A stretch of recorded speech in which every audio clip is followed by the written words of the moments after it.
This is a disclaimer, an invitation to listen beyond the words. Dear listeners, as you step into this tale, remember, words, like stars, shine in their own way.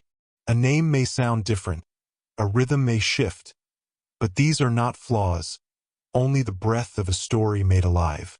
Embrace the creases in the map, the quirks in the voice, the imperfect magic of storytelling. Listen with an open heart, and the journey will remain unchanged. Subscribe for future content updates and new stories. James Potter and the Vault of Destinies by G. Norman Lippert. Part 2. Chapter 10. James and the Scrim.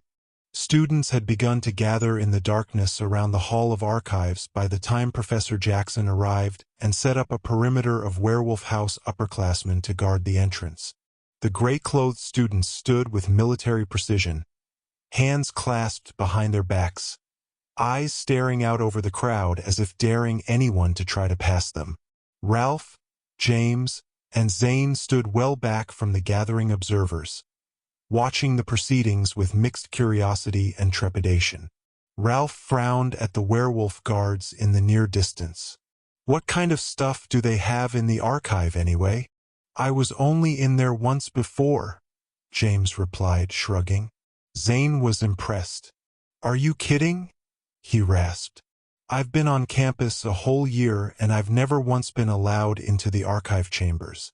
Hardly anyone gets to go inside except for Bad Hadley and his student tech crew. Is that a difficult crew to get on? Ralph asked, looking aside at Zane. Nah, they're always looking for new members, Zane replied, shaking his head. There are sign-up sheets all over campus, but that's like actual work. I wasn't that curious. James asked, so who's Bad Hadley anyway? Hadley Henridan, Zane answered, lowering his voice. He's the archive custodian, a muggle, but totally devoted to his job. There's some long, tedious story about how he got the position in the first place, but you'll have to ask somebody else about it if you really want to know. He's old and terminally cranky, and he goes by loads of nicknames around the campus. Bad Hadley, Hadley the Horrible, the Henridonkey, Captain Fisheye, Evil Enos, etc., etc., etc. Us zombies came up with most of them. I wouldn't have guessed, Ralph muttered. Just then, Harry Potter and Oliver would arrived, crossing the lawns and cutting through the noisome throng. Zane saw them first and grabbed Ralph's sleeve. Come on, he hissed, ducking through the knot of students. Where are we going? Ralph asked, following along with James in tow. Zane glanced back with a crooked grin. Where else? To see what happened inside the archive. James shook his head as they ducked through the babbling crowd. They'll never let us in there, he whispered harshly. Sure they will, Zane replied without looking back. Just follow me and walk like you don't expect anyone to stop you. You'd be amazed how often that works. James found himself falling into step behind his own father and Professor Wood as they ascended the steps. Next to him, Zane glanced around wisely, as if he was taking inventory of the pillars around the portico. He had his wand in his hand, held importantly at his side. James produced his own wand and held it the same way. Behind them, Ralph scuffled up the steps, pushing his lank hair out of his face. Almost before he knew it, the three boys found themselves ushered into the darkened entryway of the hall, following in Harry Potter's wake. The noise of the nervous crowd fell away behind them. Mr. Potter, a voice echoed from the inner chamber. I'm glad to see you've arrived. Your particular expertise might be of great value as we descend to the archive floor.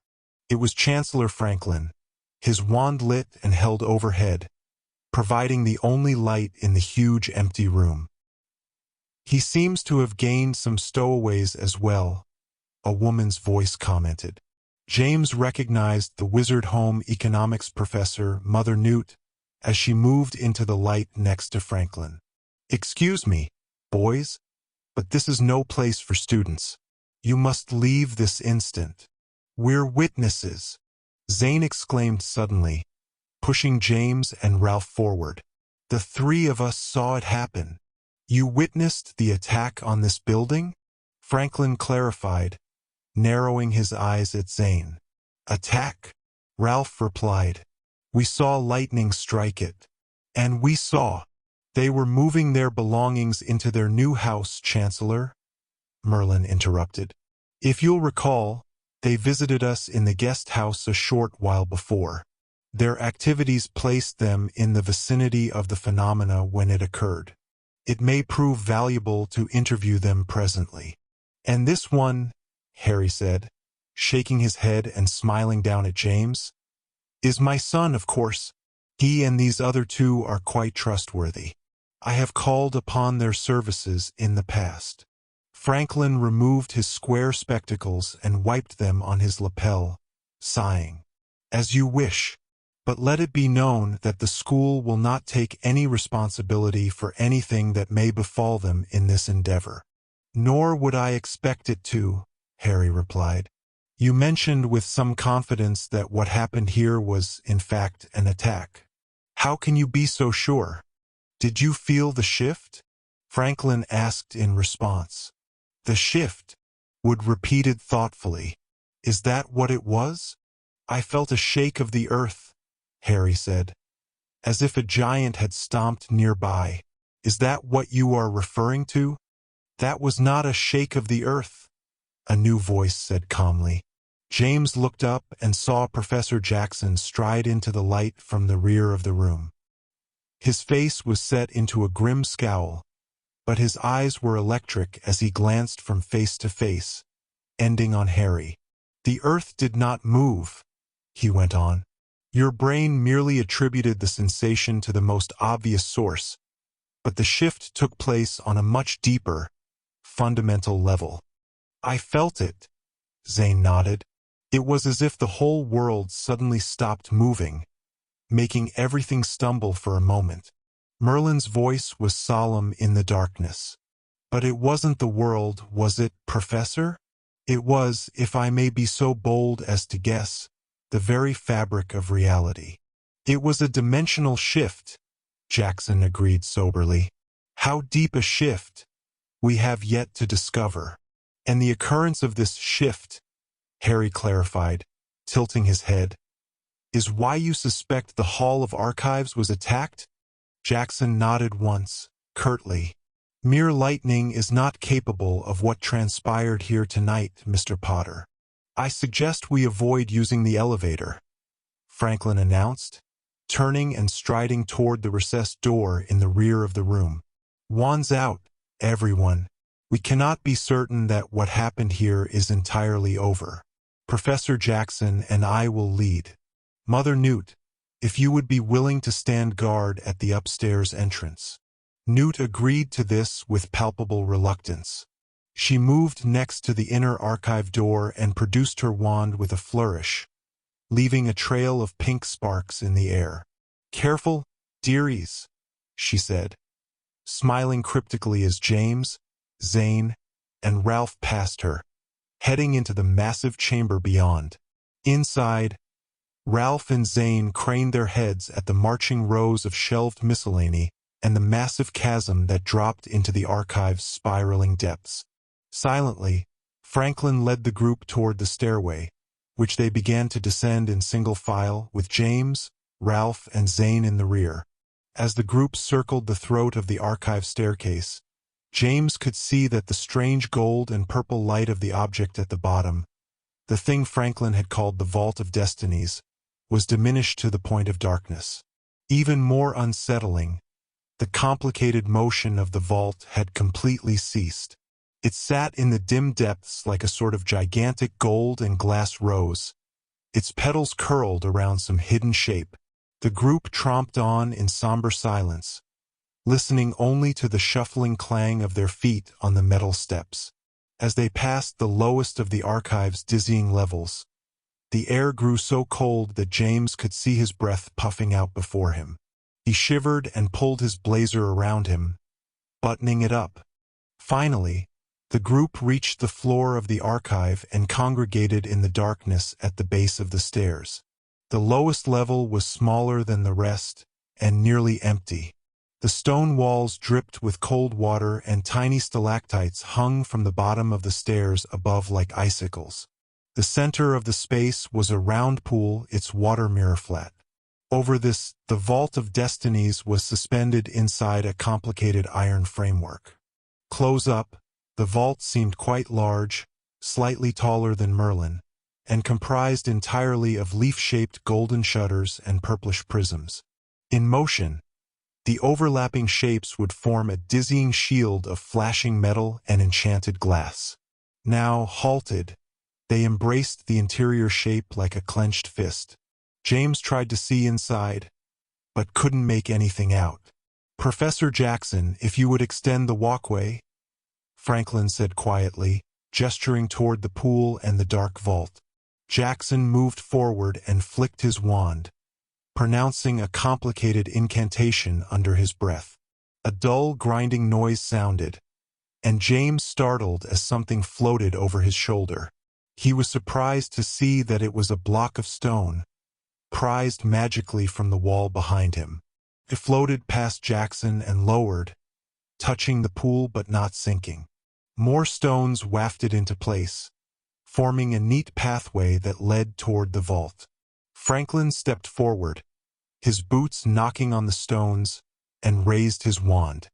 Harry followed him, and James and Zane watched raptly, peering curiously at the darkly glimmering shape of the vault.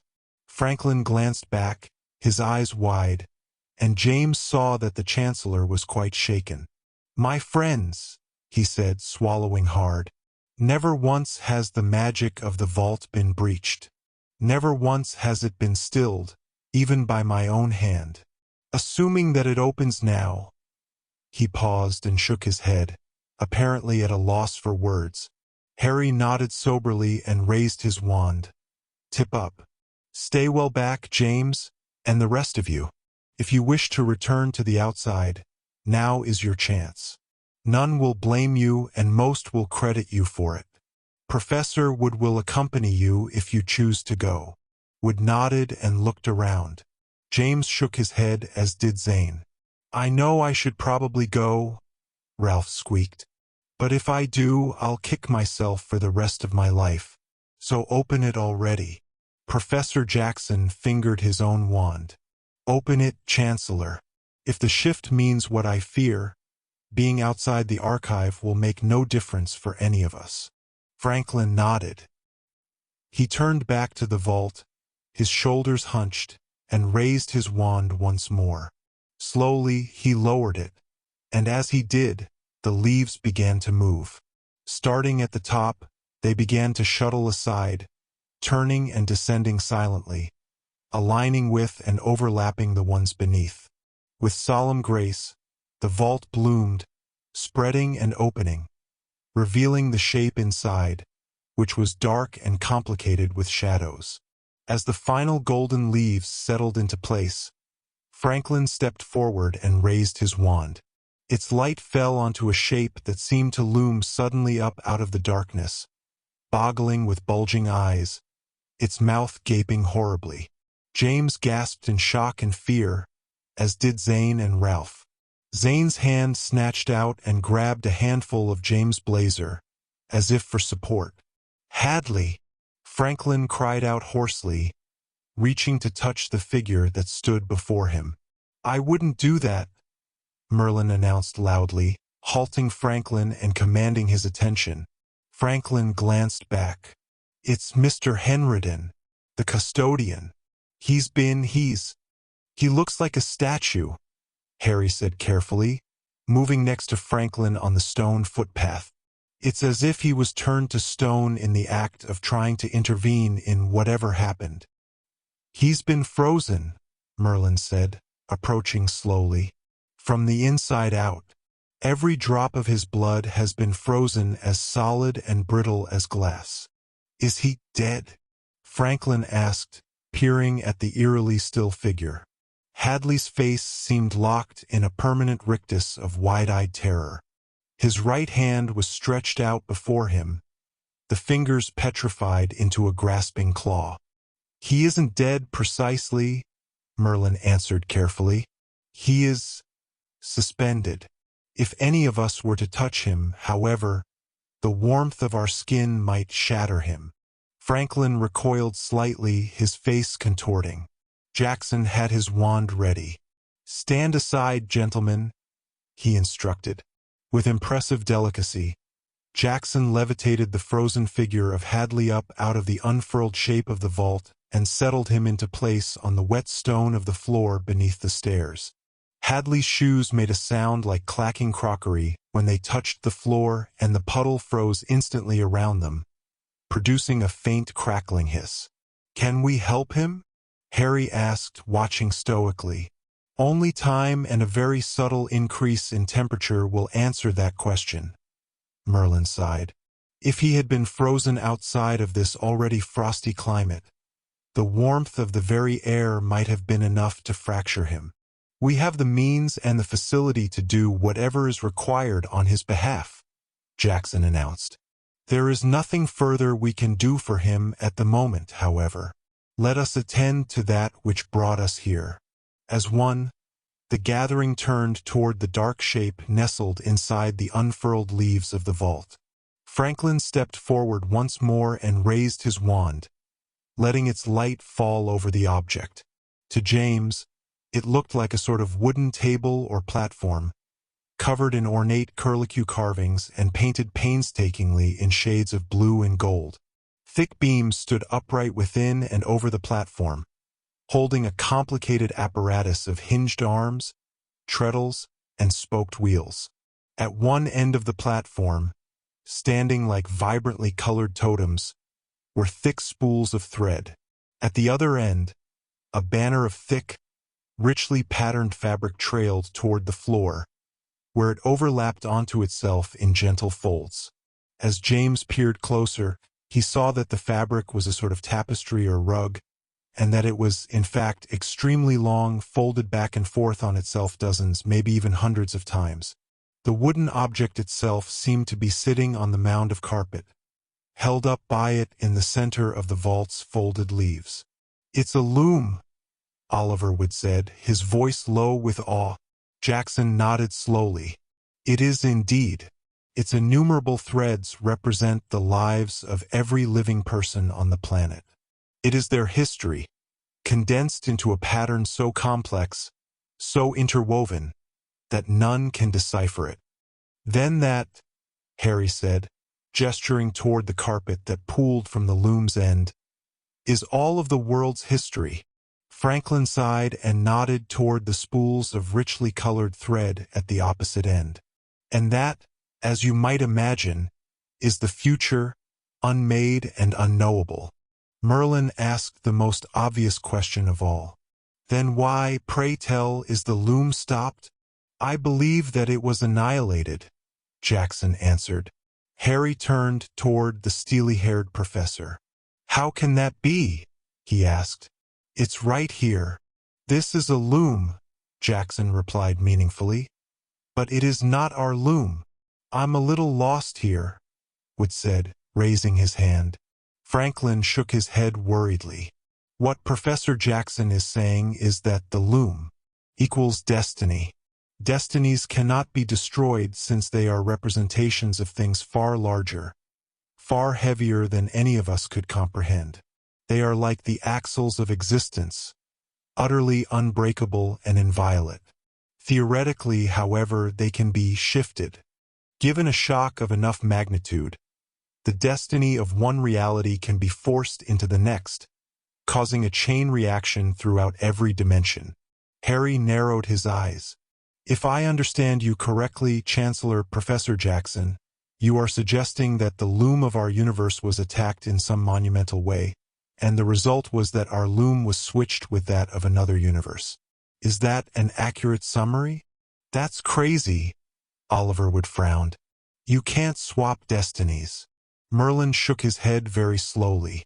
"On the contrary, Professor, human beings swap destinies every day at every moment. Each individual's destiny is, of course, merely the sum total of the choices that they make throughout their lives. This, however, is on a magnitude far greater. According to my theories, Jackson went on, squinting closely at the loom, our reality should have instantly rejected any foreign destiny. In other words, the very moment that our loom was forced into another realm and was replaced with the loom of some other reality, the balance of the cosmos should have mandated the switch to reverse itself. Something, it appears, is interrupting the self-correcting paradigm of the dimensional continuum. I'm sorry, Harry said, shaking his head.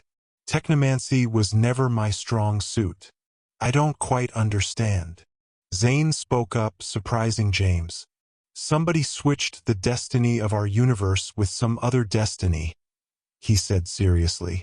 And then they jammed a chair under the doorknob, forcing that destiny to be stuck here for good, instead of reverting back to where it came from. What does that mean? Wood asked, looking from face to face. And how did it happen? Jackson stepped forward, still peering narrowly at the halted loom. It very well might mean that our reality, from this moment on, could be steadily degrading, breaking down, and grinding into chaos, he said with characteristic bluntness. As for how it happened, what is preventing this loom from returning to the alternate reality from whence it came? I think the answer to that is quite obvious. He bent slightly at the waist, not taking his eyes from the loom. James followed his gaze, stepping forward as well. Everyone did. At first, James couldn't see what it was that the professor was looking at. Franklin raised his wand once more, however, illuminating the loom, and the problem became immediately apparent. Something glimmered very faintly in the air over the working space of the loom, where the countless threads came together and melded into the ever-constant flow of the carpet. One of the threads had been broken and torn out of the carpet. What was left of it was bright red, shining almost as if it was made of finely spun wire. It waved very faintly in the air, forming a curling shape over the fabric from which it had been torn, leaving only the bit that fed from the spools. The broken thread made a shape in the air almost like a question mark. Well, Merlin said slowly, his voice so low that it seemed to vibrate, this changes everything. The Kite and Key was a small tavern built in one of the oldest quarters of the campus, on the far side of Faculty Row, near a corner of the stone wall that enclosed the school. It served many of the same drinks as James had once procured at the Three Broomsticks, including butterbeer, pumpkin juice, and, for the older students, fire whiskey. Not surprisingly, however, it also served some distinctly American drinks and potions, such as honey lager, which tasted a bit like a butterbeer that had been allowed to ferment on a windowsill for a week or two, and also for the older students and faculty, a very dark brown potion with a frothy head called Dragonmead. Franklin drank 2 Dragonmeads as the night progressed while Harry, Oliver Wood, and Professor Jackson settled for honey lagers as they discussed the evening's events in low, serious tones. Mother Newt sat in the corner of the table closest to the tiny bay window, knitting and humming to herself, and yet James could tell that she didn't miss a single word that was spoken. This was borne out by the few things that she did say, which were always heeded with great deference by the others at the table. James, Ralph, and Zane sat at the end of the table, nursing butterbeers and trying to keep up with the discussion. The adults' low, confidential tones of voice, however, and the noise of the rest of the tavern made their attempts to listen rather frustrating. Either way, Mother Newt said finally, not looking up from her knitting, a destiny is a destiny, no matter which loom represents it. The world still turns. We each have our choices laid before us, as has always been. But this loom has ceased its operation, Jackson replied, raising an eyebrow. Newt nodded, still knitting casually. Beneath her industrious fingers pooled a small sweater with a jack-o'-lantern on the front under the words, Grandma's Little Pumpkin. But it is not our loom, as you have so astutely discovered, Professor. Wherever our loom is, it may still be operating, still recording everything we do, just as always. In a low voice, Wood asked, "And what of the realm from which this loom has come?" Newt clucked her tongue. "Perhaps they are not so lucky. Or perhaps their loom was already stopped.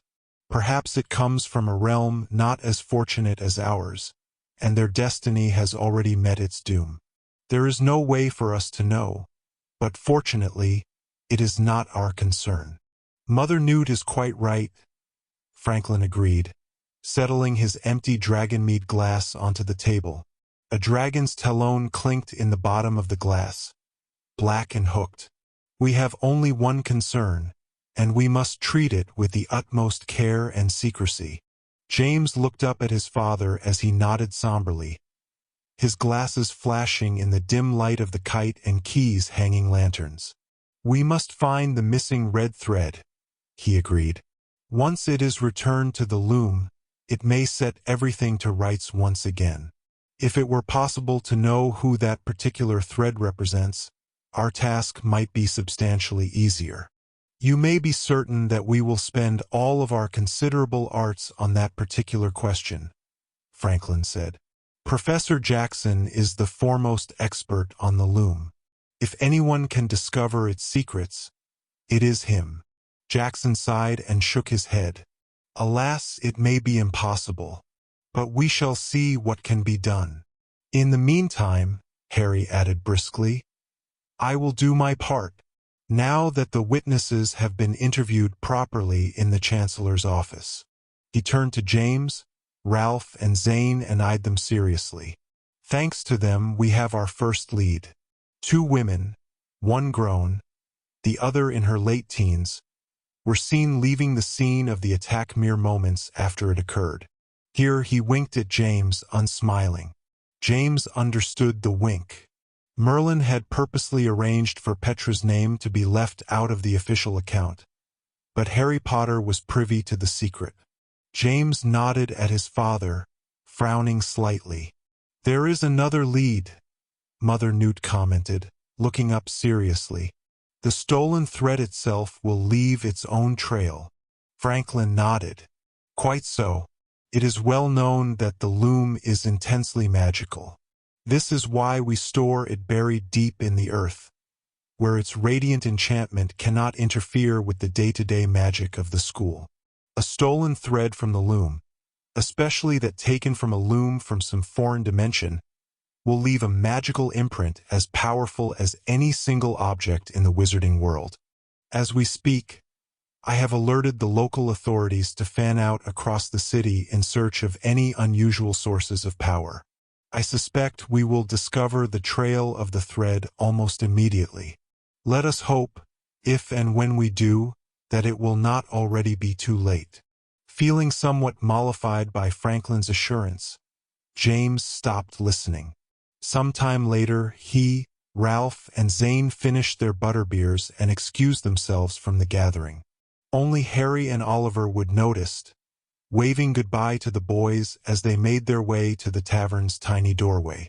Outside, the moon had risen high into the sky, shining brightly now that the clouds had blown away. Moonlight lit the campus eerily, making the glow of the scattered lampposts seem rather unnecessary. The boys spoke in low voices as they made their way across the campus, stopping at the entry to the common dorm to retrieve James and Ralph's trunks and bags. In the near distance, the administration hall's clock tower rang out, announcing 9 o'clock. As the boys returned to Apollo Mansion, lugging and levitating their various trunks, they discovered a group of witches sitting on the low portico, speaking in hushed voices. Lucy was among them, as was Aunt Audrey and James' mum. Ginny stood as the boys approached, her eyes bright in the moonlight. "Is everybody all right?" Lucy asked. James saw that she was still wearing her vampire house tie and blazer, buttoned against the slight chill of the evening. "Everybody's fine," Zane sighed. "It's the world that's in sorry shape. According to everybody who knows anything about anything, it's high time we packed up and started looking for a new dimension." Ginny shook her head dismissively. I'm sure it isn't as bad as that, she said. It rarely ever is. I'm going to walk Lucy back to her dormitory, Aunt Audrey sighed, getting to her feet from the front steps. I'll meet you back at the guest house in a little while, Ginevra, to see Neville and the headmaster off. That's assuming that they still plan to leave tonight. I suspect so, Ginny agreed. Good night, Lucy. Lily says congratulations on getting into Vampire House. She started reading those books by your new head of house, and she's totally jealous of you. James rolled his eyes as he pulled his trunk up onto the portico. Where is Lil anyway? She's back at our new flat with your Uncle Percy and Molly. Percy will probably blow a cauldron when he hears what happened here tonight, and him not here to get all worked up about it.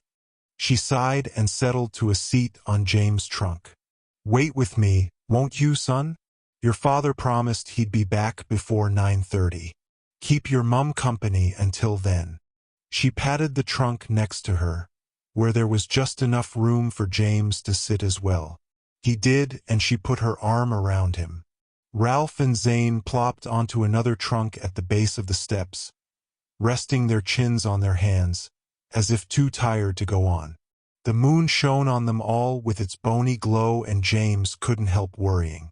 It had been a strange, foreboding evening, and the worst of it still seemed to be happening. What with the stopped loom and the missing thread and the twin mysteries of Petra's involvement and the enigmatic woman that had been with her. He sighed deeply, feeling greatly unsettled. I almost forgot, Ginny said, sitting up suddenly. You left this in the galley of the Gwyndomere.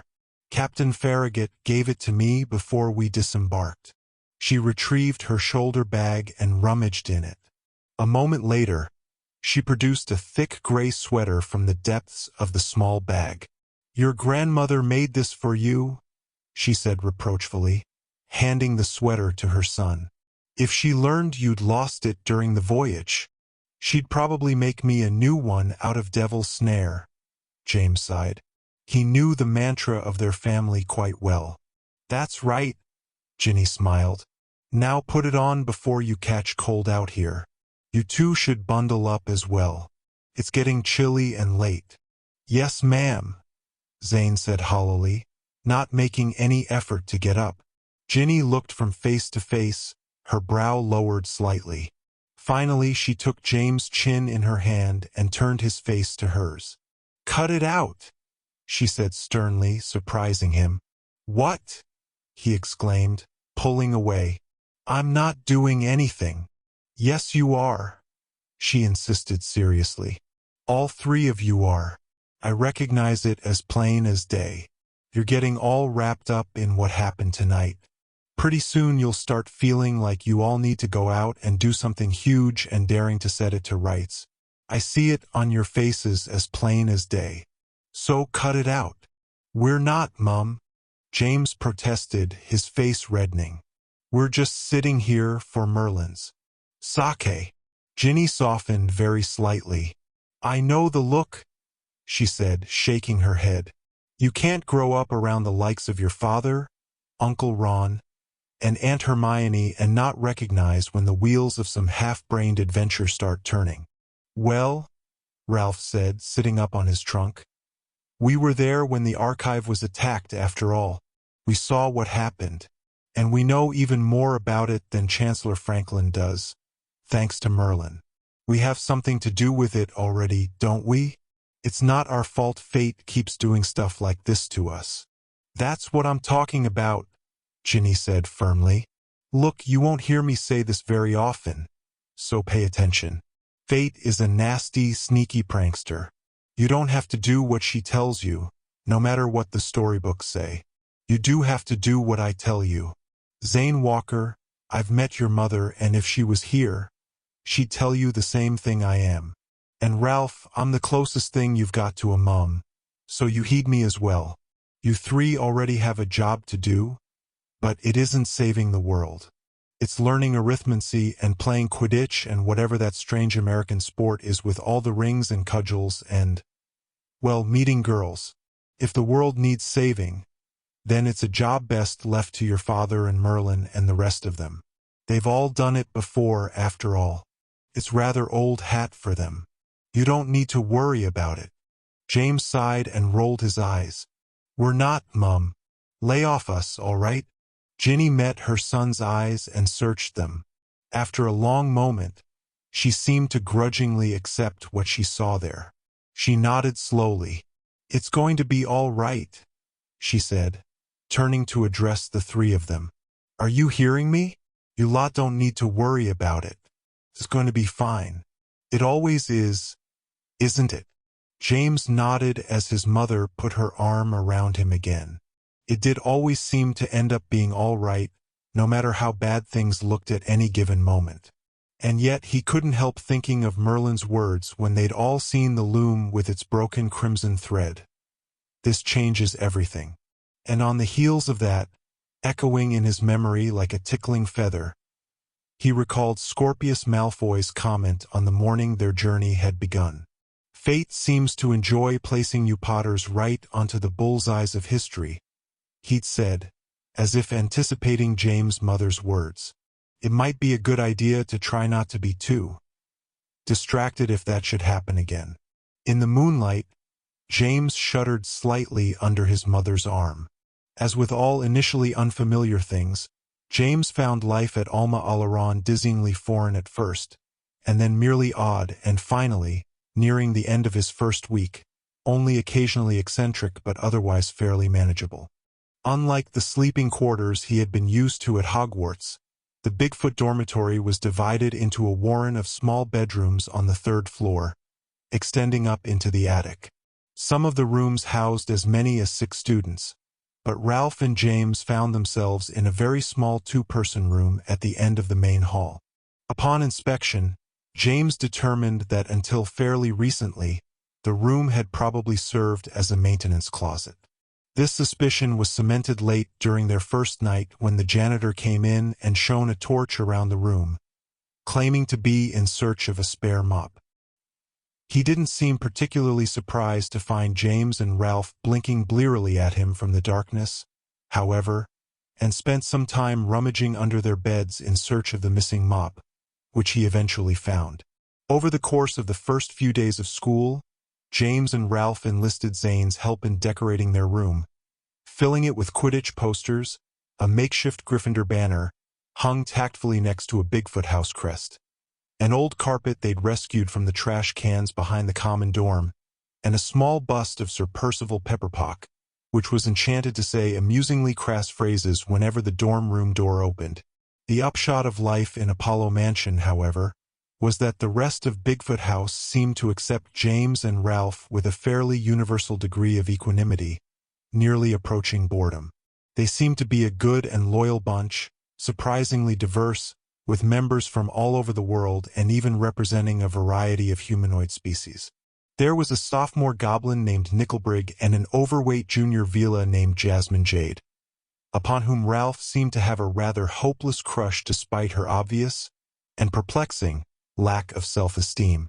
There was even an actual Bigfoot with long ape-like arms, feet the size of frying pans, and an inexplicable predilection for polka music, which he played for hours at a time on the house's ancient record player. Oliver Wood was quick to introduce James and Ralph to all of their housemates during evenings spent in the basement game room, under the twin gazes of the stuffed deer and moose heads, affectionately known as Heckle and Jekyll. Both boys found themselves becoming increasingly familiar with the names and faces of their fellow Bigfoots as they passed them on their way to the common bathroom each morning. There were no bullies or obnoxious gits in Bigfoot House, but neither were there any apparently shining stars, either academically or athletically. "We're a team," Wood proclaimed happily, nodding at the Bigfoots as they congregated around the game room of an evening. "No standouts on either end, but that just makes us stronger in the middle. No other house can boast that." Secretly, James wondered if that was such a particularly good thing. When he asked Zane about it, the boy nodded enthusiastically. "I know exactly what you mean," he exclaimed. "Apart from you and the Ralphinator, Bigfoot House is like a magnet for the mediocre. It's like living on the island of misfit toys. James didn't understand the reference and stopped Zane with a sigh and a roll of his eyes when the blond boy attempted to explain it. Getting the hang of all the new classes was by far the hardest part of adjusting to life at Alma Aleron.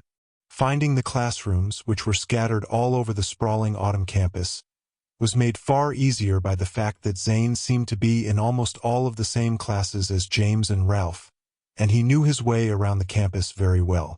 The class names, however, often seemed unnecessarily obtuse and confusing. Many of the classes James was accustomed to at Hogwarts didn't seem to have any American equivalent whatsoever. On the other hand, the American wizarding curriculum included courses on such things as Muggle Occupation Studies, or MUG-OCC, as it was known among the students, and clockwork mechanics, which were not at all a part of James' previous Hogwarts studies. Some of the classes he liked quite a lot, such as Magi American History, which was taught by a full-fledged American giant named Paul Bunyan, and Advanced Elemental Transmutation, which was the American version of Transfiguration. Others he dreaded exquisitely, such as Precognitive Engineering and Magiography, with the stultifyingly dull Professor Wimwrinkle. His most hated class, however, was the American equivalent of Defense Against the Dark Arts, known locally as Forbidden Practices and Cursology. Taught by the insufferable Persephone Remora, the only students that seemed to enjoy the class were the members of her own vampire house, who adored and revered the professor with something like fanatical devotion.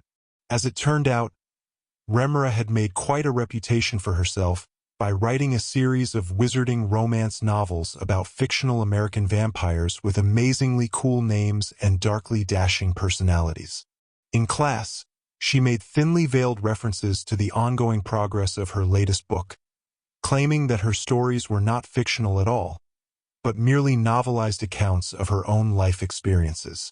Much like another series of books based loosely on the exploits of a certain famous wizard, she said in class, sniffing disdainfully and glancing furtively at James. Although mine, she went on breezily, are not biased in favor of the main characters. I write my tales exactly as they happened, with an eye toward intellectual honesty. And adjective-heavy run-on sentences, Zane mumbled under his breath, his face low over his parchment as he doodled. The shard of the Amzera Surth had proven to be exactly as refreshing to James and Ralph as Merlin had implied. Most afternoons, James would return to his and Ralph's dormitory room on the third floor of Apollo Mansion and uncover the shard. He'd tap it with his wand and say the phrase that Merlin had taught him and watch as the Gryffindor common room swam into view, usually filled with late evening activity. The first time he had done it, both Ralph and Zane had been with him, and they had succeeded in startling Cameron Creevey quite badly, calling his name from the enchanted mirror over the Gryffindor fireplace. "Cam!" James had called, cupping his hands to his mouth and leaning close to the shard where it hung on the back of his dormitory room door. "Cam, can you hear me? It's me and Ralph and Zane. Where's Rose and everybody?" Cameron had lowered the potions book he'd been studying and glanced around uncertainly. When James called his name again, the boy looked up, saw the three boys' faces in the mirror over the hearth, and leapt neatly over the back of the hearth sofa, throwing his book into the air. A second later, he peered over the back of the sofa, his eyes wild. "Somebody killed James," he cried out shrilly. "And Ralph Deedle. And that third bloke, the blonde one that they hung out with their first year. They're haunting us in the mirror. Look!" He pointed frantically as James, Ralph, and Zane dissolved into laughter. It was nearly a minute before they could recover enough to explain to the gathered students on the other side of the shard that they weren't ghosts at all, but were simply communicating from the States via Merlin's magical mirror. As they finished, James heard Rose's voice as she pushed through the crowd of Gryffindors. "James? Is that you? Move aside, Paulson, you great ape." She elbowed her way to the front and leaned close to the mirror on her side. "James, she asked gravely. What are the three of you doing in the mirror? James drew a breath to answer, but Rose shook her head impatiently. Never mind. Tell me this first. Is it true that the American students get to take weekly field trips to some giant unplottable prairie where Native American Indians still sleep in teepees and live like they did 300 years ago? Because if it is, I don't even want to talk to you again out of sheer dead jealousy. No, Rose, James laughed. Nothing like that's happened. So far, classes here are almost just like classes back home. Some are good, some are bad, but it's just school. Different country, same routine. Rose sighed skeptically. All right then, she said, plopping onto the sofa. Cameron Creevy was still peering over it, his eyes wide. Rose planted a hand on the side of his head and shoved him away. So how is it there, then? How are you two and Lucy and everyone else settling in? Tell me everything. Spare nothing. James shook his head helplessly, not knowing where to begin. Zane, however, skipped right to the bit that most interested him. Petra's turned all evil schizo on us, he exclaimed, his eyes going wide. She attacked the Hall of Archives and destroyed life as we know it. Shut up, James said, pushing his friend aside. We're not supposed to talk about that. And besides, she says that it wasn't her. She says that she was asleep when it happened, along with Izzy in her rooms on campus. Ralph clarified, raising a finger. And Merlin only told us to keep it a secret around the school. He didn't say anything about our friends back home. Wait a minute, a different voice said from the other side of the shard. James looked up and saw Scorpius Malfoy seating himself on the sofa next to Rose as the rest of the students drifted back to their homework and various conversations. What's this about Morgenstern? Are you telling us that she's already gotten into trouble with the Americans? No, James said immediately, glancing warningly at Ralph and Zane. There was some confusion, but nobody really knows what happened. It's complicated. Together, the three boys explained the events that surrounded the attack on the Vault of Destinies, ending with the details of their interview with Chancellor Franklin, Merlin, and James' father in the Chancellor's office, which had occurred later that night.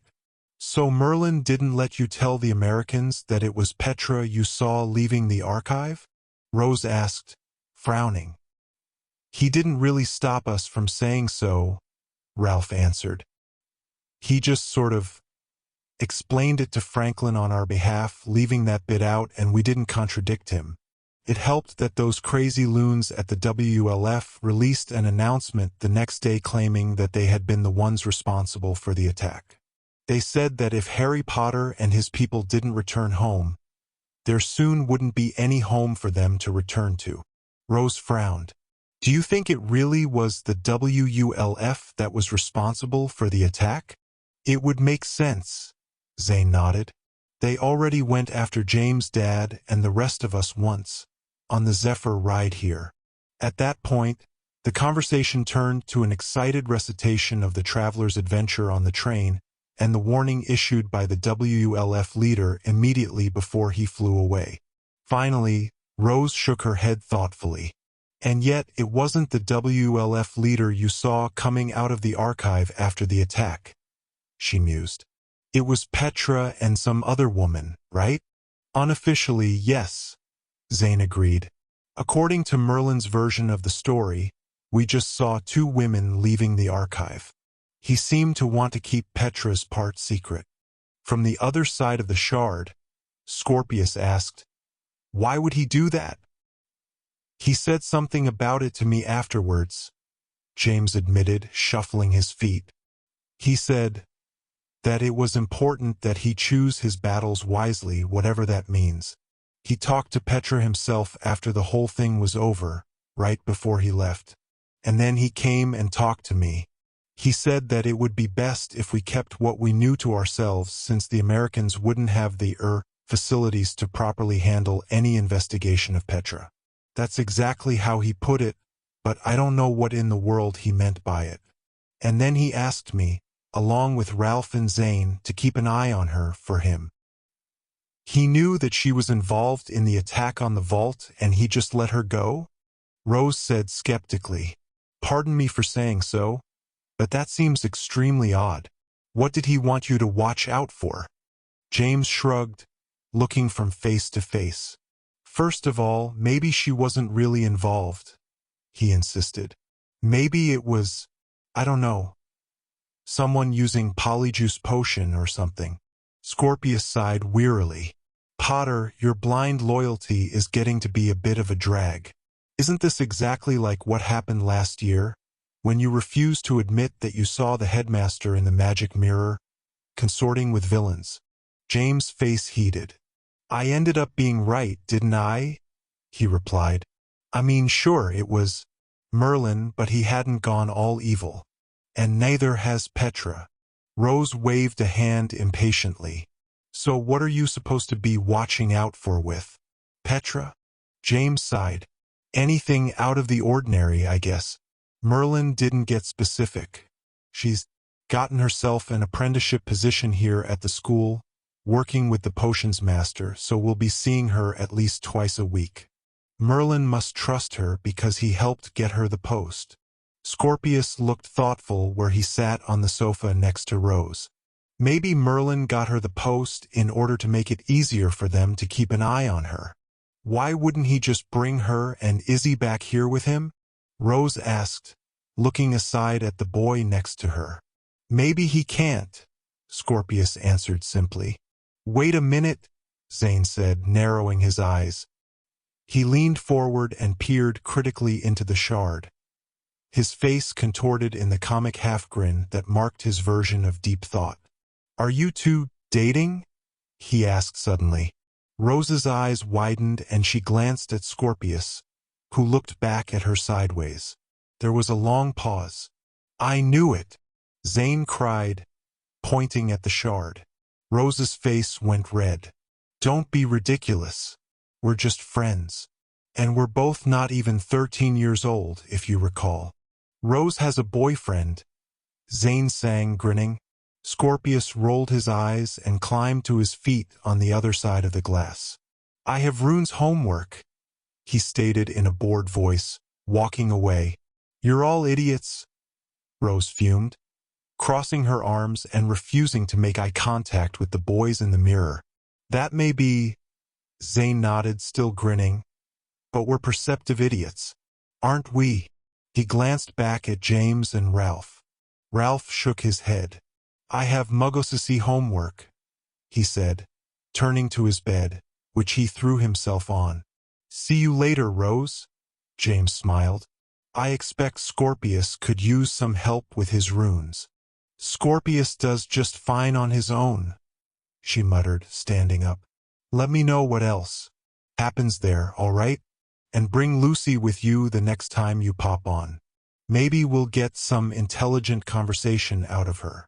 As the final day of Ralph and James' first full week at Alma Aleron finally came around, James found himself looking quite forward to the weekend.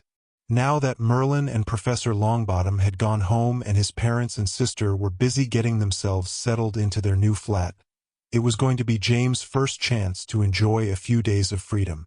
There was still quite a lot of the campus that he had not explored, including the inside of the Tower of Art, the strange ruin at the northern end of the campus, the massive sports stadium known as Pepperpock Down, and the endless statues, fountains, and odd magical landmarks that dotted the grounds. Lucy had promised to take the boys on a tour of Erebus Castle, home of Vampire House, but James was rather less interested in that, having already had cursology class in the large glassed moon room of the castle and not particularly liking what he'd seen. Hogwarts Castle was the real thing, of course. By comparison, Erebus Castle felt a bit like a Muggle movie set, with Baroque chandeliers crammed into every available ceiling space. Enormous, morbidly detailed tapestries hung from every stone wall, and far too many suits of armor, gaping fireplaces, and looming staircases. For her own part, Lucy seemed to have quickly come to love her house and her fellow vampires, even befriending some of the girls whom they had first encountered aboard the Gwyndomere. Sure, they're all a little melodramatic and morose, she conceded at breakfast on Friday morning. But they're really imaginative and intelligent. Felicia Devereaux makes charcoal rubbings of the gravestones in the campus cemetery. And Drusilla Hemmings writes poetry. It doesn't rhyme or anything, but that just means it's really good poetry. Very grown up. Yeah, Zane nodded critically. And I hear the whole lot of them are making some new clothes for the Emperor. Lucy blinked at Zane, and then shook her head derisively. Wait a minute, Ralph said, frowning. America has an emperor? The last class of the morning turned out to be theoretical gravity, which was apparently a strange mix of levitation, flight, and anything else that dealt with getting things off the ground. The class met in the center of a grassy quadrangle between the tower or art and the administration hall, and James was delighted to see the trans-dimensional garage pitched nearby, its canvas walls flapping in the breeze. The flying cars sat inside, their chrome glittering as the sun angled into the tent's open front. Is that the permanent home of the American side of the garage? James asked Zane. Zane glanced back at the tent-like structure. Yeah, I think the other side is somewhere in Pakistan right now. There's a team of wizarding archaeologists there, digging up some old magical city. Professor Pochard is always dragging his students all over the world, scratching around in the dirt like a bunch of beetles. In fact, beetles are all they brought back with them last time. Scarabs, actually, from Egypt. Pretty cool now that I think of it. They're up in the museum on the top floor of the Tower of Art. As Zane spoke, a figure strode out from beneath the huge trees at the edge of the quadrangle, and James was surprised to recognize Oliver Wood, dressed in a short cape and boots with a pair of goggles pushed up over his eyebrows. Greetings, students, he proclaimed, summoning them to gather around him in the sunlight. Professor Asher is feeling a bit under the weather today, so I've been asked to fill in. I am given to understand that you are currently working on intermediate airborne traffic regulations. Yes. There was a collective moan as the students slumped. Come on, one of the Igor boys complained. Asher's sick. Can't we do something other than aerial right-of-way drills? Let's do a collective levitation. Nosedive recovery practice, a zombie girl called. From 1,000 feet. It's clear enough. Today, the class broke into a babble of unruly voices as Wood shook his head and raised his hands, palms out. Look, you lot, just because your professor's sick doesn't mean we can just ignore the curriculum. He'll be back next Friday probably. Actually, maybe not now that you mention it. What's he got? The Igor student asked. I hear it's Witherwort, a vampire girl called out from the rear of the gathering. Everyone turned to look back at her. She blinked at them. At least that's the rumor that's going around. I don't know anything about it. It isn't like I cursed him with it just to put off my UP-DWN examination. None of you can prove anything. Either way, Wood said, trying to regain control of the class. It may, in fact, be that the professor could be absent for a few weeks. So, the class broke into a babble again, begging to be given a holiday from the regiment of flight regulations they had apparently been studying. Wood glanced over the students a bit helplessly, and then grinned. Fine, he called out, silencing them nearly instantly. We'll run some laps on the clutch course, just to warm up. After that, we'll go over passing streams and confined space landing techniques. Excellent, Zane enthused as the class cheered, drowning out the second half of Wood's statement. We can get a little speed behind us up in the rings. It's good timing, too. The first clutch match of the season is only a week away. So what is clutch anyway? Ralph asked as the class followed Wood across the quadrangle, heading for the stadium parapets which were just visible over the roofs of Faculty Row. Is it anything like Quidditch? Not really, Zane answered, cinching up the corner of his mouth thoughtfully. Clutch cudgel is sort of a cross between broom racing and rugby. Basically, you have a series of floating rings that form a big figure 8 in the air over the field. The point is to catch one of the 3 clutches, which are just flying leather footballs, and then zoom 3 times through the course as fast as you can. On the last pass, you toss the clutch through the goal over the middle ring. James shrugged. Doesn't sound too hard. Nope, Zane agreed. Except for the bullies. They're the guys on the other team whose job is to force you out of the rings and make you forfeit the clutch. Ralph nodded. All right, but still, assuming you get past them, it's just a straight shot to the goal, right? Zane clapped Ralph on the shoulder. Absolutely, except for the keeper. He carries a big wooden cudgel, and he'll swat the clutch right back at you if he can. Knock you right off your broom if you aren't careful. Bullies can carry cudgels too, sometimes. And don't forget about the offensive and defensive spell work, another boy called from nearby. Right you are, Heathrow, Zane replied. The magic game is an essential part of the sport, which is why the zombies will rule the course this year. In your dreams, Walker, an Igor girl countered. We'll clobber the lot of you at the first cross passage. Cross passage? James asked, glancing aside at Zane, who waved a hand dismissively. Some of the bullies will hang back during the first loop, just so they can meet you at the intersection and broadside you. You can usually duck under them, and most of them don't really have the guts to perform a true kamikaze. Team Igor has plenty of guts. The girl grinned wickedly. We just got a refrigerated shipment of them last Wednesday.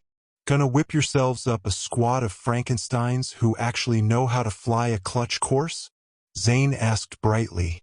Or are you just hoping to spawn some dates for the Halloween banquet? The girl fumed angrily but couldn't seem to come up with a sufficient retort. Zane dismissed her airily. Shortly, the class entered the shadow of Pepperpock Down, which consisted of a series of tall grandstands surrounding a neatly cropped field. 2 wooden gantries faced each other in the center of the field, each topped with a broad platform and hung with house banners. A scattering of students sat in the grandstands, soaking in the autumn sunlight or chatting in small knots. At ground level, a group of college-aged werewolves ran exercise drills, their gray t-shirts and sweatpants dark with sweat. Wood led his class across the pitch toward a door in the base of the right gantry. Grab a broom, everyone, he called, heaving the large door open and revealing a low, dark locker room. Let's not be choosy. I want to see you all on the platform in 5 minutes.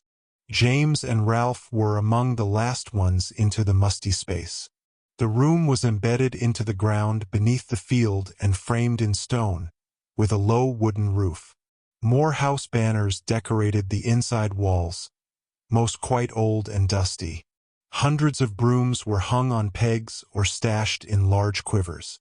Babbling noisily in the cramped space, the students chose a broom each and began climbing a set of narrow stairs that spiraled up through the ceiling. Whoa, Ralph said, nudging James and pointing. Look at those. James whistled appreciatively as he moved toward a set of shelves beneath the stairs. Are those brooms? I've never seen anything like that before. The objects lined neatly on the shelves were as long as brooms, but much flatter and wider, like fence planks that had been smoothed and polished. Their tails were streamlined and flattened, each bristle honed to a needle-like point. Some had been painted with garish designs and colors.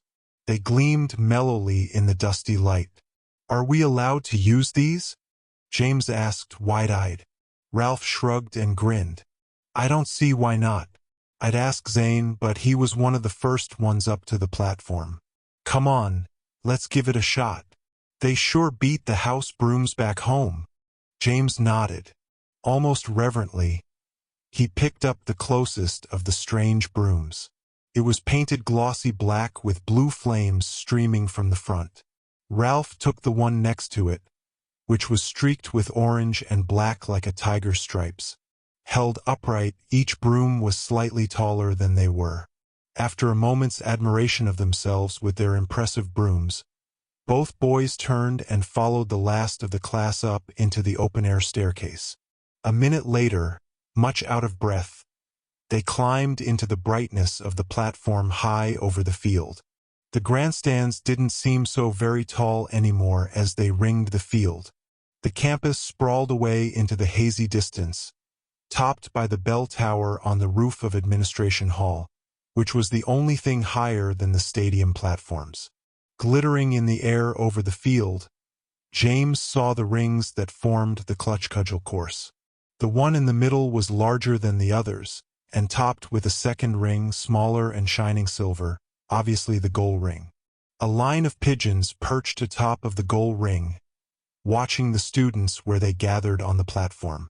"All right," Wood said, clapping his hands together briskly.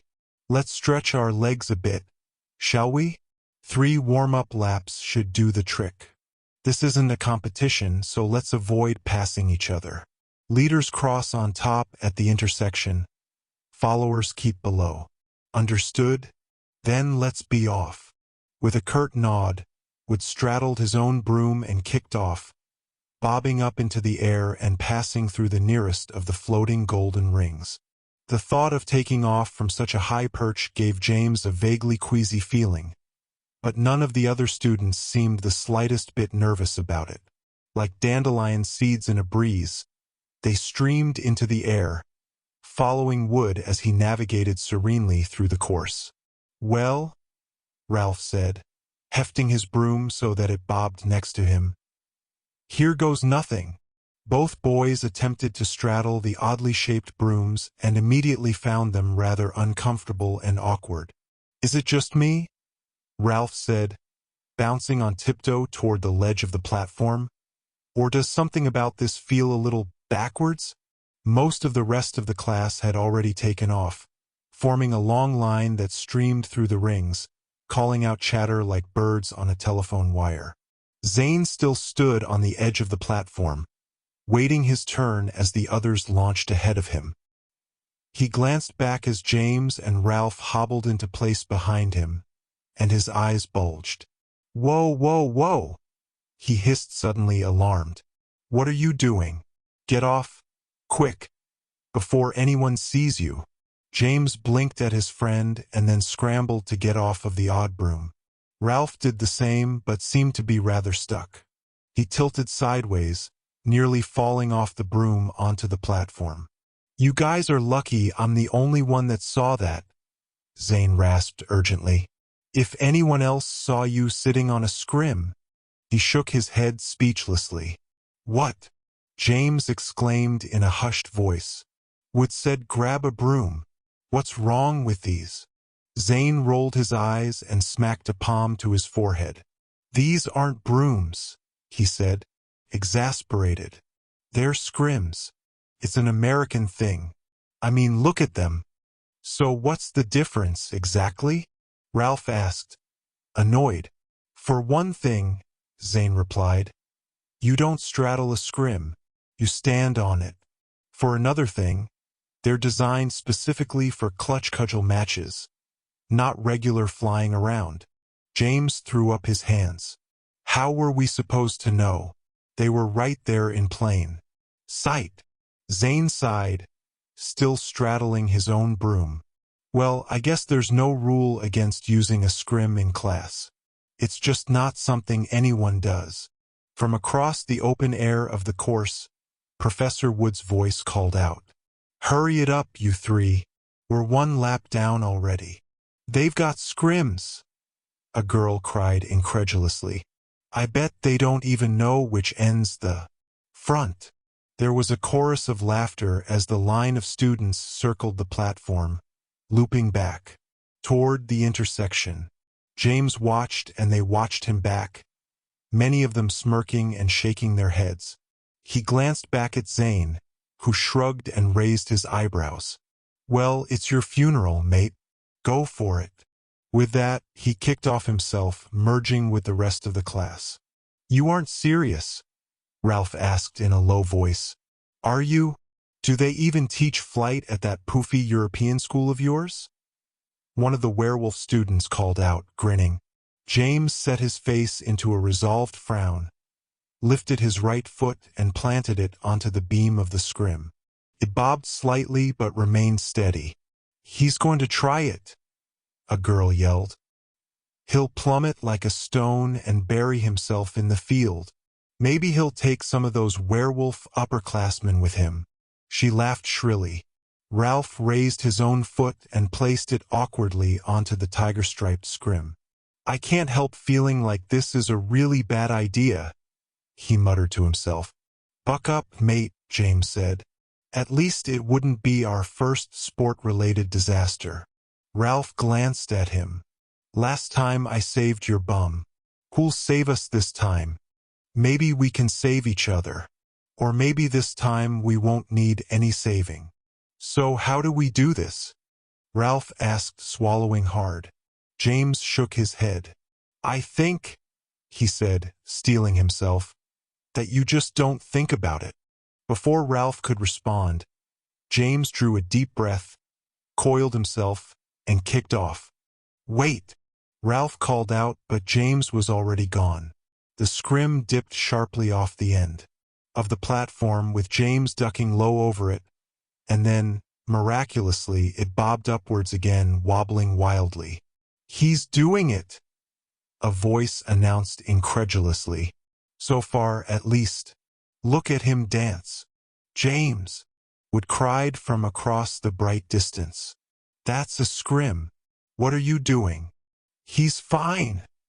The werewolf boy called, grinning meanly. Look at him. He's a natural. There was a smattering of laughter.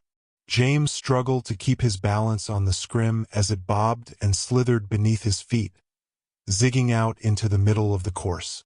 The field swayed far below, looking ridiculously distant and unforgivably hard. He gasped and nearly lost his balance. Instinctively, he closed his eyes, shutting out the sight and concentrating instead on keeping his balance. Amazingly, it worked.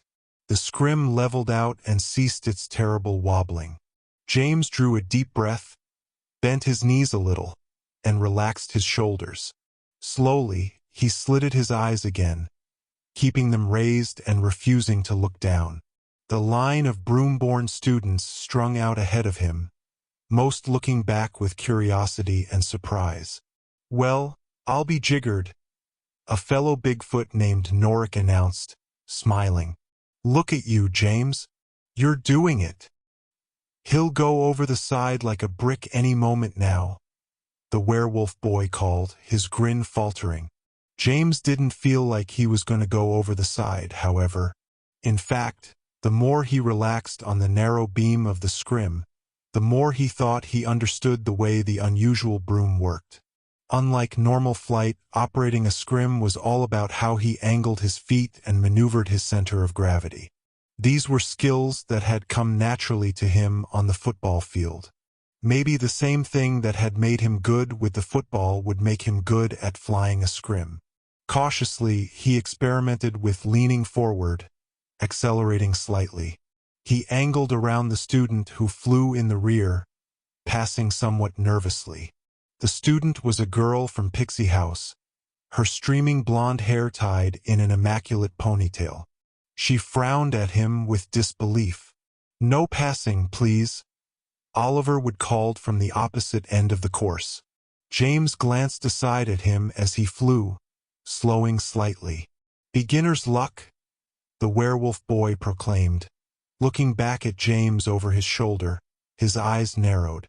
Try that during a real match and see what happens. James ignored the boy. He glanced down at himself, surprised at how well he was doing. Some part of him had suspected that he might actually be able to manage himself on a scrim. He hadn't known why, but now he thought perhaps he did. Potters were born flyers.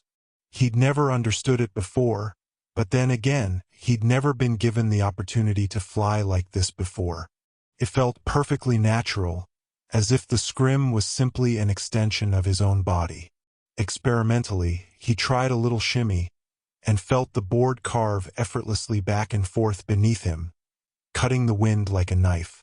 He began to speed up again, passing the werewolf boy. "He's gonna lap you, Pence," another boy called from across the course. "The newbie's gonna show you up." There was a hoot of laughter. James saw the look in the boy's eye a moment before the gray-gloved hand lanced out.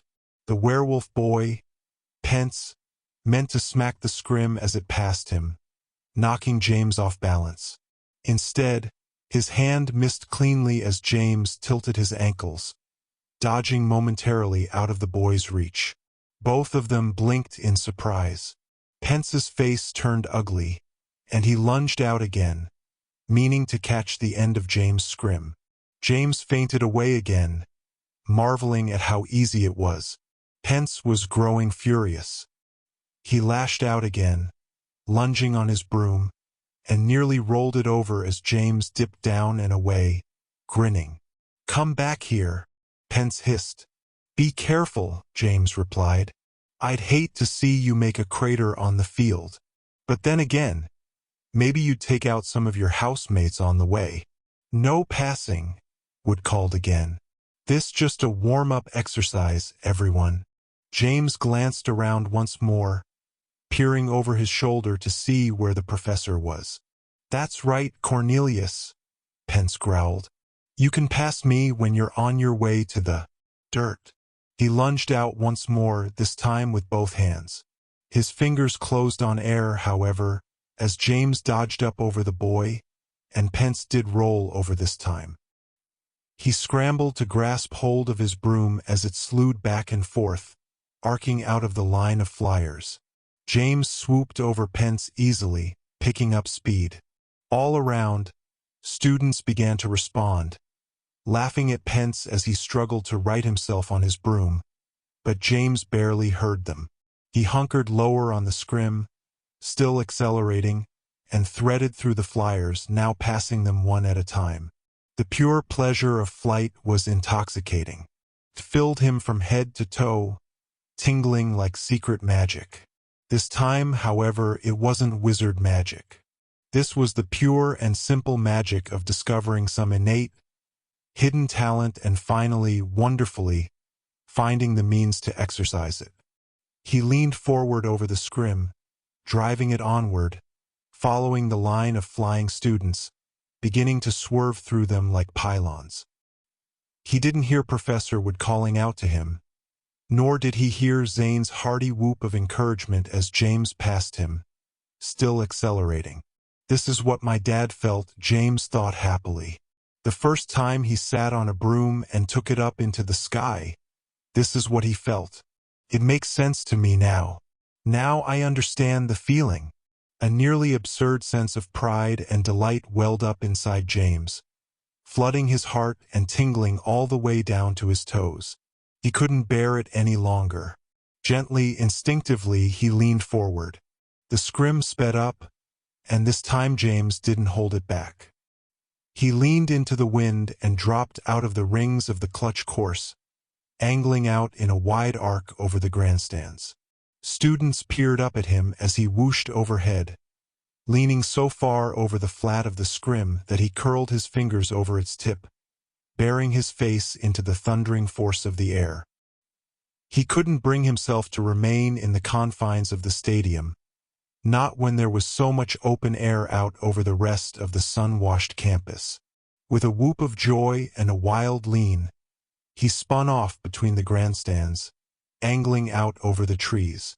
The bell tower of Administration Hall swayed before him, and he aimed for it, slaloming back and forth on the air currents. The wind felt almost like a solid thing all around him. It was as if the faster he flew, the steadier the scrim was beneath his feet, allowing him to lean dramatically from side to side with no sense of vertigo. The bell tower grew large with amazing speed, and James swooped past it so closely that he saw his shadow flicker over the conical roof. Instantly he tucked and leaned, drawing the scrim sideways into a tight corkscrew turn. James spiraled downwards and banked toward a cluster of huge pine trees. The air of his passage startled pigeons from the trees and dragged a wake of loose needles and twigs out behind him, forming a pine-scented trail into the sky. He leaned over the scrim again and dipped low over the blur of the campus. Students glanced up as he flashed overhead, pulling a shaft of wind behind him like an aftershock. Still he lowered so that his reflection raced him in one of the long pools that lined the mall. The gargoyle birdbath loomed ahead, and James pulled sharply up at the last moment so that he shot through the spray of the fountain itself, exploding it into mist. Laughing, he angled back again, rising and slowing, breathing a deep sigh of elated excitement. The campus unrolled beneath him until the stadium heaved into view once again, waiting for him. The rest of the class had finished their laps. They stood dumbstruck on the platform, holding their brooms at their sides, watching as James swooped expertly over them, lowering. Ralph and Zane stood on the edge of the platform, grinning madly and shaking their heads in wonderment. The small crowd opened beneath James, giving him room to touch down. Before the scrim touched the platform, James jumped nimbly off it, landing easily and collecting the scrim as it bobbed up alongside.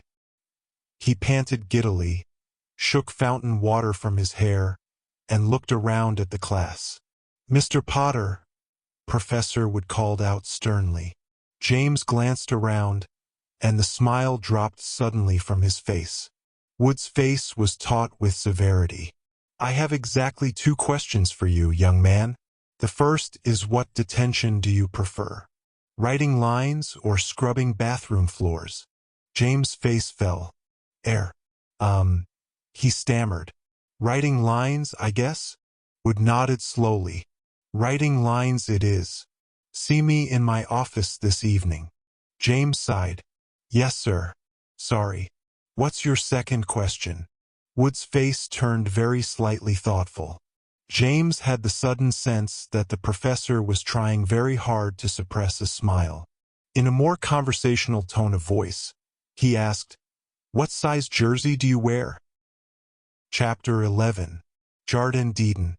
Professor Wood's Bigfoot office consisted of a small space in the corner of Apollo Mansion's basement game room. A single rickety desk sat near the giant old refrigerator, overlooked by the stuffed heads of Heckle and Jekyll. Both heads were awake and listening intently as Wood gave James his line-writing assignment. "It's the principle of the thing, really," Wood said apologetically. "I can't be seen to go easy on you, James, especially if you are going to play for the Bigfoot Clutch team. 100 lines should suffice." "This isn't really lines, Professor," James said tentatively, looking down at the small booklet in his hand. The cover was gray with tarnished silvery letters embossed onto it, reading, "Official Rules and Regulatory Overview of the Sport of Clutch Cudgel by Quincy Dirk Triplington, Commissioner, United States Parochial Clutch Cudgel League." "Lines are lines, cadet," a voice bleated nearby. James glanced up to see Heckle, the deer head, studying him severely. "May as well make them useful, eh? Who are you talking to?" Jekyll, the moose head, inquired, raising his chin and bobbing back and forth on his short neck. A bell jingled faintly from where it hung on his antlers. "I can't see. Somebody replaced my glass eyes with ping-pong balls again." James saw that the moose head's eyes had indeed been replaced with a pair of large white balls, each hand decorated with a cartoonish bloodshot pupil. He grimaced uncomfortably. "Jekyll's right," Wood replied, sighing briskly. "No sense copying down meaningless repetitions. 100 lines from Chapter 1, an introduction to the game, should do quite nicely." "I'm Heckle," the deer head corrected tartly. "He's Jekyll." "I'm Jekyll," the moose head agreed blindly, its bulging eyes peering in 2 different directions. "Who are you talking to?" "This new cadet whose unnatural flying skills are going to give us a fighting chance in this year's tourney, you big antler brain. Pay attention, why don't ya? You know, you've been a real grump ever since they turned your body into stew, Jekyll sniffed, turning away. I don't even remember having a body, you nappy-furred sawdust head, Heckle groused. But at least I was tasty enough to eat. I hear they used your body for a big doorstop, but threw it out because it kept farting every time the door hit it. Anyway, Wood interrupted, turning back to James. I keep telling you, Jekyll insisted loudly. I still have my body. It's just stuck on the other side of this stupid wall. If only I could break through, you'd see. The moose head thrashed and grunted weakly. Heckle rolled his glass eyes. Yeah, you keep telling yourself that, Moosey. Anyway, Wood said again loudly, throwing a warning look at the stuffed heads on the wall. Jekyll, of course, missed the look and continued to twist back and forth, kicking his non-existent legs. Heckle peered back at Wood with his brows raised challengingly, as if to say, what are you going to do to me? I'm already a stuffed head on the wall. Moving along, Wood exhaled, turning back to James. Clutch can be a rather complicated sport, but you'll catch on quickly since you already know Quidditch. James began, glancing around. I didn't really, play Quidditch, official-like. As such, Wood frowned. What do you mean? You're on the Gryffindor team back home, right? Not really on the team exactly, James answered miserably. I mean, I support the team of course, from a distance. I plan to make the team this year. But the way you flew, Wood said, shaking his head in wonderment. It's Scrim-specific, Zane clarified from over a nearby couch, where he was watching with interest. Trust me, I've seen James in action on a regular broom. Not bad, but not what anyone would call a broom wizard, so to speak. I saved him from certain doom the first time he tried out for the team. Ralph grinned from his place next to Zane, holding up his huge green-tipped wand. James rolled his eyes and glared back at his friends. Well then, Wood replied airily. No matter, of course. You're quite keen on a scrim, which is the important thing. We can verse you on the specifics of the game over the next week, and your lines will help. We field a solid team, if I do say so myself. You may be just enough to push us over the top this year. Zane screwed up his face in an effort not to laugh. We'll put you zombies in your place, Norik announced brashly from a nearby easy chair. Jasmine, the rather portly Vila, sat across from him. In the nicest possible way, of course, she said, and grinned sheepishly at Zane. It takes more than excellent flying to win at Clutch, Zane said lightly, not meeting Norik's eyes. Zombies' magic game is going to be especially strong this year. What do you Bigfoots have planned in that department? Wouldn't you like to know? The small boy, Wentworth, interjected from his own chair, sitting up straight and puffing out his narrow chest. I sure would, Zane agreed with a smile. And I bet you would too. Enough, Mr. Walker, Wood sighed. Let's keep the trash talk on the course. Bigfoot House prides itself in an honest game, pure and simple. Good fundamentals are our primary strategy. Zane shrugged and flopped low onto the sofa so that only the top of his head was visible. That's done wonders for you so far, he said in a muffled voice. Tomorrow is Saturday, Wood announced, ignoring Zane. Let's meet at Pepperpock Down after breakfast, shall we? We'll give you a crash course on the basics of the game before the official practice begins. You'll be up to speed in no time. I'll come too, Ralph smiled crookedly. And I'll bring my wand. You never know when it'll come in handy. James shook his head ruefully but couldn't help smiling at the bigger boy. So much for his Saturday off, he thought, but it did feel quite good to be prized as a member of the team. He determined he would do everything he could to master the sport of clutch cudgel in as short a time as possible. With his help, maybe the team could even win the tournament and unseat the reigning werewolf champions. That would certainly put Albus in his place, if nothing else. All's fair in love and war, he muttered to himself as he climbed the steps to his dormitory room, clutch cudgel rulebook in hand. We'll see how you feel about it when the tables are turned on you, little brother. As the days passed and James attended clutch practices with the rest of Team Bigfoot, he did indeed come to feel confident that he might help propel the team to victory over the course of the year. So now you know about the 3 positions in clutch cudgel, would explain to him as they walked back from practice one chilly autumn afternoon. Clipper, bully, and keeper. Clippers are the offense, bullies and the keeper are defense. You'll notice, though, that you haven't been assigned to any of those positions. Yeah, I did notice that, James agreed, walking along with the gray breeze in his face. I've been playing every part in every practice, but so has everyone else. Even Muckthatch gets pulled out of keeper every now and then, which I don't understand at all since those Bigfoot arms of his are about as long as broomsticks and as strong as tree trunks. What's the point? The point is, on Bigfoot team, everybody is trained to play every position. Wood nodded, looking aside at James. That way we don't have any weak links. With the other teams, if their star clipper gets sidelined by an injury or a well-placed hex, the whole team suffers the loss. A team is only as strong as its strongest player, you know. In Bigfoot House, every player is as strong as the others. James frowned as he thought back on the skills of his teammates. Which is how strong, exactly?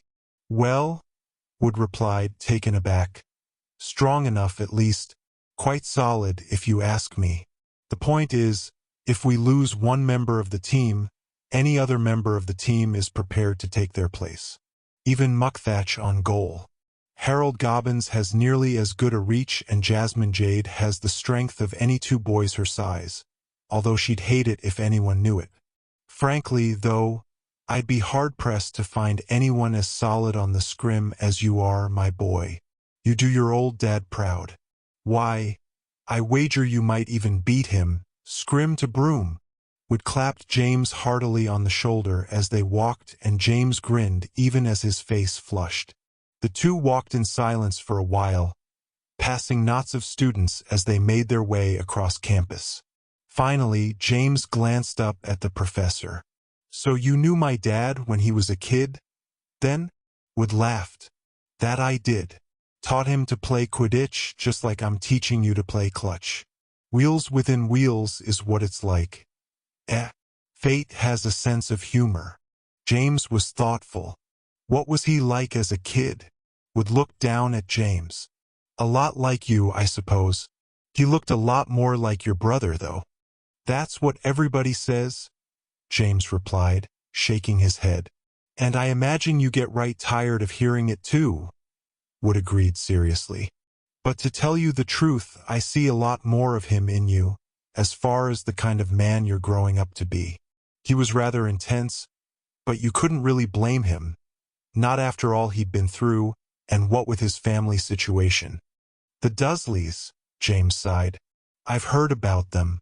A little, at least. You never see them? James shook his head. Never once. Dad's Uncle Vernon died a few years back, and Dad and Mum went to the funeral. I heard that Petunia Dursley barely said a word to either of them, although his cousin, Dudley, was decent enough. Invited Mum and Dad both to his house for tea after the graveside service. Dudley's all grown up with kids of his own these days. Mum said that it'd be poetic justice like if one of Dudley's kids was a witch or wizard, but nothing of the sort, apparently. His wife was nice, although she didn't know anything about Mum and Dad being magical. She thinks they're insurance salespeople or something. That's what Dudley told her. One shouldn't be too hard on them, Wood said stoically. It's rather a hard thing for many muggles to deal with us magical folk. It puts their world a bit on its ear, if you know what I mean. James shrugged. As they neared Apollo Mansion, he spoke up again. So what brought you here, Professor? He asked. To the States, I mean, if you don't mind me asking.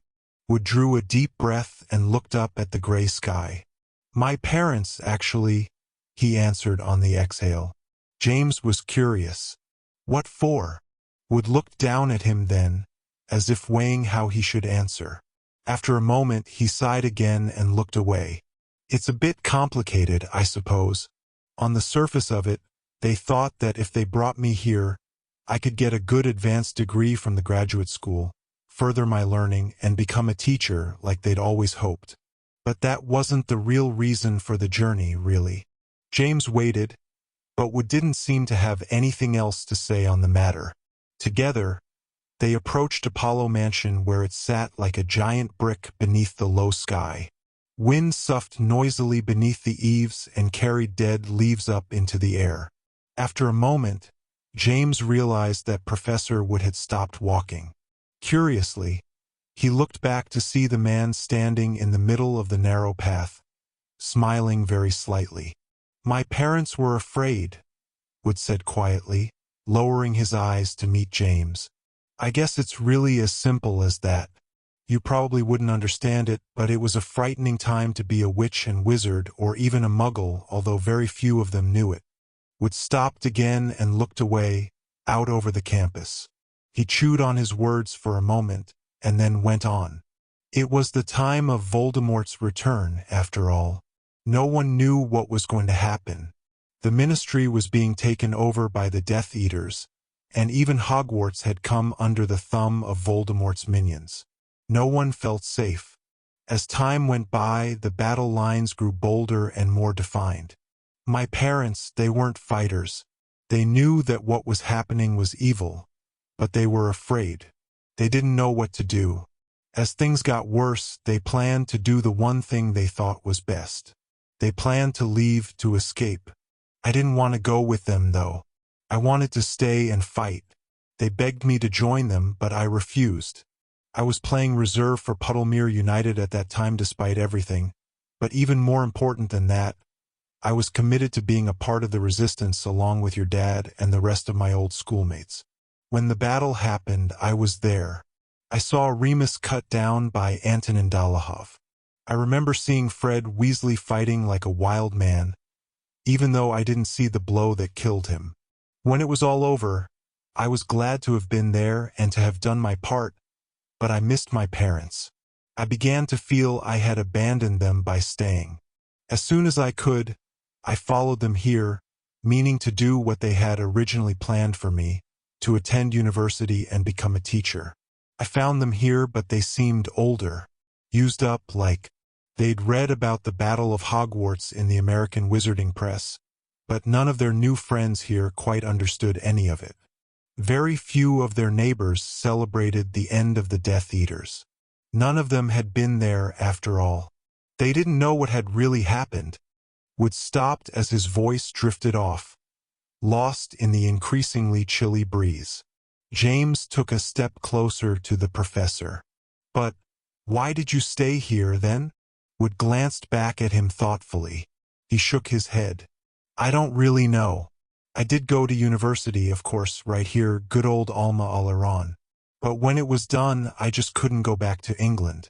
My parents were afraid to lose me again. And what's more, strange as it is, I think they were ashamed of what I'd done. They never talked about it, but there was an attitude here in the States, a sort of confusion about who really had been right and wrong during the battle. My parents had begun to think the same sorts of things. They'd forgotten how it had really been. They never talked about my part in the fight, and if I ever brought it up, they'd avert their eyes, like I'd said something taboo. I stayed because I wanted them to know the truth. James didn't quite understand Wood's words or what had really happened with his parents. He asked, "What was the truth?" Wood blinked at him.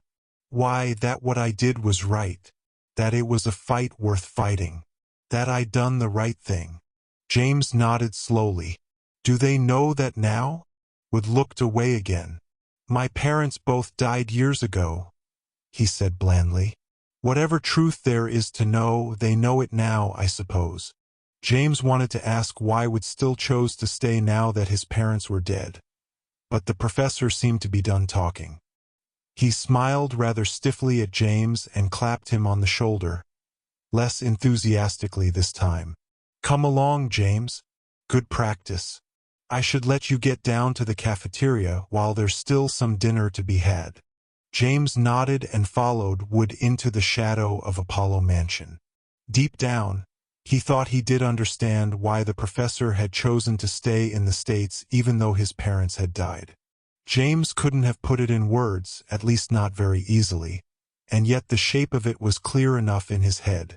Wood's parents may have died, but Wood's mission had not. Somehow, James understood that the question wasn't whether Wood's parents believed he had done the right thing by staying to fight the battle. The question was whether he, Oliver Wood, believed it himself. On the day of the season's first clutch cudgel match, James, Ralph, and Zane had an early potion-making class. It had been arranged to begin right after lunch, rather than its normal time 1 hour later, for reasons that had not yet been explained. The Alma Aleron potions master was a very tall, very dark-skinned man with an omnipresent grin that tended to have a somewhat unsettling effect on the students who sat beneath it. His name was Finyang Baruti, and he was apparently from the island of Haiti. He had a very deep voice and a vaguely hypnotic French accent.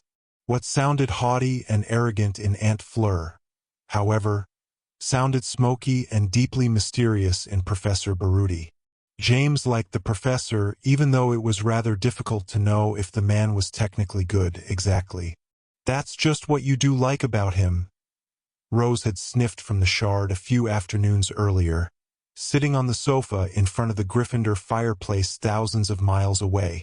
Sounds to me like one of those people who purposely keep their allegiances secret, so to avoid getting pigeonholed into any of the obvious compartments of life. People like that aren't the sort that one can trust when things come to the sticking point. Maybe Zane had agreed from the American side of the shard, but they're a lot cooler than the straight-up good guys. And they do tend to get all the girls too. He grinned knowledgeably into the shard. That's true, Ralph agreed with a serious nod. Baruti's got Petra. She's his teacher's assistant. Rose narrowed her eyes. I don't think that's quite what he meant, she said, glancing furtively from Zane to Scorpius, who sat in a chair nearby on the Hogwarts side of the shard. Unlike Potions class at Hogwarts, Alma Aleron's version was held in a bright airy room halfway up the Tower of Art. The room was bounded by windows which looked out over an ornate but precariously crooked balcony. On nice days, Professor Baruti was known to take his class out onto the balcony, cauldrons, mortars, and pestles in hand, to do their assignments while seated cross-legged in the sun. This, he claimed, reminded him of his childhood in Haiti, when his father and mother taught him the art of mixing potions on the roof of their small house, surrounded by the hiss of the wind and the chatter of the birds. The balcony leaned enough that a dropped pestle was prone to roll all the way across the cracked floor and fall the 100 feet to the ground below, which gave the afternoons in the sunshine a certain nervous edge. James was quite sure that when the breeze blew, he could feel the balcony tremble slightly beneath him. Today, however, a stiff autumn wind and spritzing rain prevented the class from adjourning to the balcony, and James was rather glad. As he, Ralph, and Zane approached the shelves to gather their supplies, Professor Baruti entered from his office door in the corner of the room. Petra followed him, carrying a stack of parchments and wearing a large leather satchel slung over her shoulder. "You will not need your cauldrons today, students," Baruti called in his smoky accent, smiling even more indulgently than usual. "Today we will be going on a small journey to view potion-making in one of its purest and most essential forms. You may leave your packs here and collect them upon your return, but do take a seat while Ms. Morgenstern hands out your writing assignments. On the whole, I find your works passable if uninspired. This is not your fault, however, but rather that of your former potions masters, whose lack of passion for the subject has, of course, left you equally dull. This will surely change now that you are in my class." "He's probably right about that," Zane whispered. "Last year I was in Professor Fugue's Intro to Potions. It wasn't just that he was boring. He made us wear safety goggles if we so much as sliced a lemon. It's pretty hard to take the fun out of dissecting an acromantula for its venom sac. But he managed to do it. Petra passed in front of their table and settled James' essay before him. The grade at the top of the parchment was printed in red ink. H+. Slightly better than humdrum, she explained quietly. Not bad, considering the class average is mediocre minus. Izzy says hi, by the way. James smiled up at her, but couldn't think of anything to say. She passed him by, continuing to distribute the writing assignments. When she was done, Baruti instructed the class to follow him out into the hallway. Mumbling curiously, the students began to descend the spiral staircase through the Tower of Art's many levels. Along the way, they passed music lessons, magical art classes, and even a wizarding dance class mostly populated by pixie students in yellow and pink tights. The teacher at the piano stopped playing and glared impatiently as the potion students clumped noisily down the stairs in the corner of her studio. A strikingly handsome pixie boy trembled on his toes, levitating his partner over his head in mid-pirouette during the pause in the music. "So where are we going?" James asked Zane. "Beats me," Zane replied happily. "But anything that gets us out of the classroom for a day is a good thing in my book." Ralph glanced aside at James as they descended past the dance studio. "Are you worried about this afternoon's match?" "Not really," James said, his voice betraying his own surprise. "Maybe I'll get nervous later, but for now, I'm just looking forward to it. We've been practicing for most of the week. I'm ready to finally see a match in action." "I'll be rooting for you this time out," Zane said bracingly. "You're only playing the Igors. Next week you'll be up against Zombie House, though. I'll have to put on the yellow and black for that. No hard feelings." "What position do you play then?" Ralph asked Zane curiously, but the blond boy laughed and shook his head. "I'm a first-string bleacher bum," he replied. "You didn't really think I was on the zombie clutch team, did you?" Both Ralph and James were surprised. "Yes," James answered, blinking. Zane laughed again. "You flatter me, both of you. I never got the hang of a scrim. Call me a purist, but when I'm 100 feet off the ground, I want both hands wrapped around something solid. You air surfers are totally nuts if you ask me. I play for the Zombie Swivenhodge and Quidditch teams, but nobody really cares about them. It's mostly just for fun, not that we don't try our best to kill each other out on the pitch. Clutch is where the real rivalries are, here at the Aleron." As the class reached the main foyer of the Tower of Art with its curving bank of stained glass doors, Professor Baruti stopped and waited for the students to gather around. Humming to himself, he dug in the pocket of his colorful, complicated robes. When he withdrew his hand, he was holding a small envelope. "Miss Whirl," he nodded to a girl in the front. "Perhaps you'd be willing to do the honors. I'd do it myself, but alas, it only works on the breath of a young lady.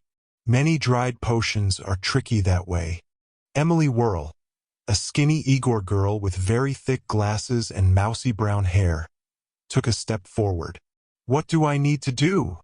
she asked timidly. "When I give you the signal," Baruti said gravely, holding up a finger, "blow as hard as you can, just as if you were blowing out the candles on your birthday cake. Can you do that?" Emily shrugged and glanced around nervously. "I guess so." Baruti smiled again. Deftly, he appended the envelope and poured a fine white powder into the palm of his right hand. Holding it carefully level, he pushed one of the stained glass doors open, admitting the sound of the rain on the steps outside. Holding the door open, he winked down at the Igor girl. "Now, Miss Whirl." The girl drew a breath, leaned forward, and blew as hard as she could. The dried potion powder swirled up out of Baruti's hand and flew through the doorway, forming complicated eddies in the wet air. As it merged with the rainy breeze, however, the powder changed. It sparkled and glowed faintly, spreading but not diminishing, forming a sort of dome of light, laced faintly with rainbows. A trifle, Baruti admitted with a smile, but a useful one. Thunder powder mixed with a pinch of leprechaun gold dust. You can mix it yourselves, using the ratios found on page 51 of your textbooks. He stepped out under the faintly shifting glow and looked up. No drops of rain fell on him despite the strengthening storm. A moment later he glanced back at the students gathered just inside. "Come, come!" He waved them forward with a laugh in his voice. Zane shrugged. "Professor Fugue never did that," he announced heartily, and stepped out into the rain. James and Ralph followed, and soon the entire class was threading through the wet campus, completely dry despite the increasing rain. A few older students, late for their own classes, ran past with their book bags held over their heads, their feet casting up dreary splashes on the footpaths. Baruti walked sedately, humming to himself again, while the rainbow-laden glow followed overhead, absorbing the rain with a sort of sparkling hiss. The class babbled happily and clustered around Emily Whirl, who grinned sheepishly and shrugged.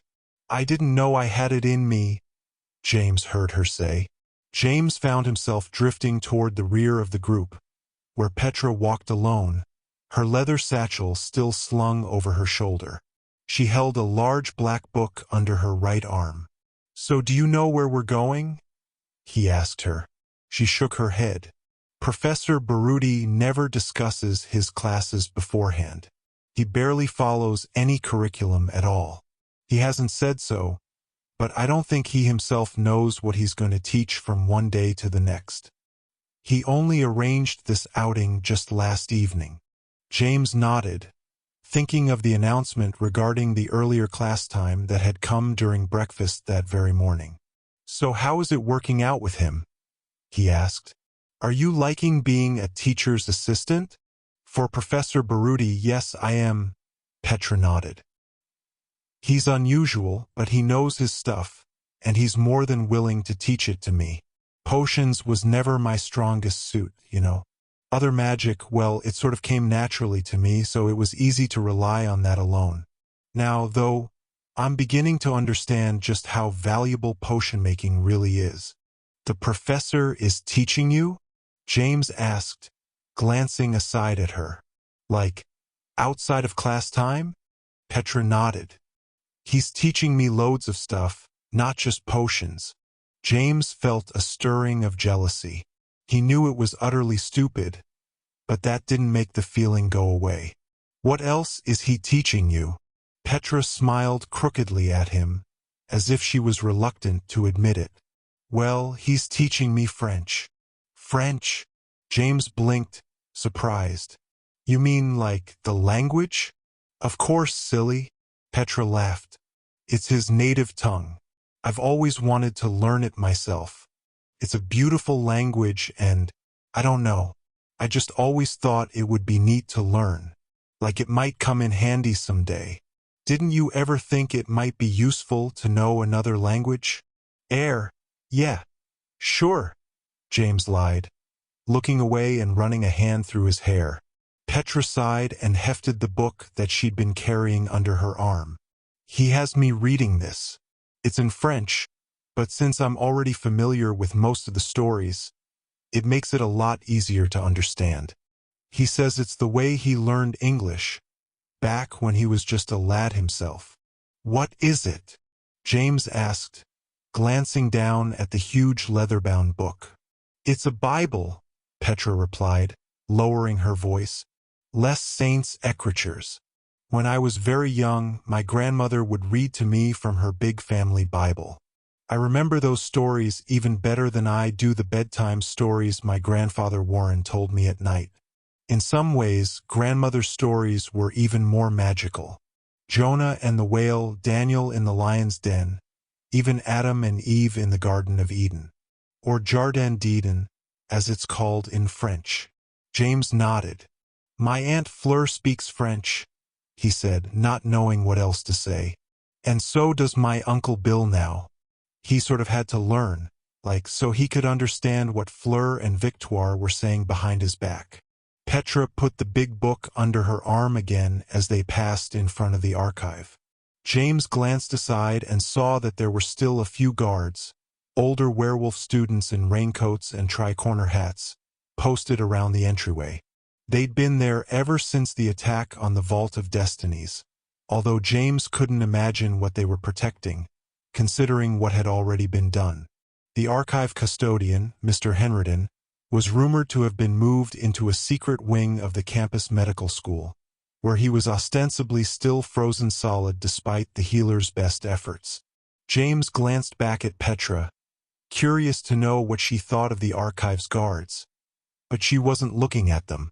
After a moment, in a very low voice, James asked, "Petra, are you still having dreams?" Petra blinked and looked aside at him. Thoughtfully, she replied, "I'm having different dreams now." James frowned. "Not the dream you wrote about?" "No," she said simply. James walked on for a long moment. Up ahead, Professor Baruti seemed to be leading the class around the ruin of Robert's mansion, toward the warping willow at the far end of the campus. James looked aside at Petra again. "Is there a castle in your dream?" he asked, his voice nearly a whisper. "A big black castle? Sticking out over a cliff?" Petra looked at James sharply, her brow lowering. "How would you know that?" James shook his head, not knowing how to answer. "I think I saw part of it, by accident, when I touched your dream story." He stopped and collected his thoughts for a moment before going on. "I think that we're still connected somehow. Remember the silver thread that appeared when you fell over the back of the Gwindamere?" Petra's eyes narrowed. "Yes," she answered in a low voice. James gulped. "Well, I think it's still there, just invisible. I don't know where it came from or why it happened, but it's powerful. It's like I tapped into something bigger than myself, somehow, but I don't know what. And now, it won't go away. I feel it," she whispered, unsmiling. "But I didn't know you could too." "I didn't," he replied. "At least not until I brushed your dream story in the bottom of my duffel bag. It was just a glimpse, but I saw something like a giant, ugly castle, all black and sharp. It was sitting on a sort of cliff, sticking right out over the edge, almost like it was holding the cliff up, and not the other way around. I could only get a sense of it all because it was so strong, so sort of heavy. Is that what's in your dream?" Petra was still studying James as she walked, her eyes narrowed. Finally, she drew a long, deep breath. "It's just a dream," she answered, returning her gaze to the students marching along ahead of her. "It's not like it was before, not like what I wrote. Headmaster Merlin told me to chase it down, and that's what I did. I don't have the dream about that night on the lake anymore, the one where Izzy died. I haven't had that dream since the attack on the archive, in fact. It's like something broke the spell or changed it. This dream, I can handle." James watched Petra as she spoke.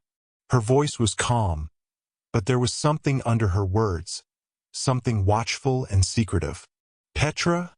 he asked in a near whisper. "Was it you that night, when the Vault of Destinies was attacked? Were you, maybe, sleepwalking?" "I was in my room that whole night," she answered blandly. "Izzy was with me. We were sleeping, just like I told Merlin. But—" James stopped and shook his head. "I could have sworn it was you. You looked at me. And there was another woman. Someone I think I recognized from the train." Petra's voice was oddly flat. "It was dark, James. Your eyes were probably playing tricks on you." "Maybe," James agreed faintly. "But who do you think it was, then? You think it really was those WULF nutters?"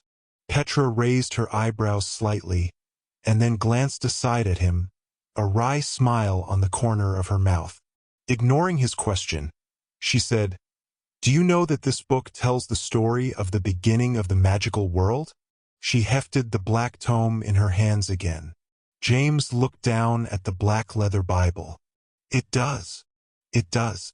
It says that when God first created people, heavenly beings came down to the earth and fell in love with human women. They took them as their wives, and when they bore children, they were different from other babies. Some grew up to be giants.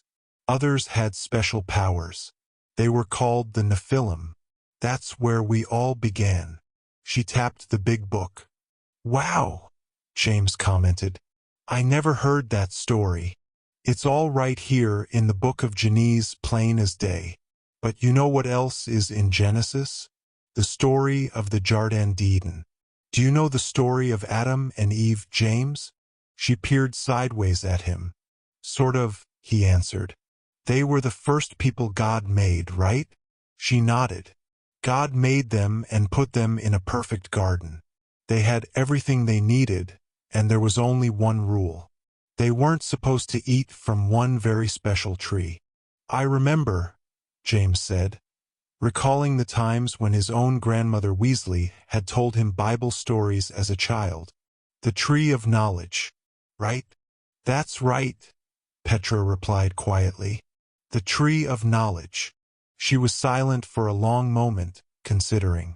But, James prodded, they didn't listen if I remember. No, Petra agreed, her voice still soft, distant. They didn't. Eve ate the fruit and then she gave it to Adam. I've been thinking about that a lot lately. There was only one thing they weren't supposed to do, and she did it anyway. She did it for both of them, and nothing's been the same ever since. James felt a coldness settle over him. He watched Petra, waiting for her to go on. When she didn't, he asked, So, why do you think Eve did it? Petra sighed again and looked up at the gray sky, past the glimmering rainbows that continued to shift overhead. She did it because she believed in her heart that it was the right choice, not only for her, but for everyone else. That's why she ate the fruit and why she gave it to her husband, and all the rest of us throughout the generations that followed. She wasn't evil. She was just misinformed. She was doing what she felt was best. James shook his head. So what does all that mean to us? Petra tucked the book back under her arm again and touched him on the shoulder. It means that we can't just rely on what we feel, James. We can't always trust our hearts. Sometimes, as hard as it is to accept, the heart is a liar.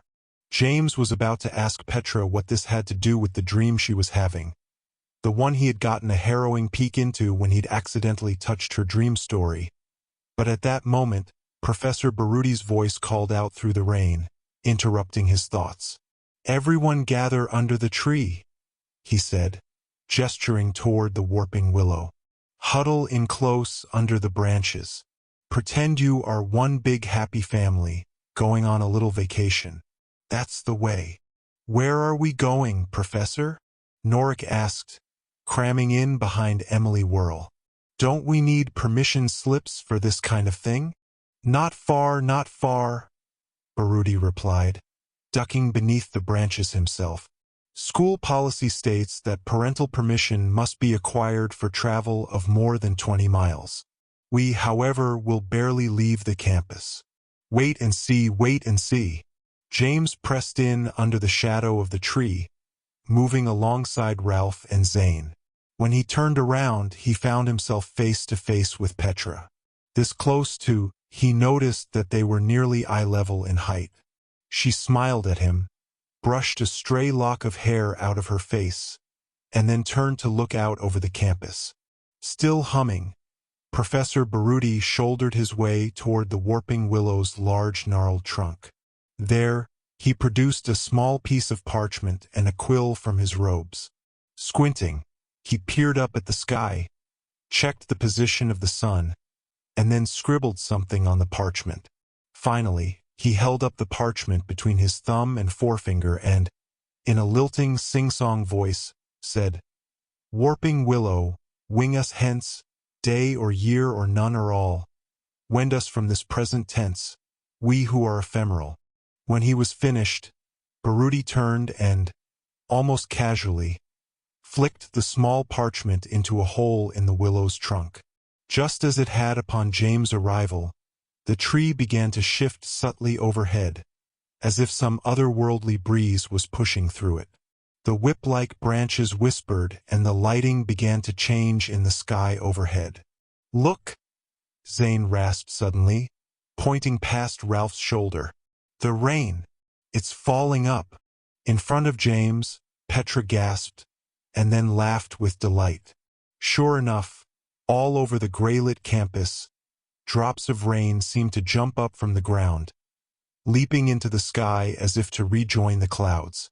Overhead, the tree whispered and stirred, and the backward rain grew faster, turning into a blur. Within seconds, James sensed the motion of the clouds, and then that of the sun beyond the clouds as it dipped back toward dawn. Darkness swept over the campus as time began to march backwards outside the canopy of the tree. "I never get tired of this," Zane commented breathlessly. Next to him, James nodded. Petra stood directly in front of James, looking out as the days and months began to march past. Her head moved slightly as she watched the sun turn into a golden streak and the leaves leap back up onto the trees, turning green and lush. Seasons went by and she sighed deeply. James watched her as she watched the view.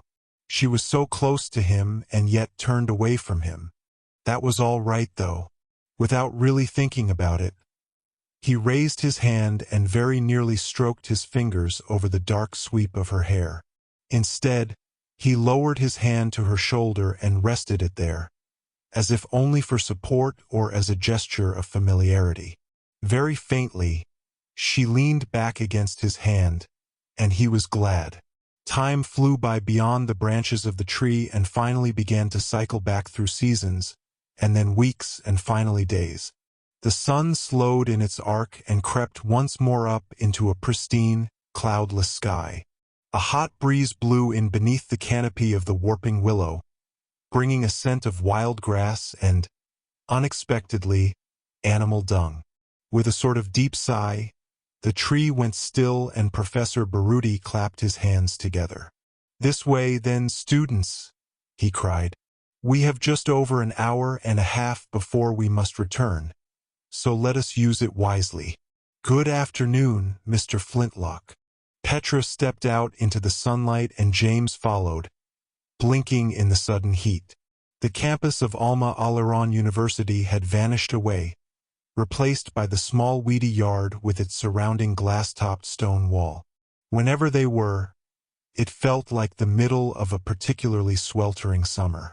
All around, students began to strip off their sweaters and blazers and fan themselves in the still air. James could vaguely hear a distant, low rumble. "What is that?" Zane asked quizzically, peering around and fanning himself with his tie. "Traffic. An airplane," Ralph suggested, looking up at the untouched blue sky. "Good day, Professor Baruti," Flintlock the troll said in his slow, gravelly voice, unlocking the gate's padlock. The growth over the gate was even thicker now than it had been when James had first seen it. Swaying leaves and vines completely obscured the view beyond. "Going to visit Miss Amatahi, I presume?" "Right you are, my stone-hearted friend," Baruti answered jovially. Flintlock smiled, pulling away the huge padlock while Baruti turned back toward the milling students. "Attention, class," he called. "Today, you may well learn more about the advanced art of potion-making than any textbook could teach you throughout the rest of the semester. We are about to visit a community that has been simmering magical elixirs for thousands of years and still does so today just as their forefathers did in eons past." Here, Baruti stopped and smiled to himself. "Of course, I mean today, in the purely rhetorical sense." "When are we, Professor?" Norik called out, mopping his forehead with his sleeve. "Since when do potion makers live in Muggle Philadelphia?" Baruti poked a finger into the air, as if to say wait and see. Then he turned to the troll. "Open the gate, S'il vous plaît, if you would, Mr. Flintlock. With one huge stony hand, Flintlock gripped the gate and pulled. There was a sustained ripping sound as years of vines and bushes were torn apart, half of the green mass riding the gate inwards as Flintlock swung it open. James had expected to see the residential street of Philadelphia outside the gate, but like the campus of Alma Aleron University, the street seemed to have vanished. In its place was a vast, uninterrupted prairie, dotted with trees and carpeted with tall, shushing grasses. A multitude of brown humps seemed to be swimming through the grasses in the hazy distance. "No way," Zane said as a huge grin spread across his face. Along with the rest of the class, the three boys pressed toward the gate, eager to see the entire view beyond. As James passed through, he found himself standing atop a low hill that overlooked miles of sunny valley. The river sparkled in the distance, snaking toward the horizon. James now recognized the brown humps in the grass as buffalo. An enormous herd of them followed the curves of the river, tossing their great shaggy heads and kicking up a cloud of dust that hovered all around them. "Well," James said, nudging Zane, "you said you thought that rumbling sound was traffic. You weren't too far off." "Wicked," Ralph said suddenly, turning. Both James and Zane followed his gaze. In the near distance, spreading away from the base of the hill upon which stood the Alma Aleron gate, was a teeming Native American village. Hundreds of buff-colored conical tents poked up from the grass, each decorated with colorful symbols and shapes. Trails of white smoke drifted into the sky from dozens of small fires, most tended by dark-skinned men with bare chests and long, neatly braided black hair. Children and women milled throughout the village as well, stretching buffalo skins, pounding grain in wooden bowls, or simply sitting cross-legged around the fires, conducting their councils. A woman was walking up the hill to meet the class, her jet-black hair shining in the sun, her short buckskin tunic swishing about her strong legs. "Good day to you, Ayasha," Baruti called down to her, bowing. "It is indeed," the woman replied. "I see you received my note about today's lesson."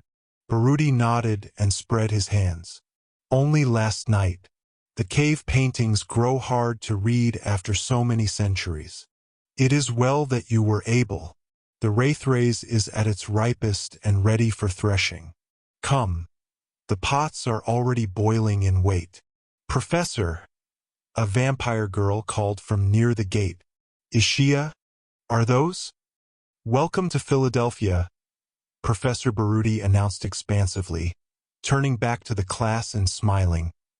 "Before it was Philadelphia, this is Shakamaxon, the largest extratemporal, unplottable Indian reservation in North America." Next to James, Ralph let out a long, low whistle. "Wow," he said slowly, his voice filled with awe. "Rose Weasley is going to be so mad." Chapter 12. Game Magic. That evening, the administration hall cafeteria buzzed with the anticipation of the season's first clutch cudgel match. As James waited in line with his tray, he looked around at the packed tables and milling students, most of whom were decked out in sweaters or scarves bearing their house colors, some even with their faces painted. Most prominently displayed, of course, were the acid green of the Igors and the autumn orange of the Bigfoots. To James' surprise, the Igors were apparently considered the stronger team, thus most of other houses had donned the Bigfoots' orange and blue, rooting for the team that they believed would be an easier victory for their own teams when the time came. Many upperclassmen and college-age students had turned out in the cafeteria in preparation for the evening's match, showing just how seriously the population of Alma Aleron took the sport.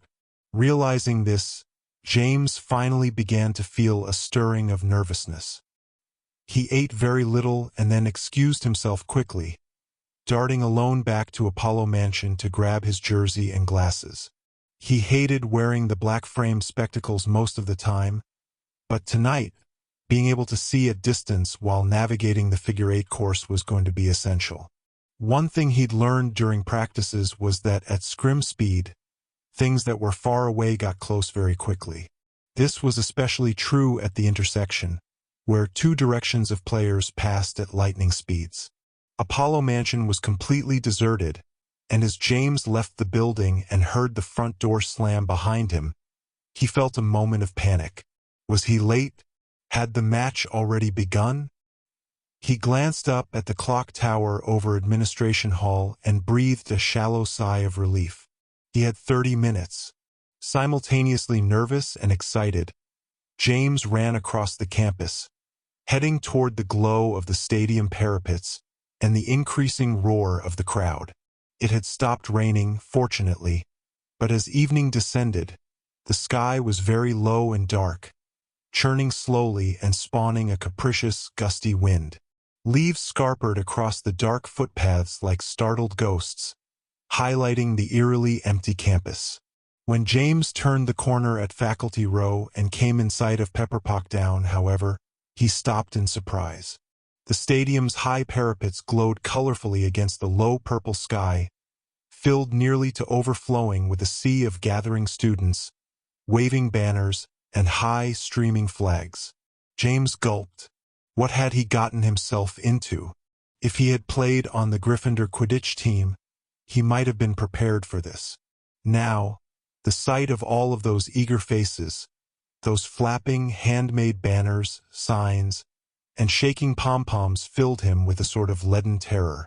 They were all waiting to see him fly a scrim, to watch him score goals, or, always a possibility, to fail miserably and perhaps even fall to his doom. It was like his first time trying out for the Gryffindor Quidditch team, but this time with the entire school watching. If he failed this time, as he had on that day back during his first year at Hogwarts, then he'd never live it down, not in a million years. He swallowed past a hard lump in his throat, listened to the roar and chant of the crowd, and considered abandoning the whole thing.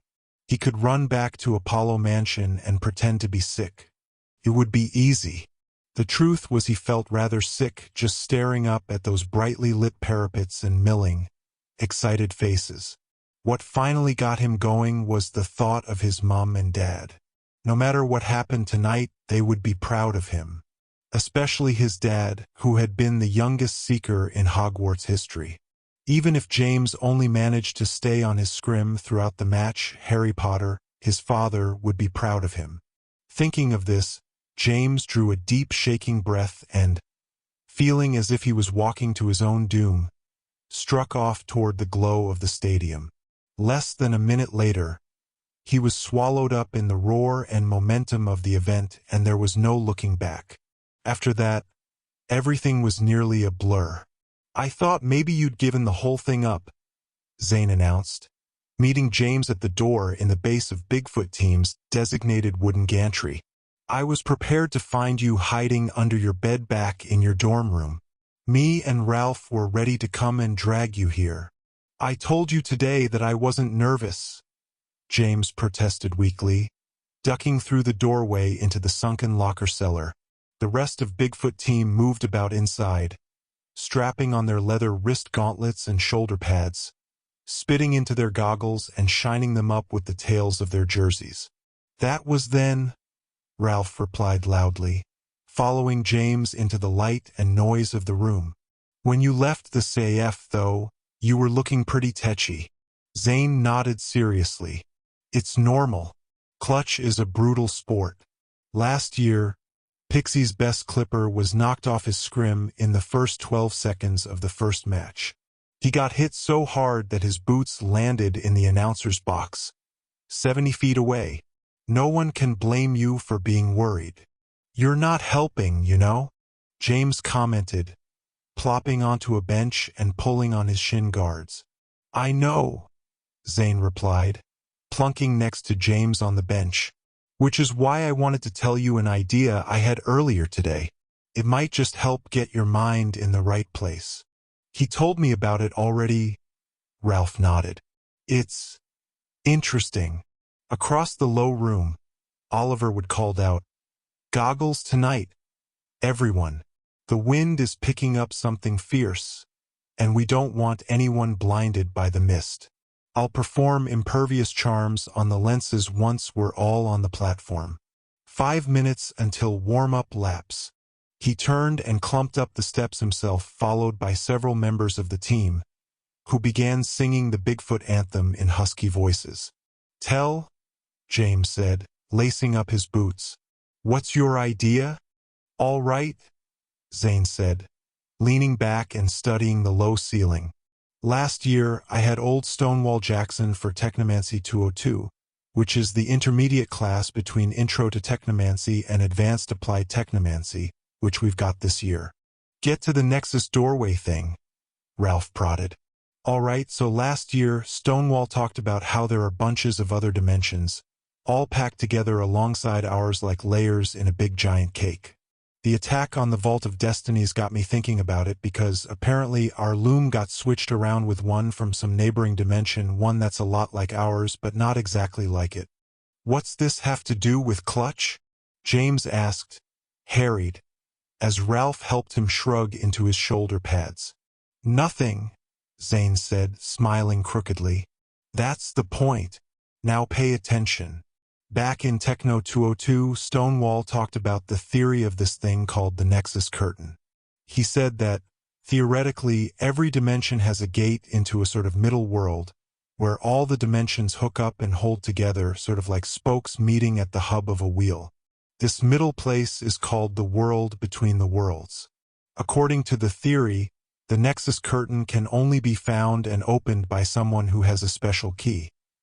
Something from one of those alternate dimensions. Those sorts of things are extremely hard to come by, though, which is why the Nexus Curtain is mostly just a theory and a legend at this point. Interesting as this is, James interrupted, standing and patting himself down, I just don't see the point. Why would anyone want to go to another dimension? This one has enough problems of its own, including surviving clutch cudgel matches in the dark during a windstorm. Where's my scrim? Right here, Ralph nodded, handing James the blue scrim with the painted-on flames that he had ridden on his first outing. 3 minutes, Potter, Norik called as he pounded up the wooden steps. Here's the point, Zane said hurriedly, warming to the subject and following James toward the steps. According to Jackson, somebody did find and open the Nexus Curtain once, somebody from this school, although it was a long time ago. His name was Professor Magnuson, and he apparently went through and never came back. James pulled his goggles on over his head and seated them awkwardly over his glasses. Fascinating, he said. Good for him. Wish I was there with him right now. Zane rolled his eyes. You're not paying attention, he said, punching James on his padded shoulder. Whoever attacked the Vault of Destinies stole a thread from the foreign dimension's loom. It's an object from another dimension. Don't you see? It could be used to open the Nexus Curtain. James stopped on the stairs and looked back at Zane over his shoulder, his brow furrowed. So whoever it was, they could have used the missing thread as a key and followed this Professor Magnuson bloke into wherever he went. They could be hiding there. Zane nodded, his eyebrows raised. And if they did, then that would explain how the missing crimson thread vanished without any trace. No one's been able to track it down or even sense the slightest hint of it ever since the night the vault was attacked. That doesn't make any sense at all with something that crazy magical unless they used it to escape into the world between the worlds. And if that's what they did, then no one is ever going to find them there because no one else has any way of getting past the Nexus Curtain. No one except maybe us. Zane has an idea, Ralph rasped, smiling crookedly. James looked from one boy to the other, his brow lowered. You're both completely daft, he said wonderingly. What in the world are you talking about? Adventure, Zane announced happily. Honor and mischief and really wild stuff, and maybe saving the universe while we're at it. You can't be serious, James proclaimed, shaking his head. My mum was right. You're both suffering from delusions of grandeur. My dad and your dad, Ralph and Merlin and all the rest of the best witches and wizards from 2 countries are working on this mystery, and you two think that they need a trio of school kids to give them a leg up. Zane shrugged. Wouldn't be the first time, he replied reasonably. If you recall, James said impatiently, the 3 of us failed miserably. We were supposed to prevent Merlin's return back during the Hall of Elders crossing, and instead we completely fell into Madame Delacroix's trap. We just got lucky because Merlin ended up being good, more or less. The world would probably be a lot better off if we had left everything well enough alone.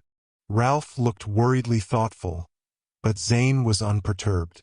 Worked though, didn't it? What worked? James asked, exasperated. Zane smiled. You're not worried about Clutch anymore. Now go. You'll do excellent. James rolled his eyes, turned, and ran up the steps, following the last of his teammates. The rest of the night happened so fast, so breathlessly, that James could barely keep up with it. His clearest memory was of standing in the darkness of the platform, looking out over the brightly lit parapet grandstands and hearing the ringing roar of the gathered crowds. Banners snapped in the wind as a misty rain began to fall again, making the platform shine as if it was coated with oil. Huddle up, team, Wood shouted over the damp wind. It's the first match of the season, so let's take it easy out there. I want to see a solid textbook match just like we've been practicing. Begin with swallow formation, bullies in front. Muckthatch, you'll start as keeper, but be prepared to switch with goblins if they stack their clippers. Got it. The team grunted in understanding. Next to James, Muckthatch the Bigfoot nodded his shaggy head and barked a guttural woof of agreement. Wood looked around at the gathered faces, his expression tense, and then stuck out his right hand, palm down. As one, the rest of the team piled their right hands on top of his Muckthatch last, his great furry-knuckled fingers as big as bananas. Go, feet! The team cried in unison, and then broke away, clutching their scrims. In the lead, Jasmine Jade dropped her scrim, stepped easily onto it, and kicked off into the darkness.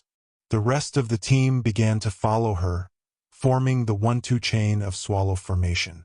James pressed his lips together tightly, swept his damp hair out of his face, and then strode toward the edge of the platform.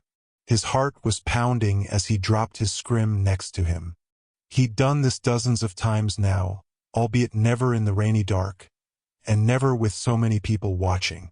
The crowd cheered loudly, echoing in the mist all around, but James ignored them. He nodded to himself, planted his right foot onto the smooth flat of his scrim, and kicked off. The team circled sedately through 2 laps of the figure-8 course, merging gradually with the members of Igor's team, whose short green cloaks flapped wetly in the wind. Hey Cornelius, an older Igor boy called, swinging comfortably alongside James on his long silvery scrim. James had learned, after several confusing interactions, that Cornelius was a generic American term for anyone with an English accent, based on a series of famous speeches given by former Minister of Magic Cornelius Fudge some decades earlier. I hope you aren't too attached to that board of yours, the boy said, grinning meanly. I plan on splitting it in 2 before the night's out. You'll have to catch me first, James replied lamely, avoiding the boy's eyes. You'll want to keep an eye peeled when you cross at the intersection. The boy nodded smugly. I'll be the one meeting you there, and I won't be playing nice. Igor's play for keeps. James grimaced, glancing down at the dark field far below. I'll keep that in mind. As the final warm-up lap completed, both teams had spread throughout the rings of the course, mixing and assembling into their beginning formations. Muckthatch hovered on his scrim over the middle ring, crouched and ready with his cudgel held before him, guarding the goal ring, which glowed faintly in the darkness. The Igor keeper, a rangy girl with a round, freckled face, flexed her knees on her own scrim, watching Muckthatch out of the corner of her eye.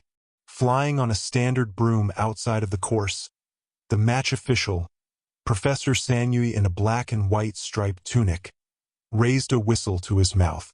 As Jasmine and the Igor team captain crossed the center ring, Sanyui blew his whistle, announcing the start of the match. 3 leather balls, the clutches, spiraled up into the air from 3 different directions, and the teams instantly fell upon them in an explosion of motion. James was starting the match in the position of clipper, but by the time he propelled his scrim through the center ring, all 3 clutches had already been collected. He glanced around, crouching low over his scrim, and saw that Norik had collected one of the clutches. The other 2 had been claimed by Igor team. Grimly, James sped up, meaning to catch the Igor clippers and try his best to knock them out of the rings, thus forcing them to relinquish the clutches. He was no longer nervous or worried, nor was he afraid of falling off his scrim and embarrassing or killing himself. Now all that mattered was the match. James became lost in the blur of the rings, the whoosh and buffet of the air as he passed by the other players, and the smack and thump as riders collided and spun away into the darkness. At first, the intersection seemed dreadfully frightening, but soon James came to anticipate it, throwing a darting glance toward the crossing stream to see who might be coming to meet him while he prepared to dodge or feint around them. Eventually, in fact, he saw how he could use the intersection to his advantage, using his speed and maneuverability in a strategic manner. As the match progressed, James began to throw in little false maneuvers to trick the opposing offense into flying off course or cause them to ram into each other. Dimly, he was aware of the applause of the crowd as he performed these moves, but it seemed far away and unimportant. By the 3rd quarter, James had grown confident enough to go on the offensive. During one cross passage, he leaned hard on his scrim, performing a perfect barrel roll, so that when he passed through the ring, he was completely upside down. The passing Igor clipper was so stunned by the move that James was able to easily jab out his hand, punch the clutch from beneath the boy's arm, and catch it as it lobbed into the air on the other side. All around, the crowd cheered wildly, leaping to their feet and stomping raucously. Protecting the clutch with both arms, James swept easily through the course the requisite 3 times, avoiding the Igor bullies, and finally lobbed the clutch toward the goal ring. The Igor keeper lunged for it with her cudgel, missing only barely, and James threw both hands into the air, celebrating his first goal along with the grandstands all around. By the 4th quarter, however, James realized that Bigfoot team was trailing the Igors by a score of 46-29. This was not because the Igors were better players necessarily, but because of the very thing that Zane had warned about. Magic was allowed in the sport of clutch cudgel, and the Igors used it quite liberally.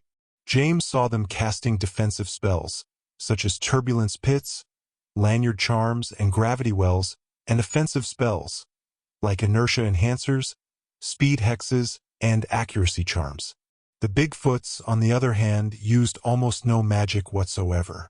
James had his wand with him, encased in the leather sleeve sewn into the lining of his gauntlet, but he had no idea what to do with it, not knowing any of the spells he saw the Igors casting. Finally, as the match neared its end, James grew desperate enough to perform one of the spells that he had learned during his earlier school years.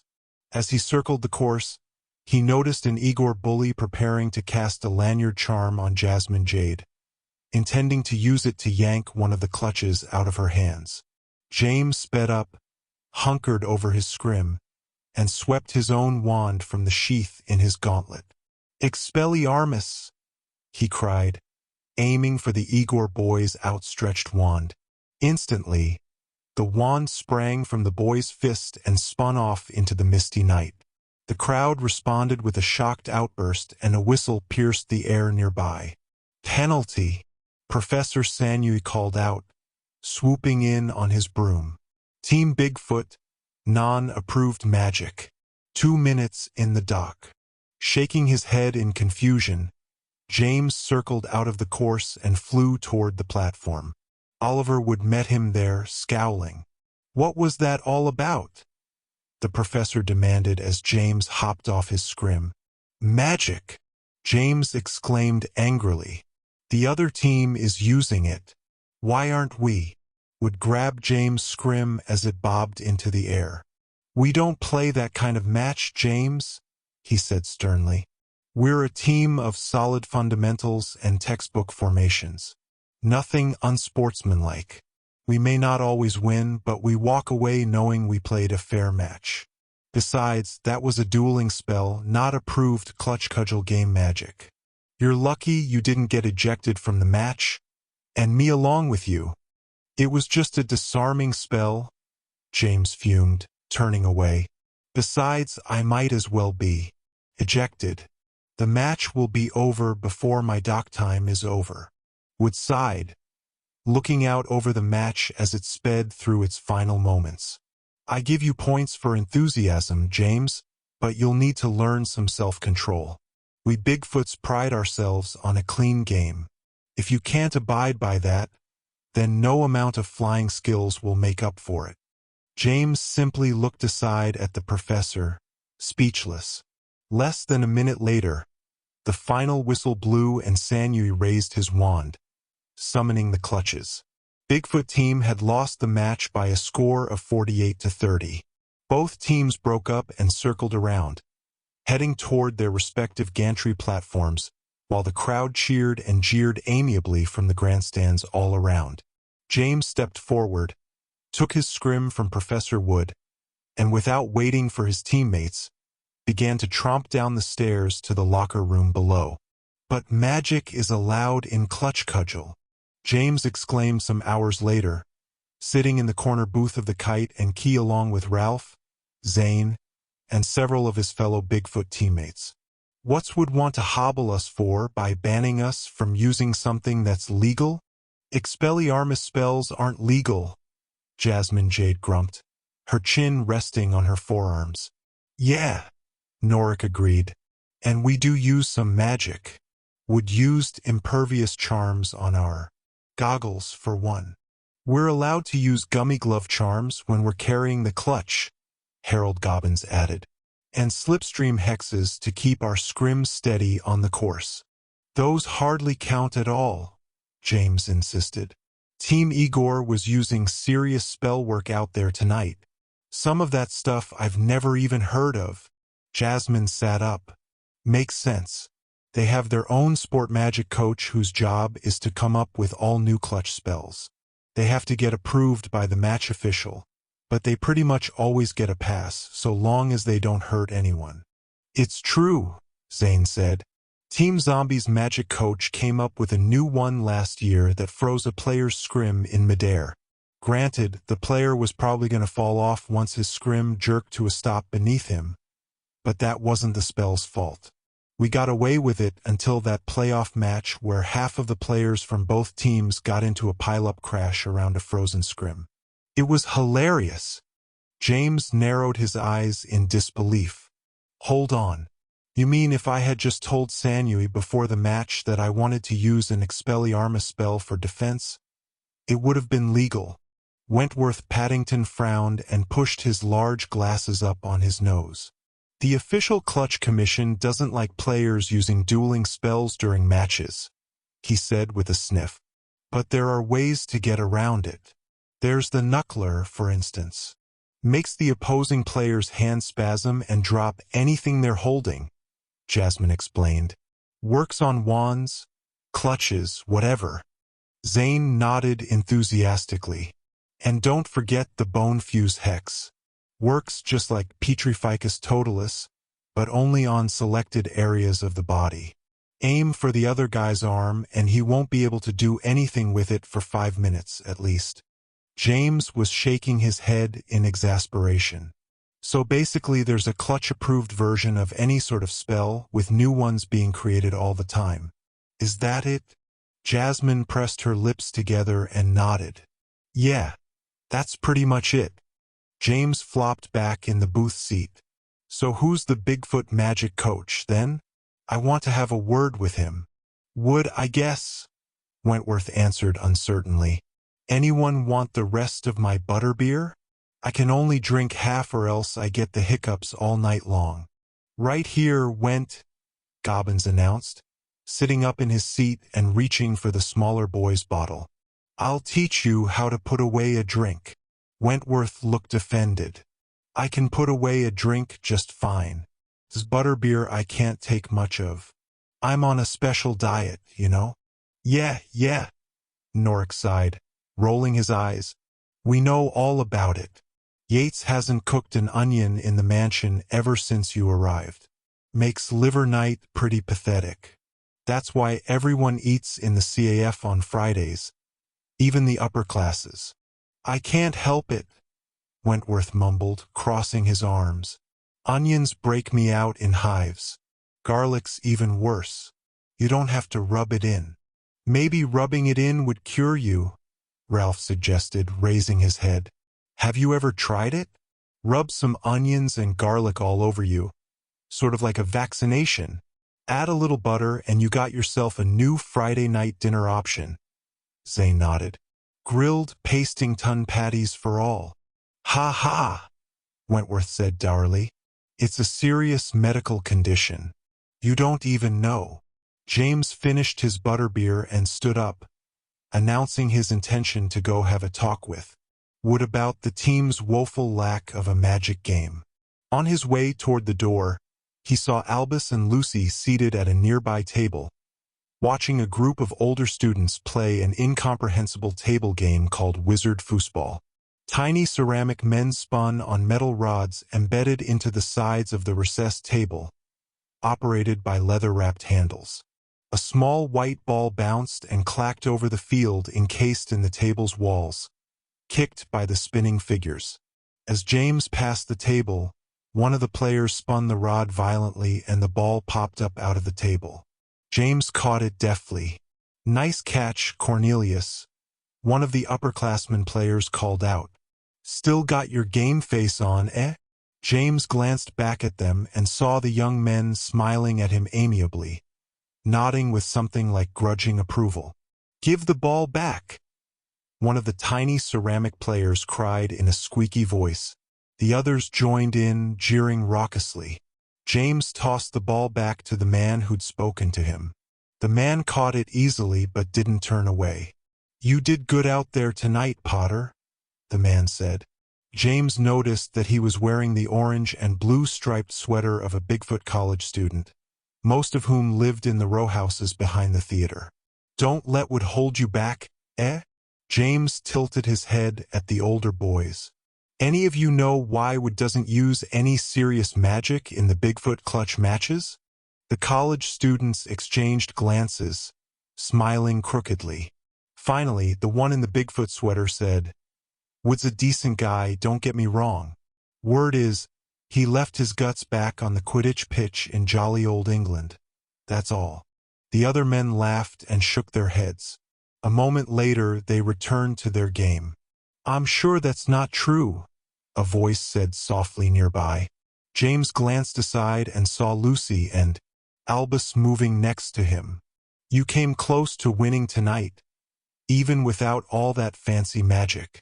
Nice flying out there, big brother, Albus agreed reluctantly. I tried out for Team Werewolf, but they just laughed at me. Said that only true-blood Americans get to fight on behalf of Werewolf House. That's awful, Lucy frowned. And against school policy. Not when it comes to clutch, Albus shrugged. Every house gets to make their own rules about who can be on the team as well as how often they practice, what gear they wear, all that kind of thing. I did sneak out to the field and try out one of those scrims. Let's just say I won't be pushing the issue with my new mates. I did make the Werewolf Quidditch team, though, mainly because they were a man short after their best beater graduated last year. I'll be facing off against your mate Zane this coming Thursday night. Mom, Dad, and Lil are coming. James glanced at his brother as they drifted toward the rear entrance of the Kite and Key. Did you see them tonight? Yeah. Didn't you? Albus replied. They sat with me in the werewolf grandstand. Mum covered her eyes most of the time, saying she couldn't bear to look.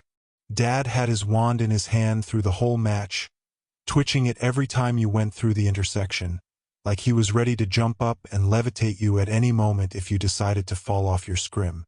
He was grinning, though, that mad grin he gets when he watches Quidditch matches back home.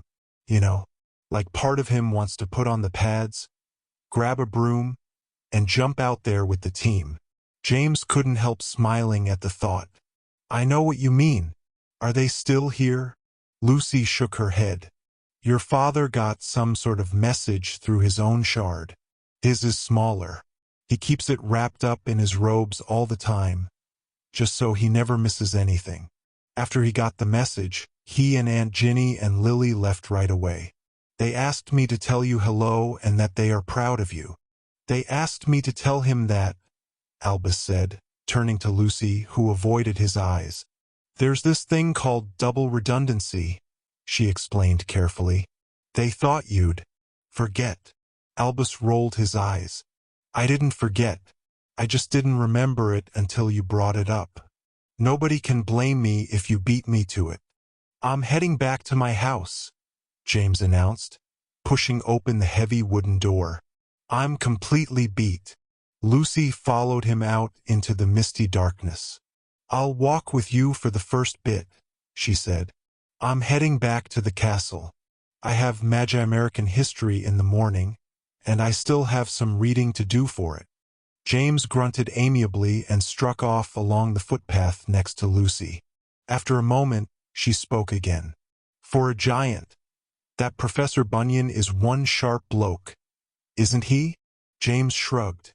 I guess. Seems like he comes from a completely different tribe of giants, doesn't it? He says he isn't part of a tribe at all.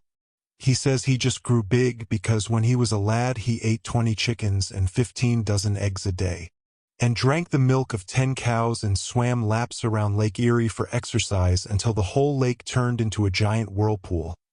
James nodded, smiling. You believe any of that? Lucy shook her head. I think those are what the Americans call tall tales. They're sort of like a mix between a myth and a legend.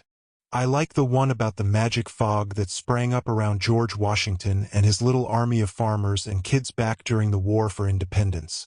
The one that hid them from all those huge British warships that were looking for them. I think that one was true, Lucy suggested uncertainly.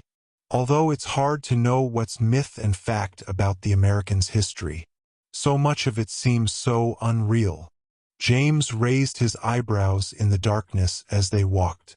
I don't know about history, but it still feels pretty unreal to me even now. Lucy laughed, but there was something odd about the sound of it. James glanced aside at her. What's up with you, Lou? He asked. She looked at him and then glanced quickly away. Nothing. What do you mean? James looked out over the campus. We passed the footpath to Erebus Castle back there by the Octosphere, you know. Lucy gazed back the way they'd come. You're right, she agreed. Silly me. I guess I'll head back then. Good night, James. James watched as Lucy smiled at him in the darkness, and then turned and ran back along the wet footpath. Her black hair bounced around her shoulders and shone in the light of a nearby lamppost. When she reached it, she glanced back, saw him watching, and stopped. You did really well tonight, she called out after a moment's pause. I was proud of you for trying to use magic even if it did get you into trouble. James blinked at her. He opened his mouth to thank her, but before he could, she spun on her heels and ran into the darkness, following the narrow flagstone path to Erebus Castle. James closed his mouth again and watched Lucy's silhouette vanish into the shadow of the trees. What in the world had gotten into her? Shaking his own head, he turned and walked the rest of the way to Apollo Mansion. He was exhausted and a little frustrated, but he was also filled with a certain giddy contentment. He had done well tonight. His mom and dad were proud of him, and he had succeeded in playing for his house clutch team while Albus had not. That last was a petty satisfaction, but it was satisfaction nonetheless. All that remained was the perplexing mystery of Professor Wood's reluctance to use serious magic in clutch matches. But James thought he could probably work that out. Even now, remembering the conversation he'd had with the professor some days earlier, he thought he could begin to grope around the edges of it. It was still hazy, but it had something to do with earning the respect of his dead parents, and maybe even himself. It was complicated and a little mad, but it made a certain backward logic. If using battle magic had earned with the shame of his parents, then perhaps he felt that avoiding it now, even in something as basic as a clutch match, would help him regain their ghostly approval. James shook his head. Being a grown-up was such mad, complicated business. He was glad that he was still, technically at least, a kid. Over the course of the following weeks, James never did speak to Professor Wood about the flaws of Team Bigfoot's clutch cudgel magic game. Instead, he studied the small gray rulebook that Wood had given him for his line-writing assignment, particularly the chapter entitled Offensive and Defensive Spellwork Fundamentals. There, he learned the essential magic associated with the game, including much of what he'd seen during the year's first match against Igor House. As the season progressed, James studied the magic games of the other house teams and found that each house approached their clutch cudgel magic in a distinct and different manner. The Igor's team, for instance, used conventional clutch spells most of the time, but occasionally surprised everyone with a spectacularly creative magical effort, often involving several players working in tandem. Such attempts failed as often as not, but they were always exciting to watch, and the crowd always cheered the Igor's bloody-minded grandiosity. Team Pixie, on the other hand, relied on endless variations of entirely original sport magic, mostly designed by Mother Newt herself. Pixie clutch magic was almost always pretty, sparkly, and effectively devastating, such as when the team captain, a girl named Ophelia Wright, enchanted the tail of her scrim to produce a stream of tiny rainbow-colored butterflies. The butterflies were admittedly beautiful, if rather fat and clumsy, so that as the opposing players flew into Ophelia's wake, they found themselves peppered with hundreds of splattering, colorful collisions, mucking up their uniforms and pasting over their goggles. James spent an inordinate amount of time in the campus library, looking up classic clutch cudgel magical strategies, often with Zane and Ralph alongside him. Secretly at first, James began to practice the offensive and defensive spells he was learning, using the bust of Sir Pepperpock in his dormitory room as a target. Often, Rose, Scorpius, and even Damien Damascus and Sabrina Hildegard would watch James' efforts via the shard on the back of his dormitory room door. "You're still emphasizing the second syllable of the lanyard charm," Rose announced critically on one occasion. "It's causing it to pull short too soon. And more twist in the wrist," Damien added, mimicking the move with his own wand on the other side of the shard. "See? You're looking for a nice spiral. Keeps your aim true." James ran his forearm across his brow. "Don't you lot have homework to do? You forget that it's a lot later here," Rose sniffed. "We're only staying up because you're so endlessly entertaining. It's better than telly." "Do the gravity well again," Sabrina suggested brightly, the quill bobbing in her hair. "I read that people who are really good at it can make one so strong that even light can't escape it. It's like a little miniature black hole." Ralph was lying on his bed, surrounded by a collection of quills, parchments, and snacks. Glancing up from his Magi-American history textbook, he asked, "How do you all know so much about clutch cudgel anyway?" "Library," Rose shrugged. "There's not a whole lot there, but we found a few old magazines that talk about it. Apparently, there is a clutch league in England, although hardly anyone's ever heard of it. I read an interview with the man who runs the league. He's rather intense. But there was some good discussion of the basic magic that goes along with the game. Have you been practicing that whistle hoopsie hex Damien came up with?" "I told you," James said, lowering his wand. "We're not allowed to use spells that hurt other players. Making the referee swallow his own whistle is a pretty obvious penalty." Can't be a penalty without a whistle blow, Zane mused from his lounge on James' bed. Right? If a foul is committed but there's no whistle to call it, is it really a foul? That's what I've been trying to say, Damien exclaimed from the other side of the shard. Forget it, James announced firmly. I'm not risking getting put in the dock again. You mind if I steal that whistle hoopsie bit, then? Zane asked brightly. I bet Warrington could put it to good use. James rolled his eyes. On the other side of the shard, Damien Damascus pointed a finger. I've got patent pending on that one, Walker. Don't you go stealing it and calling it your own. Wouldn't dream of it, Zane said in a wounded voice. By the third match of the season, James had finally grown confident enough to attempt some real clutch magic during the game. He waited until the fourth quarter of the match against Vampire House and, when he was sure Professor Wood was busy calling out formations, attempted a lanyard charm on the vampire clipper ahead of him. It worked perfectly. The clutch popped instantly from beneath the boy's arm and bobbed backwards in the air. James caught it against his chest, surprised and delighted at how simple it had been. The crowd responded with a rather surprised cheer, and as James zoomed through the intersection and around the Bigfoot platform, he saw Wood glancing around curiously, looking to see what the crowd was applauding. As James neared the end of his requisite 3 laps, he saw that 2 of the vampire bullies had assembled ahead of him, preparing to fall upon him and force him out of the course. James narrowed his eyes and raised his wand. Cresco gravitatus, he called, aiming for a point between and below the 2 vampire bullies. There was a very satisfying noise, rather like a reverse popping sound, and the 2 bullies were sucked downwards out of the course. They collided with each other at the point of the gravity well, and James was pleased to notice as he swooped past that the air seemed very slightly darker around the center of the spell.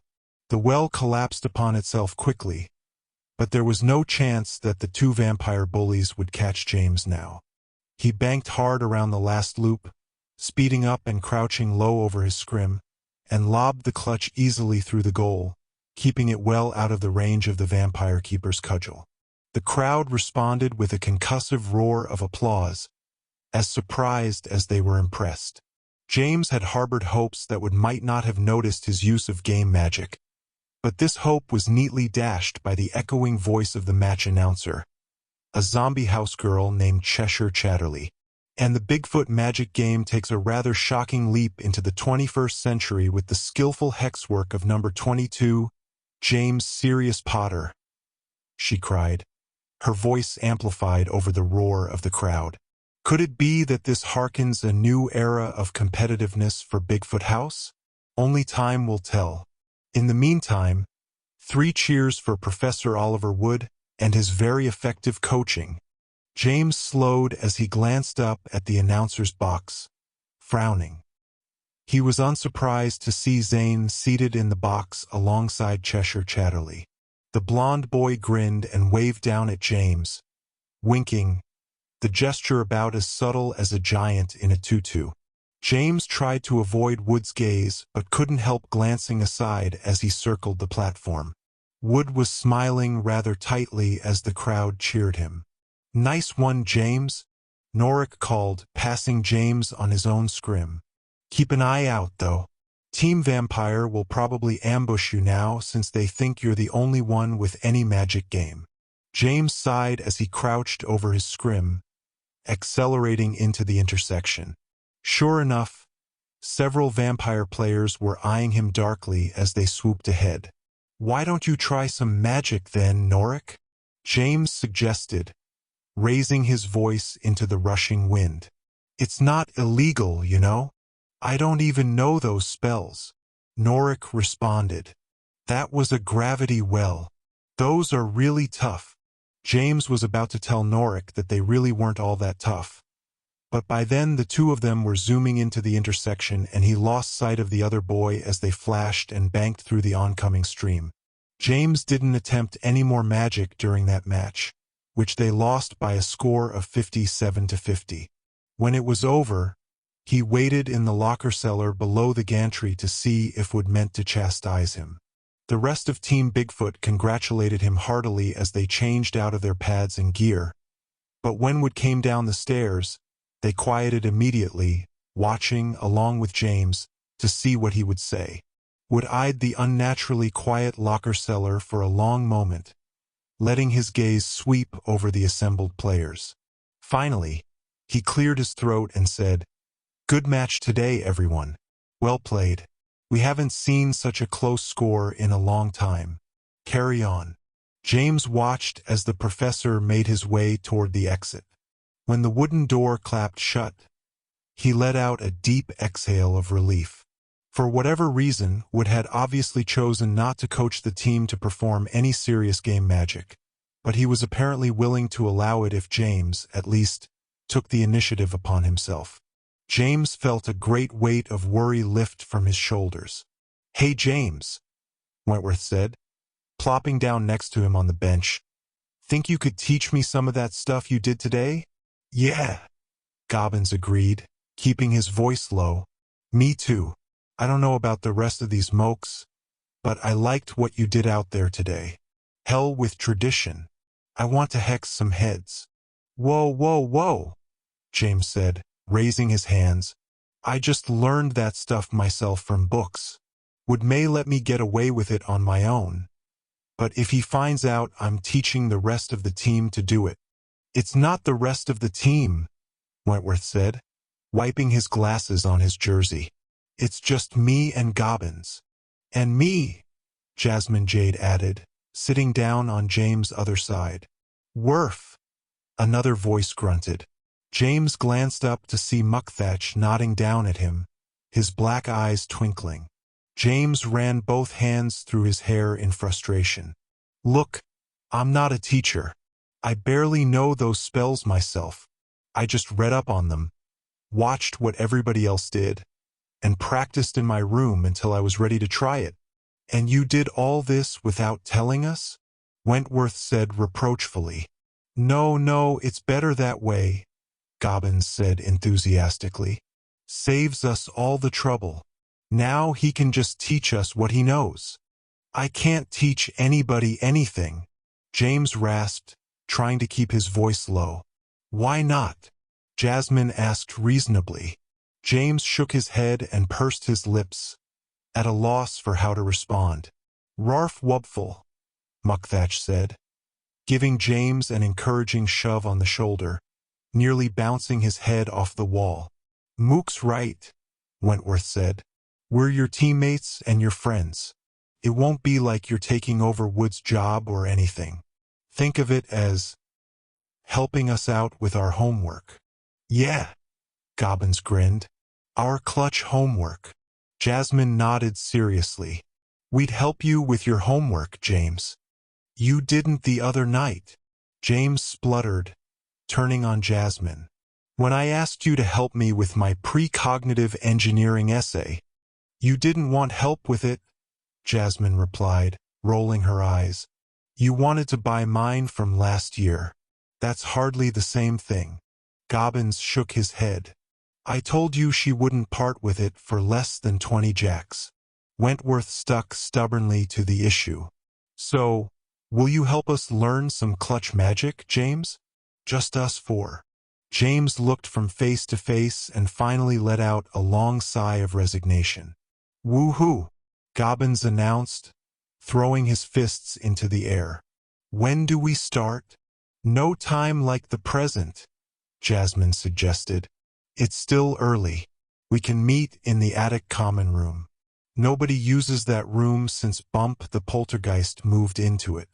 He won't bother us, though, as long as nobody minds having a few books thrown at them. Might even help. It'll give us something to aim at." James leaned forward and stripped off his clutch boots, letting the conversation roll on without him. Secretly, he wasn't all that upset about the prospect of teaching what he'd learned to a few other players, so long as it wasn't the entire team. He might still earn the ire of Professor Wood, but for the moment, James' aversion to getting into trouble was slightly outweighed by his desire to win at least one clutch match this season. By the time he and his teammates left the cellar and struck off into the twilight of Pepperpock Down, he was already planning what he'd teach them first. "Sorry, guys," James said to Ralph and Zane as they caught up to him. "No butterbeers in the Kite and Key tonight. I've been commandeered." "We figured," Zane nodded, sighing. "You gonna teach your team the old magical 23 skidoo?" "Shoo," James hissed, looking around. "Not the whole team. Just a couple of my mates. Keep it a secret, all right?" "Yeah," Wentworth countered, pushing himself up to his full height. "Well, Team Bigfoot's middle name is, Big," Jasmine suggested hopefully. "Big Magic," Gobbins nodded. "Thanks to James here, our new magic coach." The rest of the Bigfoots agreed heartily, cheering and clapping James on the back. Zane shook his head and rolled his eyes, smiling ruefully. "My hero," he said, nudging James with his elbow. James grinned sheepishly. Chapter 13. The Octosphere and the Arbiter. The semester unrolled like a carpet. James spent a few nights each week teaching clutch magic to his new friends under the canted ceiling of the attic common room. Bump, the house poltergeist, was quite different than what James had expected. Unlike Peeves, whose gleeful mischief and imp-like appearance were Hogwarts legend, Bump was barely a wisp of human-shaped smoke and a vague scent of mold. His primary method of communication was a variety of sneezes, wheezes, annoyed moans, and the occasional hacking cough. "Sounds like the ghost of someone who died of the sniffles," Ralph had commented, a little put off by the roaming, cranky specter. "It's a good theory," Wentworth agreed. "We thought the same thing, so we had him tested. Some teensy old lady from the medical college came over and took an ecto sample. According to her, Bump's a poltergeist, through and through." "She sure was teensy, wasn't she?" Jasmine concurred. "Her glasses were bigger than her head. I think she had some dwarf somewhere in her family tree." Gobbins poked his wand toward Bump, who moaned irritably and snaked off toward the bookshelf. "She said that there wasn't much point in checking. Really," he added. "She said that there hasn't been a real, bona fide ghost at the Aleron for decades." "Really?" James asked, curious. "Hogwarts is full of them. One of them used to be our history teacher. Why aren't there any here?" Wentworth shrugged where he sat by the door in an old high-backed easy chair. "Nobody knows. Maybe because of the time lock. Maybe ghosts just can't keep up with the way the campus roams all over the centuries every day." "But there used to be ghosts," Gobbins countered. "A long time ago. I've heard stories about them. Percival Pepperpock was one of 'em even. And that old janitor, Freddie something or other. He was always trying to scare people. But he insisted on wearing this old stripy sweater and fedora hat, which is pretty hard to pull off even if you aren't trying to be all spooky." "So what happened to all the ghosts then?" Ralph asked. Jasmine shook her head. "Like Went said, nobody knows for sure. Maybe they just don't make ghosts like they used to." Muckthatch grunted and barked, anxious to get on with the lesson. Things went well enough and James' initial concerns began to wear off. The third time the group met, however, Norik appeared in the attic common room, having heard about the clutch magic practices that were secretly taking place there. Grudgingly, James allowed him to stay, so long as he kept the lessons a secret.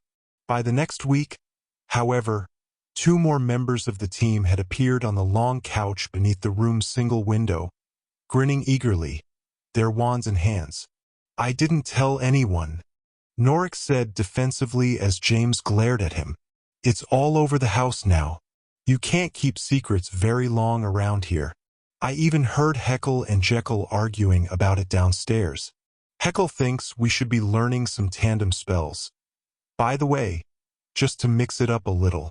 James sighed. The truth was that he didn't really mind. Team Bigfoot's clutch magic was coming along slowly but surely, even if it was fairly standard stuff. James sensed that Professor Wood was still somewhat uncomfortable with it, but he had not yet said anything about it. Perhaps this was because the team had not yet won a match, even though the final scores were growing increasingly close. The last match, in fact, had ended in a tie. James had been disappointed to learn that, according to the rules of Clutch Cudgel, a tie game translated to a win for whatever team had had the best record coming into the match, thus giving Team Pixie a technical victory. It had been a moral win for the Bigfoots, nonetheless, and there had been raucous celebration in the locker cellar following the match. As the team carried their good cheer with them back to Apollo Mansion, James recalled his dad's stories about Quidditch at Hogwarts and felt, for the first time, a deep sense of pride that he was living up to his father's image. In fact, according to the old stories, Oliver Wood himself had been quite the formidable player and had been madly passionate about winning. Perhaps Wood's reluctance to use offensive and defensive magic, whether or not it was rooted in his insecurities about his deceased parents and their disapproval of his participation in the Battle of Hogwarts, was held in check by his much older love of sporting victory. James hoped so. He still had more things he wanted to try. "All right, you lot," he said, now speaking to slightly more than half of the entire Bigfoot Clutch team, crammed uncomfortably into the attic common room. "That's everything I know. Time for us to get a little creative. Your homework over the weekend is to research something new, something that the other teams will never expect us to know, and come back Monday ready to teach it to the rest of us." "Got it." There was a rumble of eager excitement throughout the cramped space. Bump lurked by the bookcase with a large encyclopedia in his wispy hand, as if he couldn't choose who to throw it at. Across the campus, the leaves had all finally drifted from the trees, carpeting the lawns with orange and yellow. The trees scratched their bare branches at the sky as winter settled slowly over the campus, bringing gusty winds and an increasing chill. James broke out his heavy cloak and began wearing it to classes, buttoned dutifully beneath his chin, its stiff collar sticking up around his ears. "Very dashing," Lucy had said on one gray day, smiling crookedly at her cousin as they made their way toward Administration Hall for lunch. "You'd fit right in at Vampire House. Cloaks are all the rage this year." Along with plastic fangs and black hair dye, Albus grumped next to her, walking with his hands stuffed into his blazer pockets. Lucy clucked her tongue. "You're just mad because you lost the Quidditch tournament to us." "The tourney's not over yet," Albus countered stridently. "And I'm rooting for Zane and his zombies to beat you all in the final." Lucy shrugged as if she didn't care. "May the best team win, of course." Albus bristled but didn't pursue it any further.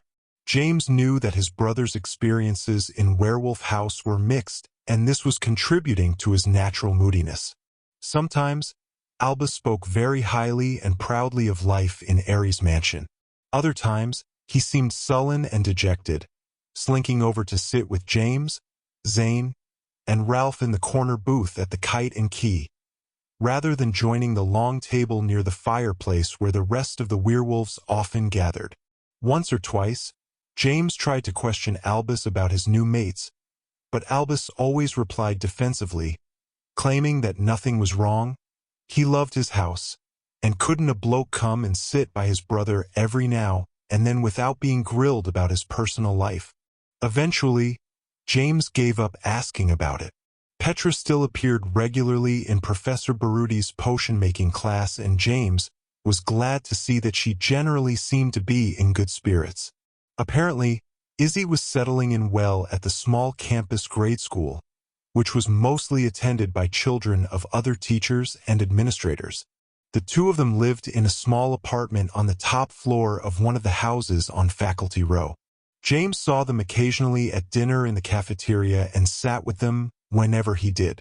Strangely, those were the times when he felt the most homesick for Hogwarts, even more so than when he talked to Rose, Scorpius, and the rest via the Shard.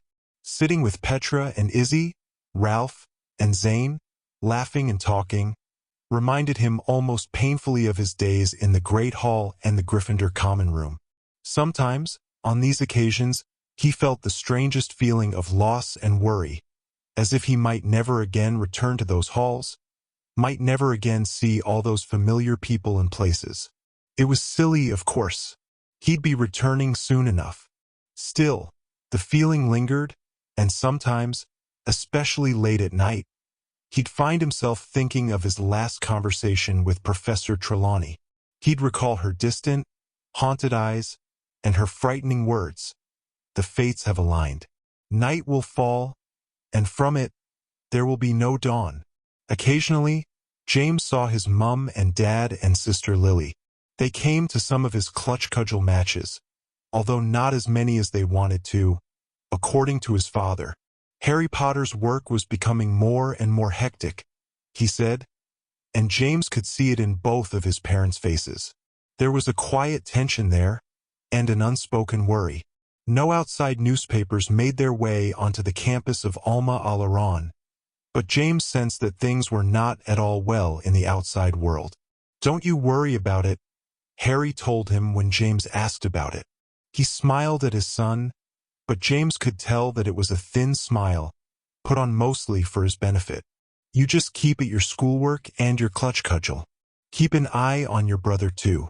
Your mother and I are a little worried about him and those new friends of his in Werewolf House." James shrugged and nodded. His dad was masking his larger worries with concerns about how Howl might be fitting in with his fellow werewolves. It was rather unsettling, but James determined not to make it his problem. He had done that enough over the last 2 years. "I've heard of this Professor Magnuson bloke," James told Ralph and Zane the following weekend, walking along the cold flagstone footpath and kicking piles of dead leaves. "Back during our first year. Remember when I told you about sneaking out with the invisibility cloak and following my dad and Chancellor Franklin around during their midnight meeting? Franklin said something about Magnuson, made it sound like he was a real troublemaker. Compared him to that Umbridge witch that Dad told us about from back in his own day. That's pretty bad." Ralph considered, frowning slightly. "I remember those stories. But Magnuson's the key to the whole thing," Zane insisted. "He's the one that found the key to the Nexus curtain. We could look him up in the archive. Maybe figure out how he did it.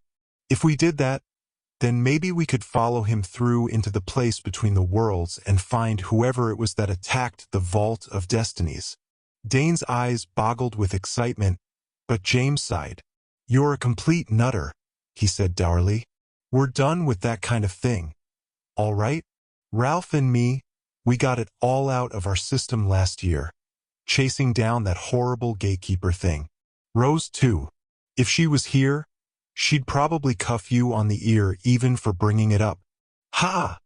Zane replied, unperturbed. "I've spoken to Rose about it already through the shard. She thinks it's worth checking out at least. So there." Ralph spoke up uncertainly. "She says we should just tell James' dad about it and let him look into it. It's his job, after all."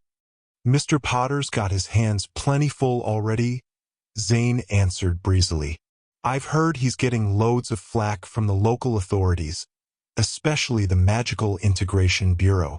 They're making things pretty tough for him, keeping him out of the loop." "What?" James exclaimed angrily. "Where'd you hear that?" "I eavesdropped on your dad and Chancellor Franklin in the Kite and Key after AL's last Quidditch match. Some of us don't need any invisibility cloaks to pull that off." James was rankled. But why would the local authorities shut him out? He was sent here to help them, wasn't he? "Apparently they're suspicious of him," Zane replied. "Remember, here in the States, the progressive element is all over the place. Not everyone believes all that drivel about how Voldy was just a revolutionary thinker and a champion of the people, put down by the magical ruling powers of the day. But enough idiots do believe it that it makes trouble for people like your dad. They think he himself might even be behind some of that WULF stuff. Apparently, they questioned him about the disappearance of that Muggle politician and the Chrysler Building. They even think he might have been in on the attack on the Vault of Destinies, especially since the missing thread managed to vanish without a trace and they've had no luck tracking it down, even though it'd leave a magical trail a mile wide. They think that your dad hasn't found the thread yet because maybe he doesn't really intend to. Like maybe he's covering for his own cronies or something. That's idiotic. James fumed. He's here to rout out the gang that did that stuff and stick them all in Azkaban. Ralph was thoughtful. Well, he said slowly, I'm not saying they're right, of course, but if he was involved with a group like the WULF, it would probably be the perfect cover for him to be on the team that was supposedly meant to investigate them. If you think about it from the progressive element point of view, that is. Dane was impressed. All that time you spent on Corsica's debate team really sunk in, didn't it, Ralphinator? You can think just like them when you need to. That's idiotic, James said again, kicking at a particularly large pile of leaves. The progressive element is idiotic, Zane replied. Once you believe in that kind of stuff, other stupid stuff becomes a lot easier to swallow. But why would they think my dad would ever join such a bunch of awful people? Ah, Zane said, smiling ruefully. That's an easy one. A lot of Americans think that the WULF is just a puppet organization, run by the Ministry of Magic and, specifically, the OR department itself.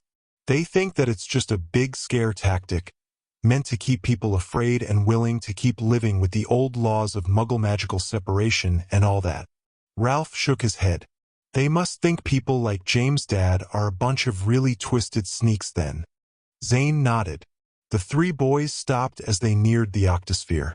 The big black orb floated in its watery bed, which was now pasted with dead leaves. A dull, nearly inaudible rumble came from the slowly revolving stone.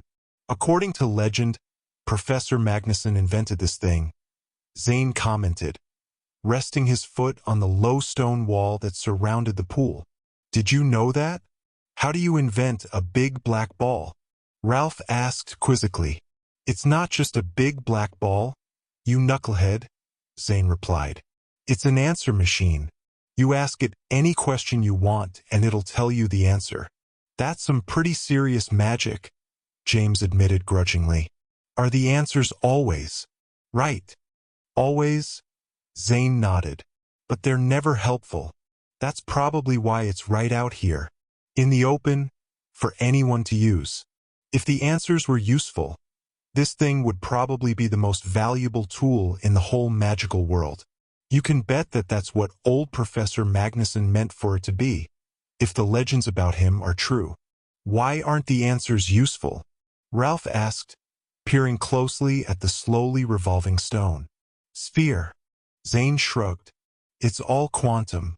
Magnuson was president of Igor House a century or so ago, and he was apparently a super genius about technomancy. He was a big believer in this thing called the Wizard's Grand Unification something or other. Yeah, James said, warming to the subject. Franklin talked about that when he took us on the tour of the archive. It's called the Wizard's Grand Unification theory. He says that people used to believe that if you could measure everything everywhere, then you'd be able to predict the future.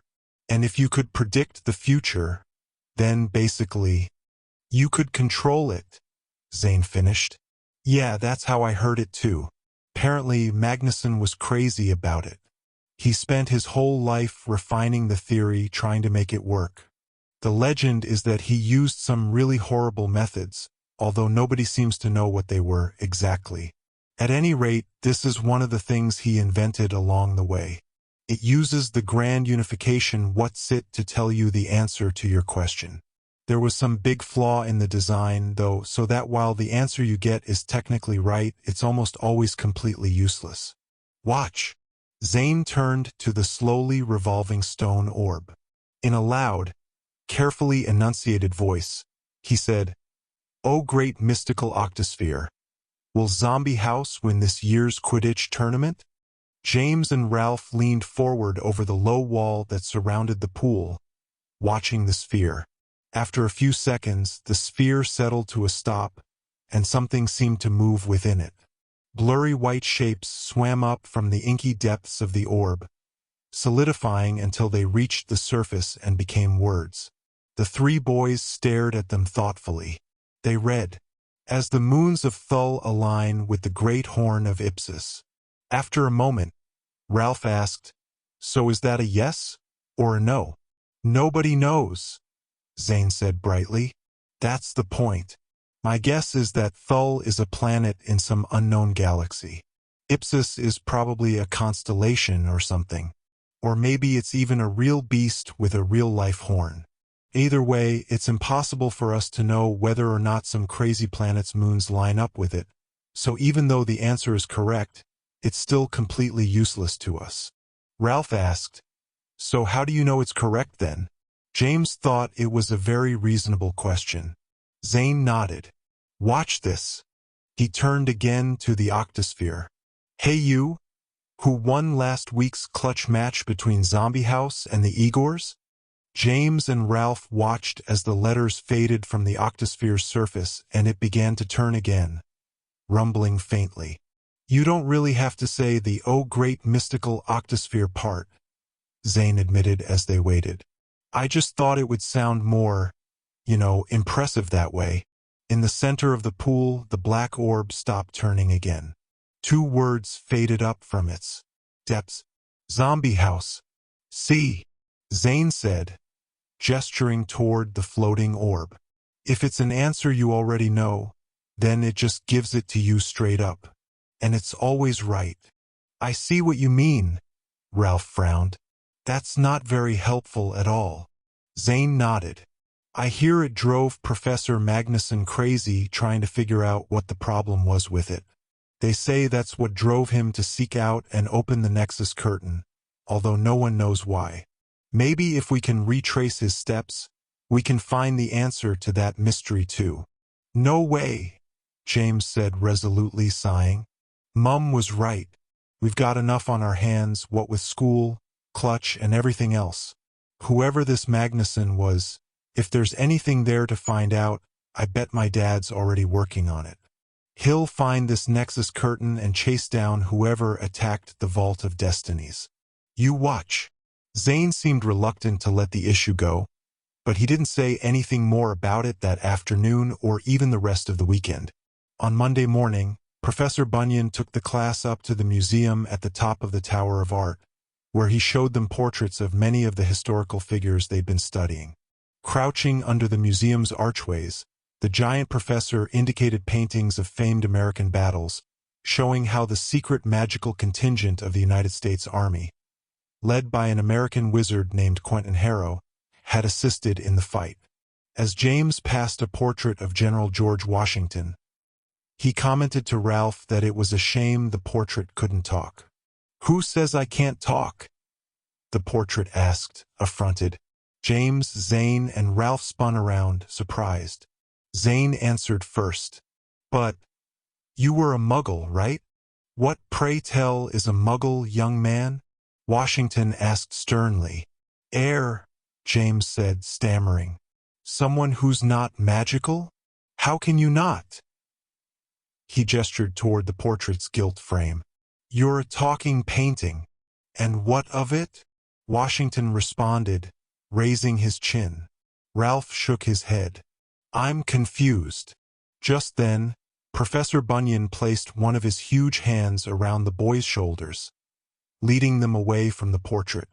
"We try not to talk to the portraits of the Muggle historical figures," he said quietly.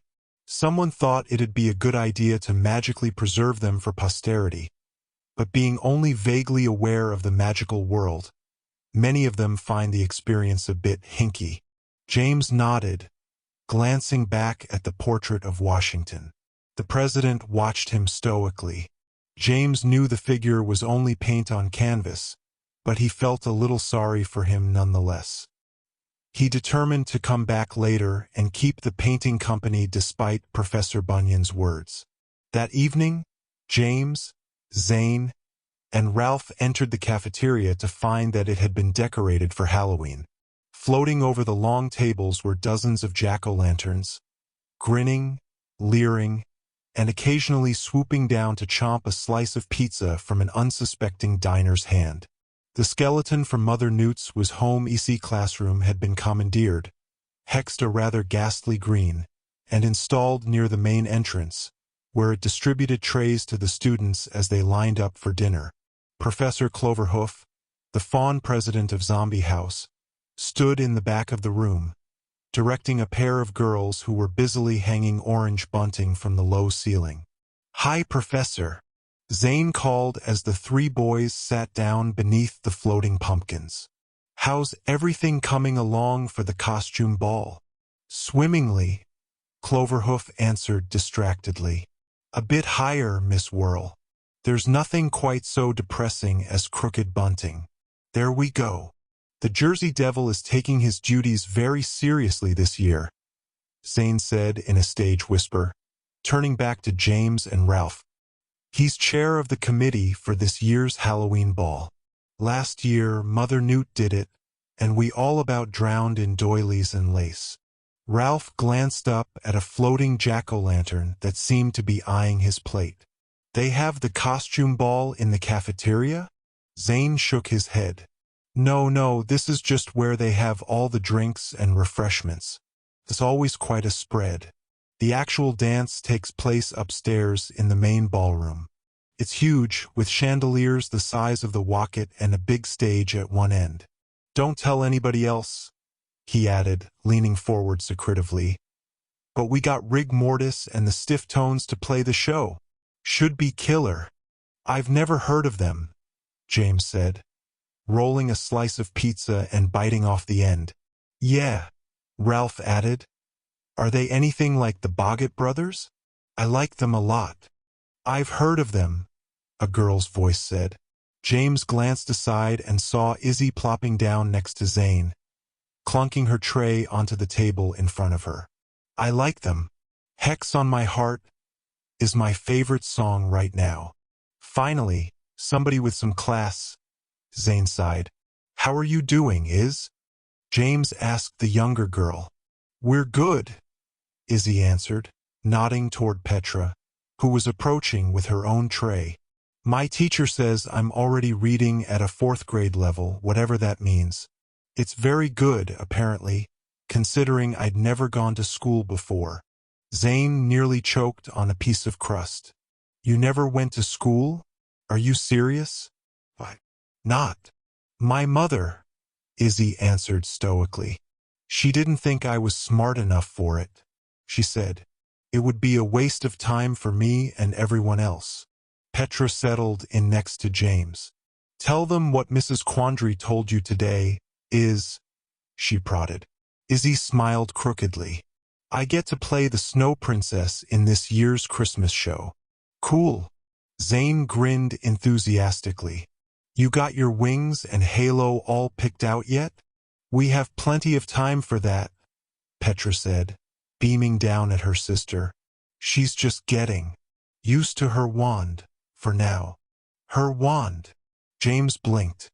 "But Izzy's not, How are things in Bigfoot House?" Petra asked, glancing aside at James and smiling.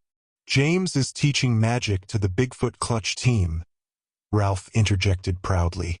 "Looks like the Bigfoots might win a match for the first time in, I don't know, ever, maybe."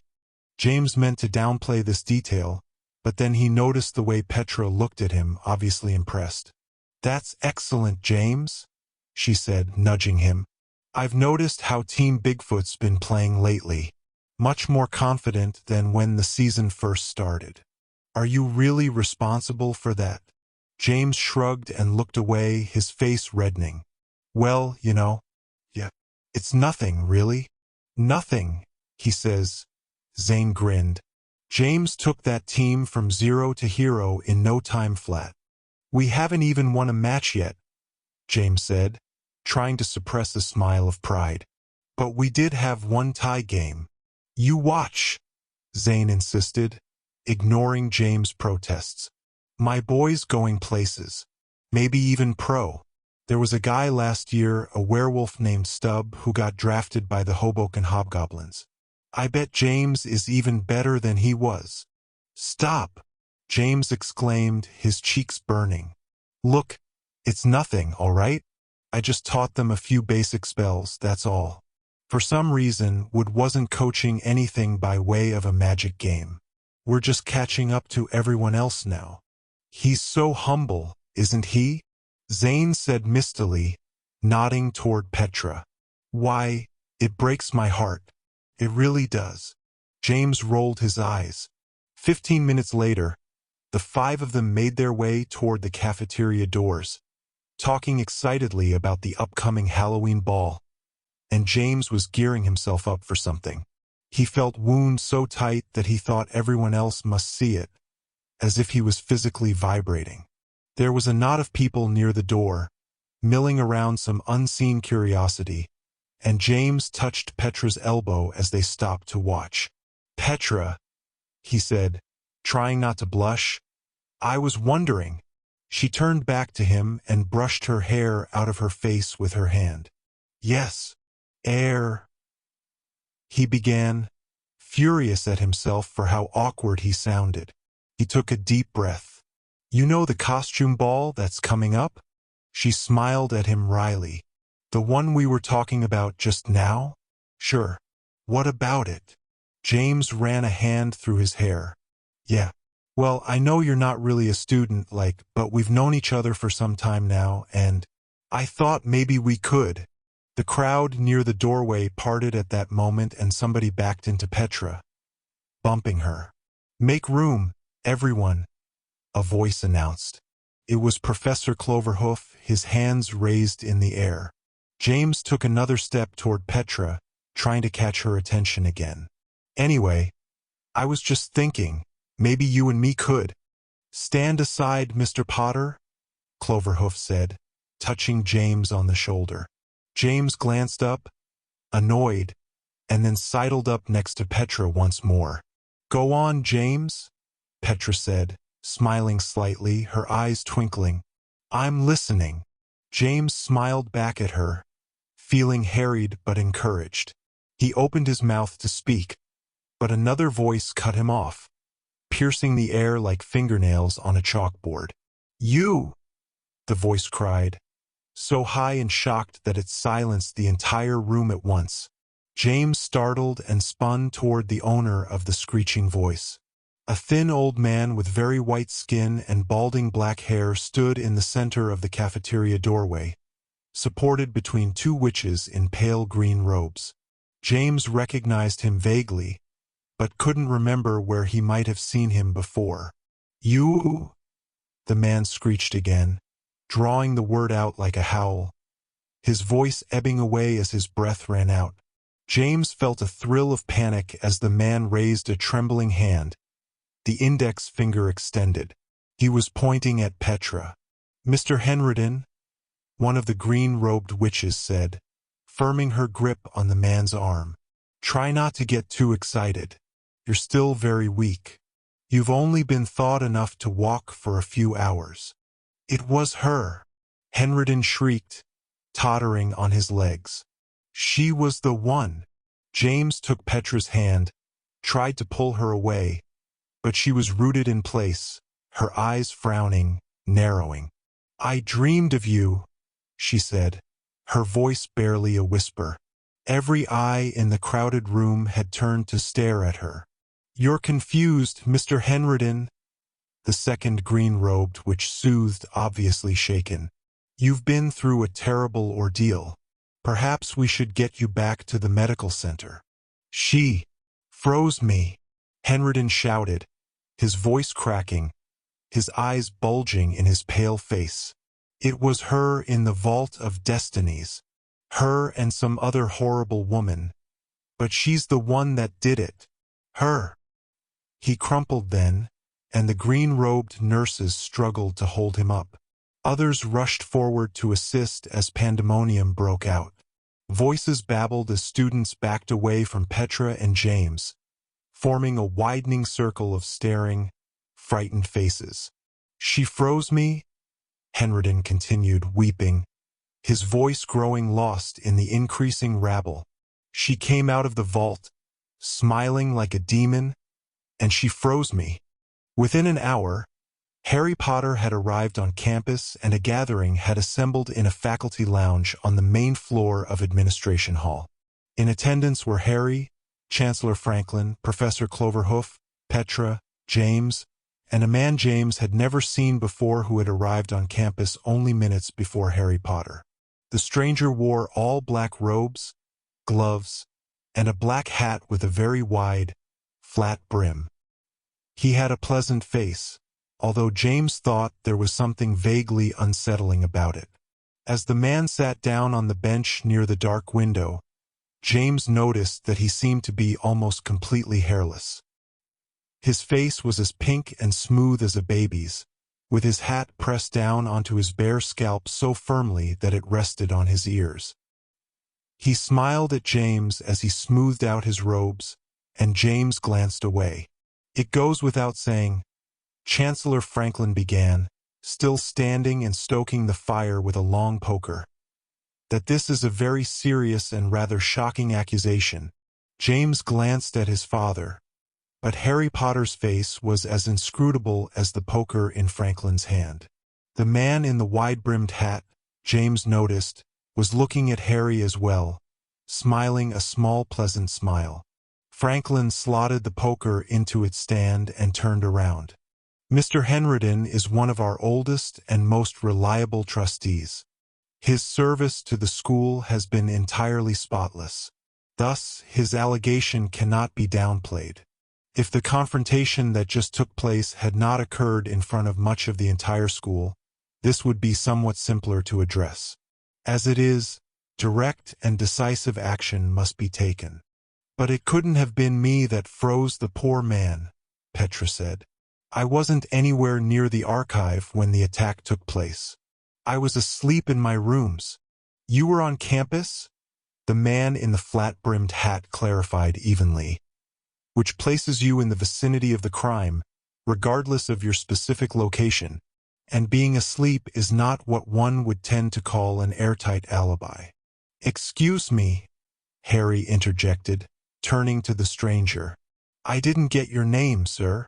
"I haven't given it," the man replied, still smiling pleasantly. "I assumed that that was the Chancellor's honor. I'd hate to overstep my bounds." "Pardon me," Franklin said with a note of impatience in his voice. "Mr. Potter, this is the Honorable Albert Keynes, General Arbiter for the Wizarding Court of the United States.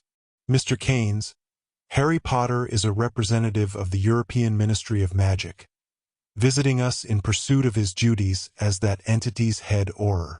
"A pleasure," Keynes nodded smugly, obscuring his face for a moment behind the black brim of his hat. "I'm impressed that you were able to be here on such short notice," Harry replied, unsmiling. "General Arbiter sounds like a rather demanding and important post." The man laughed lightly. "The title sounds more grand than it is, I'm afraid. There are, in fact, many of us stationed all around the country, performing our given duties to the best of our ability. My station covers only Pennsylvania, but I admit that the metropolitan Pittsburgh and Philadelphia areas do take up most of my time. I was in the vicinity when I received the message from Chancellor Franklin."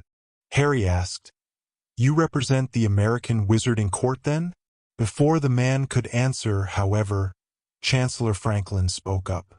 "We have a rather more hands-on approach to legal matters in the American magical world, Mr. Potter. A holdover from a time when magical individuals were scattered finally all across the country, making it necessary for the law to go to them, rather than the other way around. Mr. Keynes, in effect, is the American Wizarding Court. Judge, jury, and executioner," Professor Cloverhoof quipped darkly, buffing his nails on his lapel. Keynes nodded. "Crude but accurate enough, Professor," he said, and then turned to Harry. "I am an arbiter, Mr. Potter. My job is to make impartial judgments based on examination of the evidence and interviews of everyone involved in any given case. This is why I have requested that your son join us. I understand that he has observed much of what has taken place in connection with the attack on the Hall of Archives.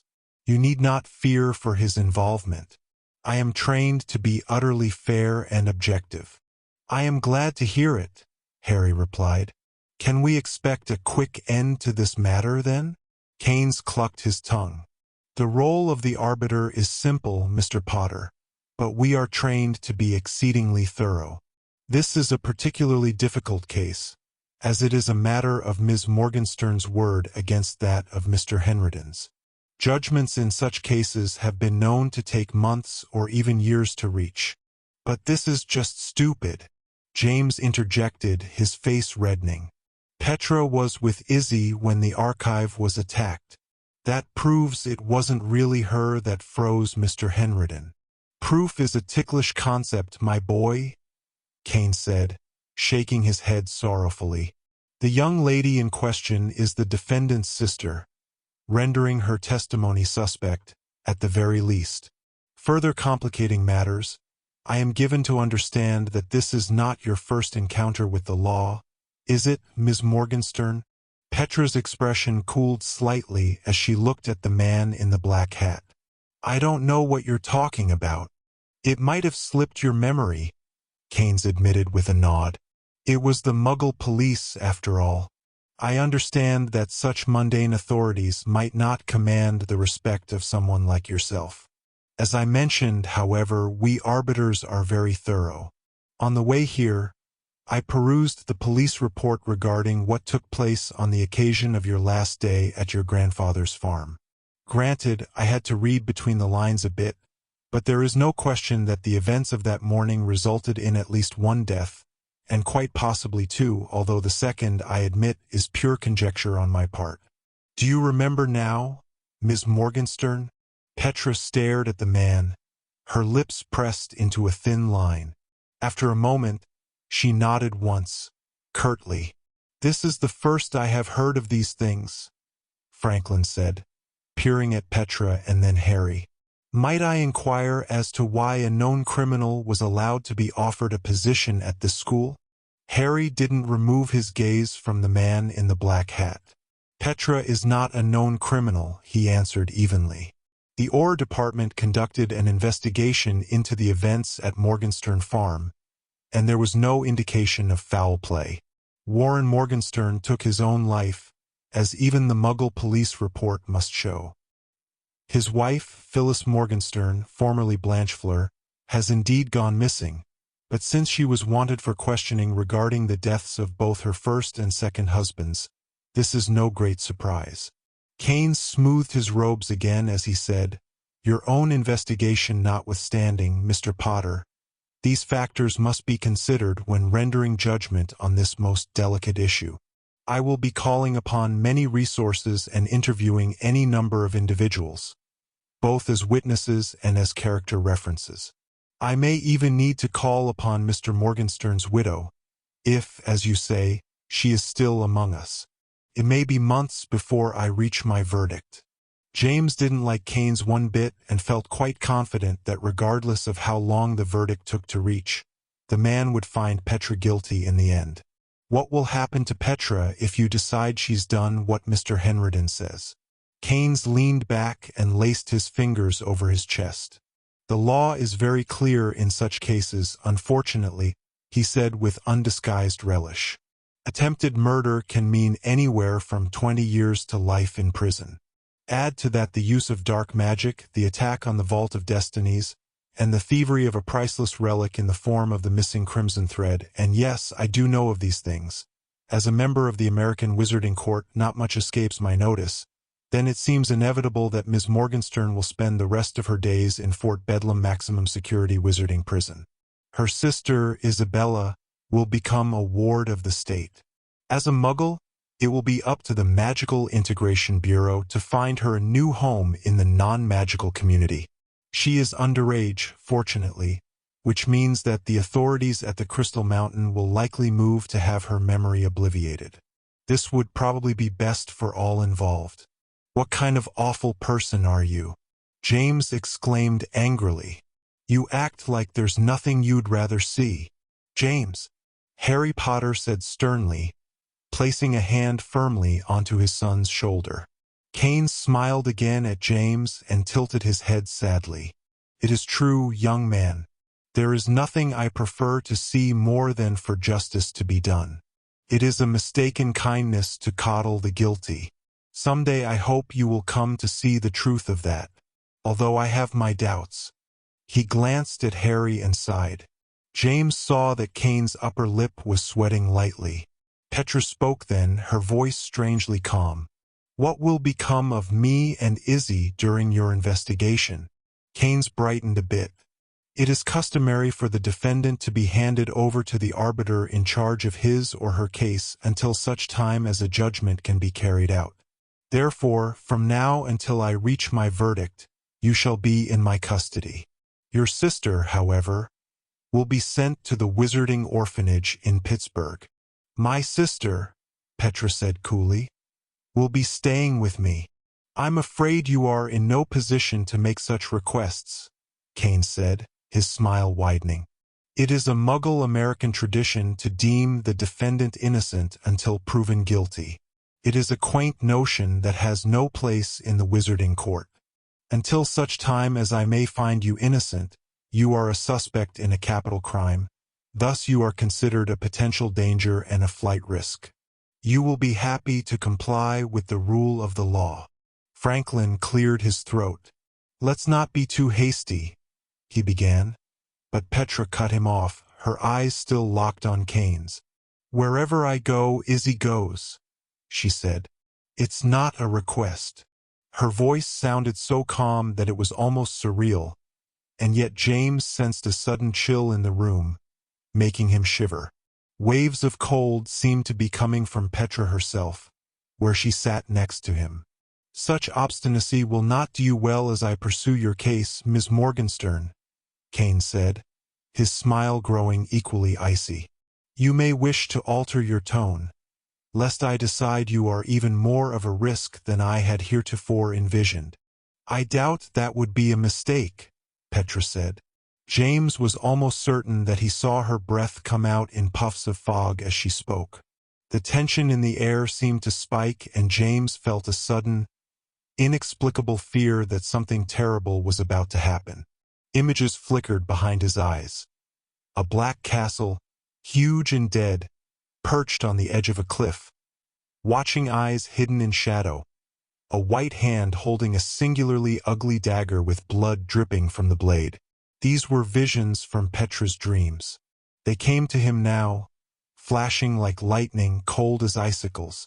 Somehow she was broadcasting them to him, apparently unintentionally, on that invisible silver cord that still connected him to her. It was as if she was cycling up, like some kind of magical generator. He felt it, and it was awful, terrifying. What was she? How could she be so mysteriously powerful? James looked across the room, toward Albert Kane's, and suddenly he wanted to yell at the man to shut up, to stop antagonizing Petra. Not only because James loved her, but because he was afraid of her. But then, surprisingly, James' father spoke. I completely understand your predicament, Mr. Keynes, he said, and his tone of voice seemed to sap the tension from the room. After all, I am a man of the law myself. I am responsible for Ms. Morgenstern's presence here.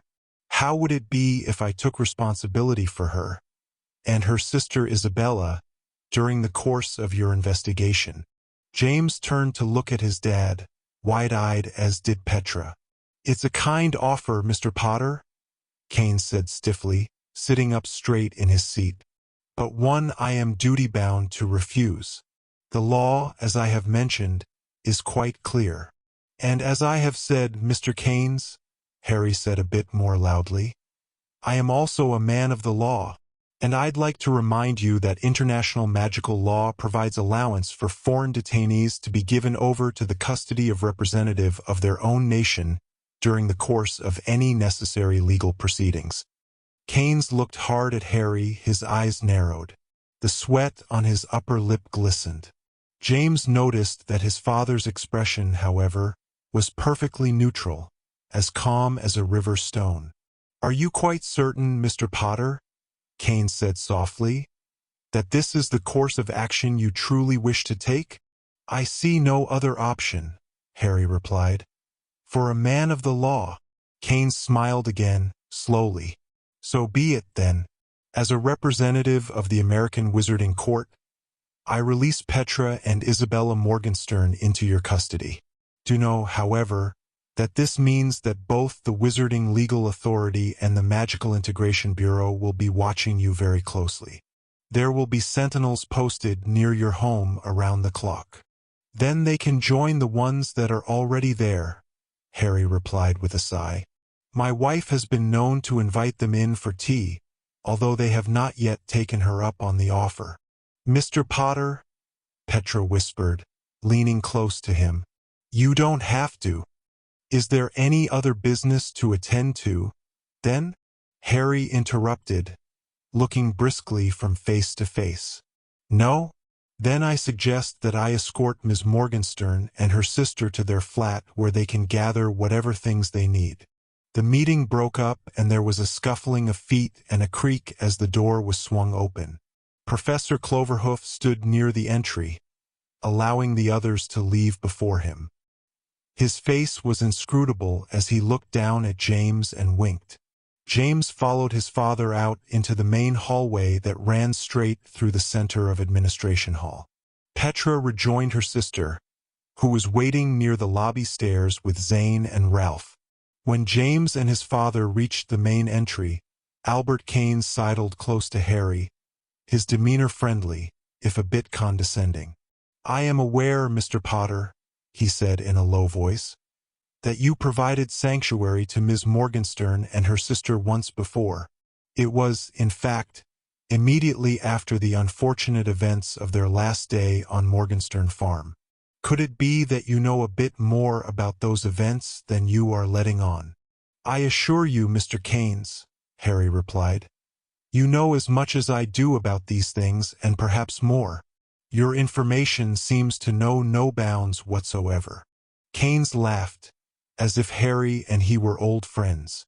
"Alas, if only that were the case. I only ask, though, because I will find out.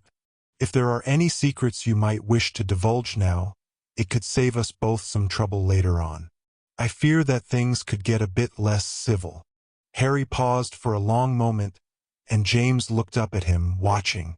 For a moment, James thought that his father would tell Keynes what he knew, that Petra had, in fact, been seen coming from the Hall of Archives on the night it was attacked, and maybe even that Merlinus Ambrosius harbored worries about Petra's mental state, and even her overall goodness. Finally, however, Harry merely shook his head. "Feel free to interview me and my family, Mr. Keynes," Harry said, glancing down at James. "We are in the habit of telling the truth. Sometimes, however, you have to ask the right questions." Keynes nodded, as if this was exactly the sort of answer he had expected. "Very good. I will begin my investigation this very night, and if it becomes necessary, I will indeed take you up on your offer. For now, I bid you good night, and good luck. I suspect you will need it." With that, Keynes pushed open one of the heavy front doors and vanished into the darkness beyond, humming happily to himself. "Odious man," Franklin said with a sigh. "But such individuals are, arguably, the grease that oils the axle of civilization." Professor Cloverhoof nodded. "And in much the same way, one feels the need to scrub one's hands after coming into contact with them." Murmuring agreement, the group made their way out into the chilly darkness. Walking between James and his father, Petra asked, "Are you sure you really want to do this, Mr. Potter? It'll only make things harder for you and your family. I can handle myself if I need to." "It's nothing," Harry replied briskly, but then glanced down at her as they moved across the windy campus. In a lower voice, he said, "But pardon me for asking this, Petra, and know that I will only do so once. Did you do what Mr. Henriton alleges? Were you involved, for some reason, in the attack on the vault? Because Mr. Keynes, disagreeable as he is, is quite correct. The truth will be known. It is better to speak now than to be found out later.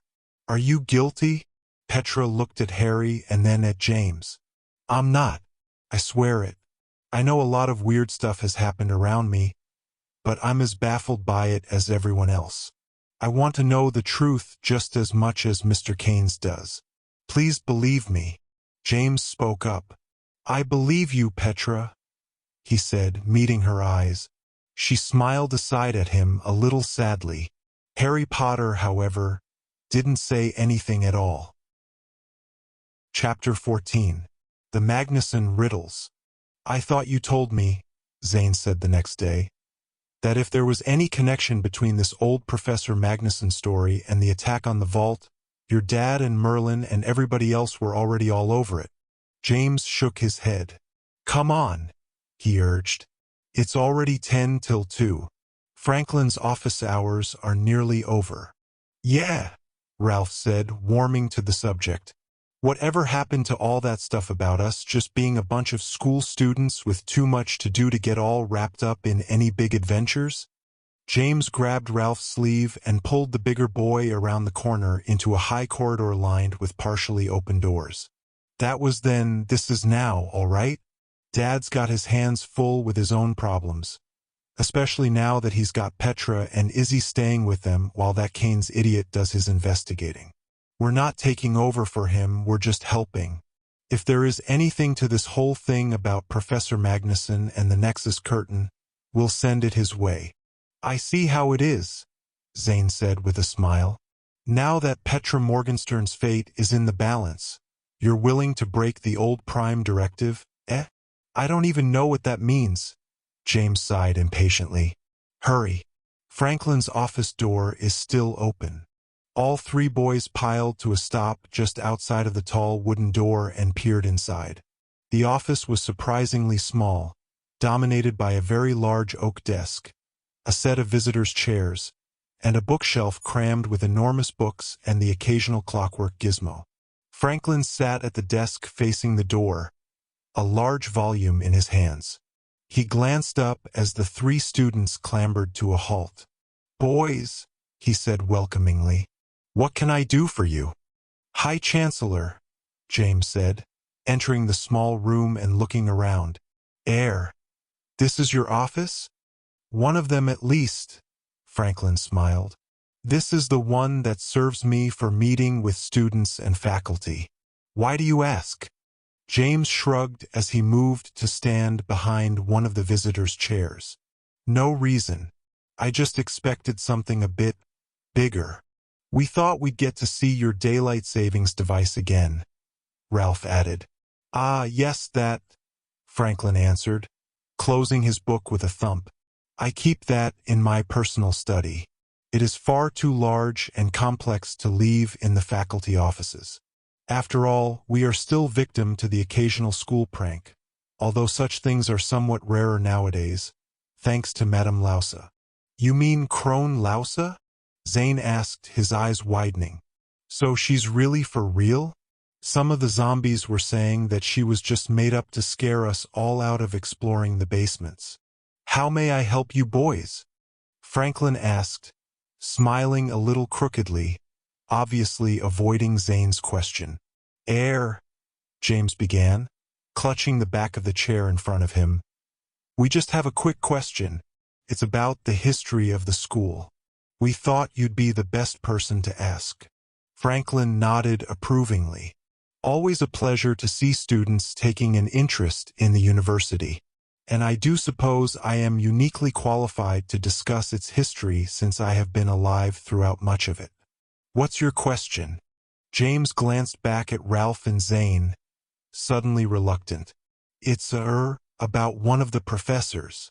From a long time ago, Ralph added. Franklin's chair creaked as he leaned back in it. We've had a rather impressive list of teachers throughout the years, continuing even to the present. Mr. Bunyan, the giant, is one of our most recent additions, and believe me, it was no small task to convince him to take the post. Prefers the wide open spaces. He does, along with his great blue ox, Babe. It's about Professor Magnuson, Zane blurted, stepping forward. Franklin's expression froze on his face. He paused, staring at all three boys. Do you remember him? James prodded tentatively. We looked him up in the library, but there was almost nothing. His full name was Ignatius Karloff Magnuson, and he was head of Igor House like 150 years ago or something. Franklin continued to study the boys, his eyes suddenly cautious.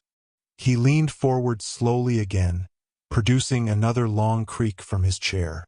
Ralph said, "There are legends about this Magnuson bloke. They say that he opened up something called the Nexus." "Boys," Franklin interrupted, "I am afraid that Professor Magnuson is a name from a period of time that this school would prefer to forget. It would behoove you not to inquire about him any further."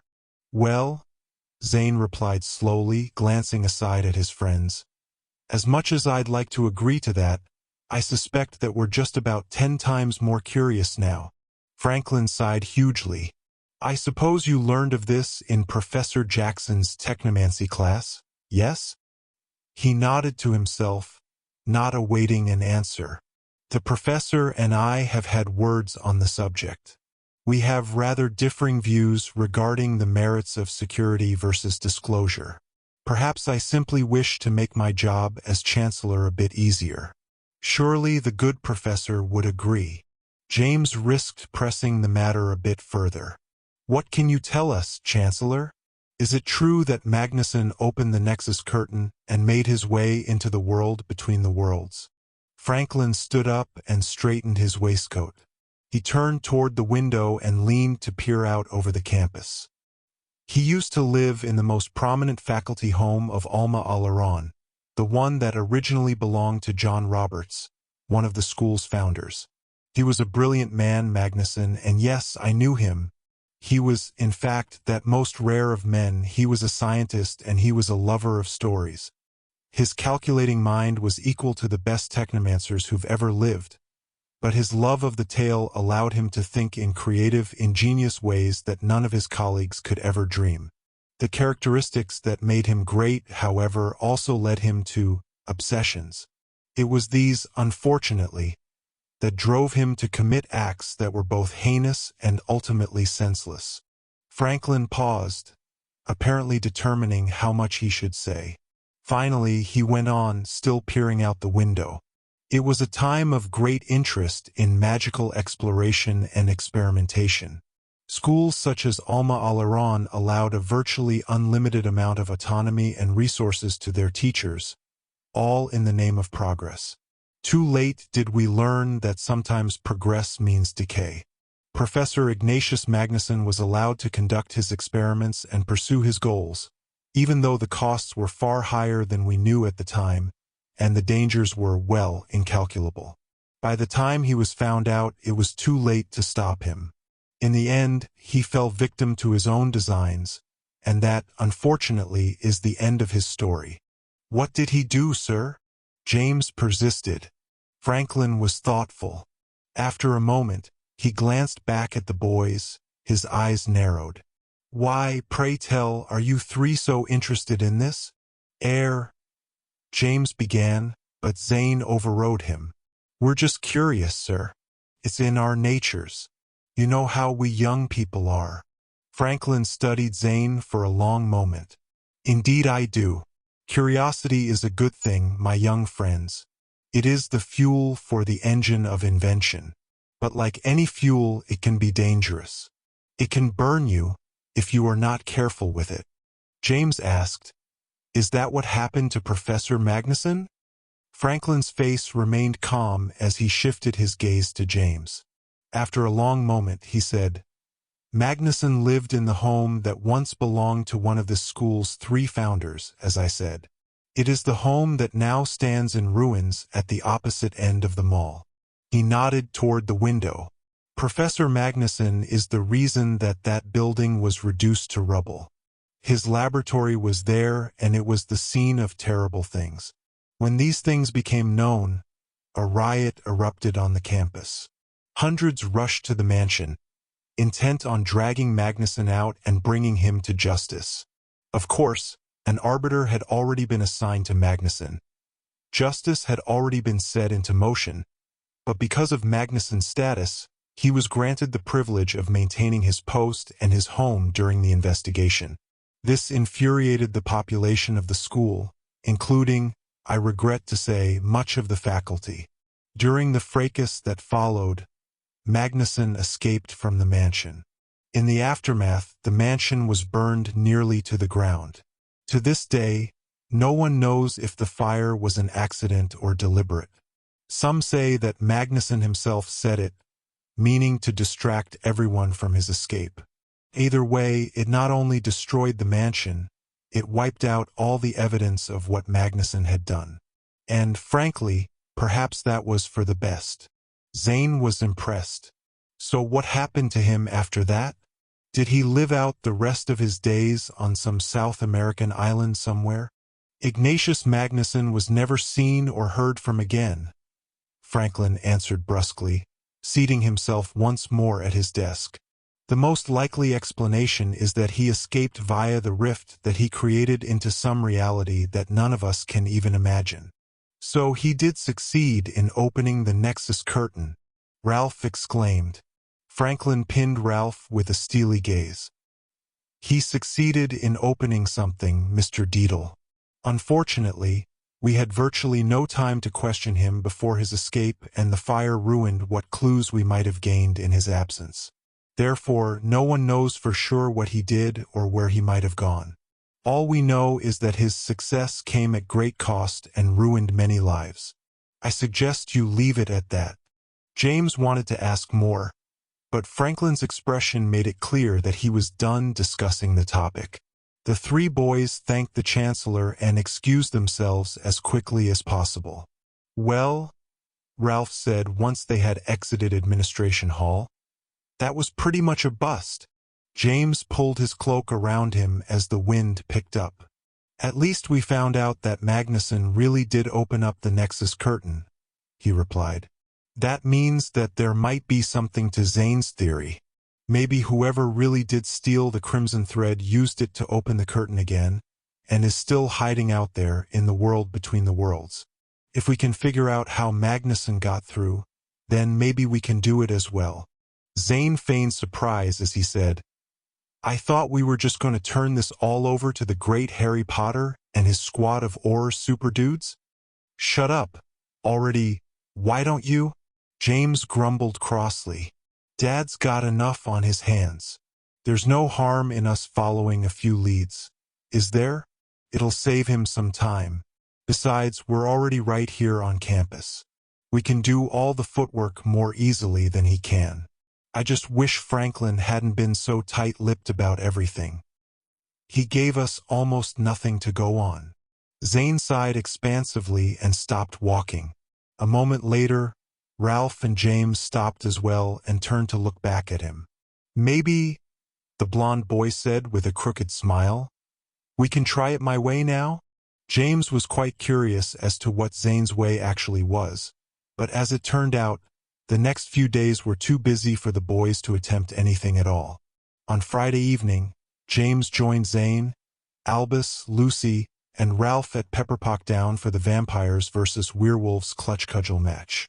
Albus rooted ardently for his own team, while Lucy led spirited cheers and waved a red and black banner in her gloved hands. James, Ralph, and Zane, however, liking neither team, cheered only when there were penalties or injuries, earning quite a few disapproving looks from those in the grandstands around them. In the end, Werewolf House defeated the Vampires by a score of 88-65, leaving Lucy in a grumpy mood that lasted well into her second licorice soda at the Kite and Key. James spent most of Saturday afternoon in the attic of Hermes' house, accompanied by Zane, in search of a costume for that evening's Halloween ball. Together, they settled on a mummy costume comprised mostly of shreds of old sheets, which had, for some forgotten reason, been tie-dyed into rainbow colors. We'll call you the Saturday Night Fever, Zane proclaimed happily, examining James in his costume. The disco mummy. You'll be a total hit. Frankly, I'm a little jealous. Having failed disastrously in his attempt to make Petra his date to the ball, James sought out and asked Lucy to go with him, figuring that they could have more fun together than apart. She agreed instantly and with rather more enthusiasm than James had expected. When he arrived at Erebus Mansion that evening to escort her to the ball, she came down the main staircase dressed as a vampire princess, resplendent in a rather striking black dress, boots, and a vial of blood worn on a black ribbon around her neck. "It's not real blood," she smiled sheepishly, showing her canine teeth, which had been hexed into long points for the evening. "It's just poisonberry juice, so I really can drink it if I want to. I borrowed the boots from Professor Remra. Can you believe her feet are nearly as small as mine?" James told her that he couldn't and that he frankly preferred to think of Professor Remra's feet as absolutely little as possible.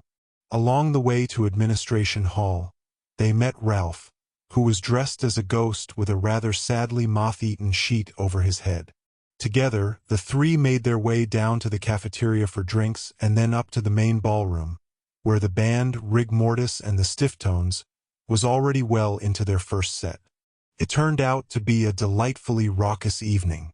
The music was very loud, and after a few failed attempts, Lucy finally coaxed James into joining her on the dance floor. Zane was already there, gyrating and bouncing wildly, dressed, of course, as a zombie. He'd painted his face green, added some stitches with black magic marker, and donned a moldy, ill-fitting, powder blue tuxedo. Across from him, Cheshire Chatterley looked rather fetching as his zombie prom date, complete with a blood-stained pink taffeta dress, and every inch of exposed skin charmed a deathly, blotchy blue. "Some party, eh?" Zane called as he shimmied past. "It is," James called back, grinning. In front of him, Lucy danced happily, looking surprisingly beautiful with her hair done up in a complicated beehive. He told her as much as the lights flashed and twirled all around. Even in the flickering dimness, he saw the blush rise to her pale cheeks, and she smiled at him, obviously pleased. It wasn't until the following Wednesday afternoon that Zane finally gathered James and Ralph and told them to get ready for a little fact-finding mission, once classes were over for the day. By 5 o'clock, all three boys met at Apollo Mansion for a quick dinner. The meal was prepared by the house steward, a bald, hunched, painfully thin wizard whose demeanor usually hovered somewhere between veiled crankiness and outright hostility. Known only as Yates, the steward had apparently been a fixture in Apollo Mansion for nearly 70 years and didn't seem to have any intention of retiring, ever. He was so old that he appeared to be in need of a good dusting, but he moved with a sort of grim economy that implied that if ever the need arose, he could probably tackle any single member of Bigfoot House with one of his large knuckly hands while flipping crepes with the other. "I hope this is to the young sir's liking," he said through gritted teeth as he pushed their plates in front of them. Cheeseburgers and homemade potato chips, the cornerstone of any nutritious dinner. "Thanks, Yates," Ralph said, digging in. "What is it about that guy?" Zane asked quietly as Yates retreated slowly to the stove. "Every time we ask him for something, I get the impression that he's barely restraining himself from hexing us into salt and pepper shakers." James shrugged and munched a potato chip. They were still hot and sprinkled with some kind of crumbly blue cheese. "Yates is all right," he said. "Reminds me of home. He's like a grown-up human version of Creature." "He is."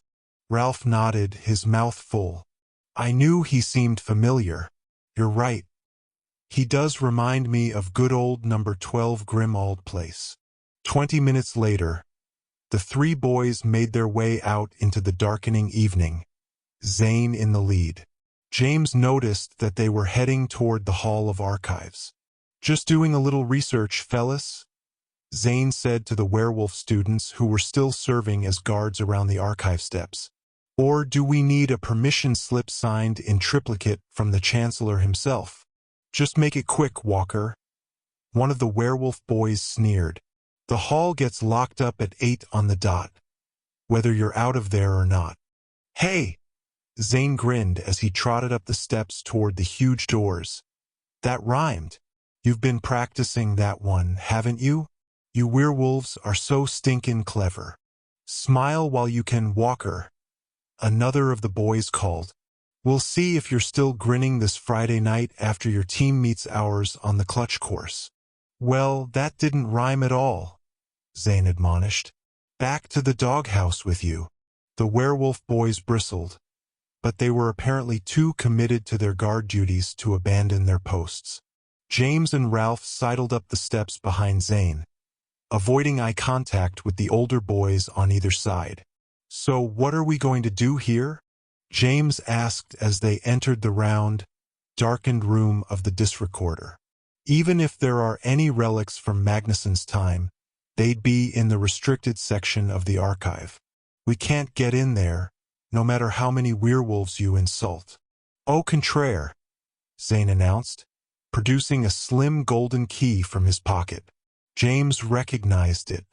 That's an archive skeleton key, he said, impressed. Just like the one Franklin used when we went down to the Vault of Destinies. How'd you get that?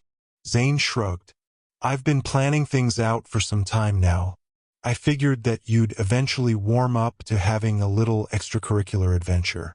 What do you think I agreed to go with Cheshire Chatterley to the costume ball for? Ralph suggested. Because she looks excellent in a pink taffeta dress? Well, yes, there is that, Zane answered thoughtfully. But that's not all there is to it. She's on the maintenance crew that works here in the archive, and she's always been on Henriden's good side. I can see why, Ralph nodded. James shook his head wonderingly. You nicked the key from her? No, Zane exclaimed, offended. I just asked her for it. What kind of cad do you think I am? Sorry, James replied, blinking. I told her I needed to look up some famous old dancer so I could practice my steps for the ball. She about split in two. Gave me the key that very second. Ralph whistled, impressed. You danced with a girl just to get your hands on that key? Anything for the cause, Zane sighed. Come on.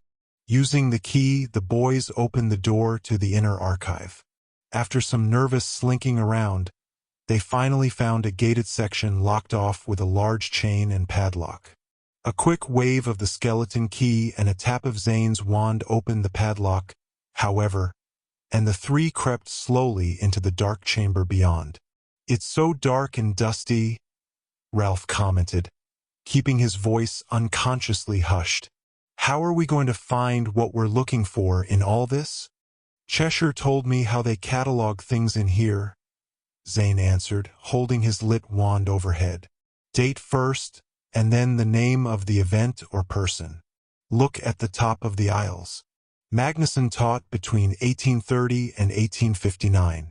Over here, James called, peering up at the shelves. The other two joined him and began skulking along the shelves, examining the myriad odd objects and blowing dust off their yellowed note cards. A shuffling sound surprised the boys. They froze in place, eyes wide, staring at each other. Was that one of you? James whispered. Ralph gulped. It wasn't me. It came from the aisle behind us. It was probably nothing, Zane whispered, glancing around. Almost immediately, a faint thump sounded nearby. All three boys jumped. Slowly, James turned toward the sound, lifting his wand. He was barely breathing. As one, the three boys leaned around the end of the aisle, peering into the darkness beyond. Something pushed out of the shelf immediately next to James' face, mashing up against his cheek and making a noise like a tiny motorboat. He cried out and leapt into the air, dropping his wand and scrabbling at his cheek. Patches! Zane rasped, his eyes bulging. James spun around, heart pounding, and looked. Patches the cat stood on the shelf, purring noisily, his bullet head bobbing. There were cobwebs caught in his whiskers. "Patches, you rascal," Zane declared, reaching to scratch the cat between the ears. "What are you doing down here? You about gave James a heart attack." He laughed nervously. "Seems to me you were pretty wigged out too," James grumped, reaching to pick up his dropped wand. "You try getting some great furry head and wet nose pushed into your face out of the dark and see how you feel about it." "What's he doing down here?" Ralph asked, stepping forward to pet the cat himself. "I thought he always hung out around Administration Hall." Zane nodded. "He does. I've never seen him anywhere else." "Is it just me?" Ralph said, glancing sheepishly between Zane and James. "Or does this feel like kind of a bad jinx? Maybe we should call the whole thing off." James expected Zane to scoff at the suggestion, but when he turned to the blond boy, he saw him studying the cat critically. "What's up, Patches?" he asked the cat where it still stood purring on the shelf. "You here to grant us your blessing? Or are you going to rat us out to the big wigs back at Administration Hall?" The cat stopped purring almost immediately. He hunkered low and peered over the ledge of the shelf. A moment later, he thumped lightly to the floor and began to stalk off along the aisle, his tail sticking up. "Well," Zane blinked. "Pardon me for living," Ralph said. Maybe he was offended by the word "Come on," James suggested, turning back to the shelves. "Forget him. He's just a cat. If you remember, he thought we were supposed to be in Igor House." Zane glanced at James. "Have you wondered if maybe he was right?" James met his friend's gaze and frowned. "What do you mean? Bigfoot House fits us just fine. What's some old cat know that we don't?" "I'm just saying," Zane replied. "There's a reason he's here. Maybe it's worth thinking about." James felt impatient. He stopped and stared up at the dark ceiling for a moment. "There," he said, glancing back at Zane and Ralph. "I've thought about it. Can we get on with it now? This place creeps me out." Zane shrugged. Dismissing the cat, the three returned to their search of the shelves. A few minutes later, Zane called out. James and Ralph trotted down the aisle to join him. "It's," Ralph began and then swallowed thickly. "It's a skull." James held his wand closer. Two objects were pushed into a small cubby hole, and one of them was indeed a human skull, missing its jawbone. The other was a woman's boot, very old and scuffed, made of black leather. The card affixed to the front of the shelf read, 1859, October 5th, I. K. Magnuson interrogation 1. "Maybe it's not real," James suggested, peering at the yellowed skull. "It sure looks real," Ralph said, shuddering. "It's just an old bone," Zane said, rolling his eyes and reaching for the skull. "I'll carry it. Grab the boot and let's get this over with." As quickly as they could, the three boys carried their acquisitions back up to the room of the disc recorder. James breathed a sigh of relief as he walked beneath the thick, tiny windows embedded in the domed ceiling. It was dark outside now, but it was nice to see the faint blue glow of the night sky above. "Who wants to do the honors?" Zane asked, holding up the skull and peering at it. "What do you think, Mr. Bones?" He moved the skull like a puppet and answered in a higher voice. "I think you should, Zane Brain, since you're so cool and dashing. And this was your idea after all." James sighed wearily. "Quit it. You're freaking out, Ralph." "I'm not freaked out," Ralph objected, his face pale. "I mean, yeah, I am, but just a little." "Let's get to it then," Zane squeaked, puppeting the skull again. Upsy-daisy. With a small clunk, Zane set the skull onto the concave bowl of the disc recorder. Instantly, the room changed. It brightened and became much smaller. James, Ralph, and Zane turned on the spot and found themselves in a dim corner, peering into a sort of cramped study. Fire crackled in the brick fireplace and darkness pressed against the tall windows. 3 men were seated at a table, 2 on one side, facing the third. James was not entirely surprised to see that Chancellor Franklin was one of the men seated at the table. He looked only slightly younger, with a rather less rotund middle.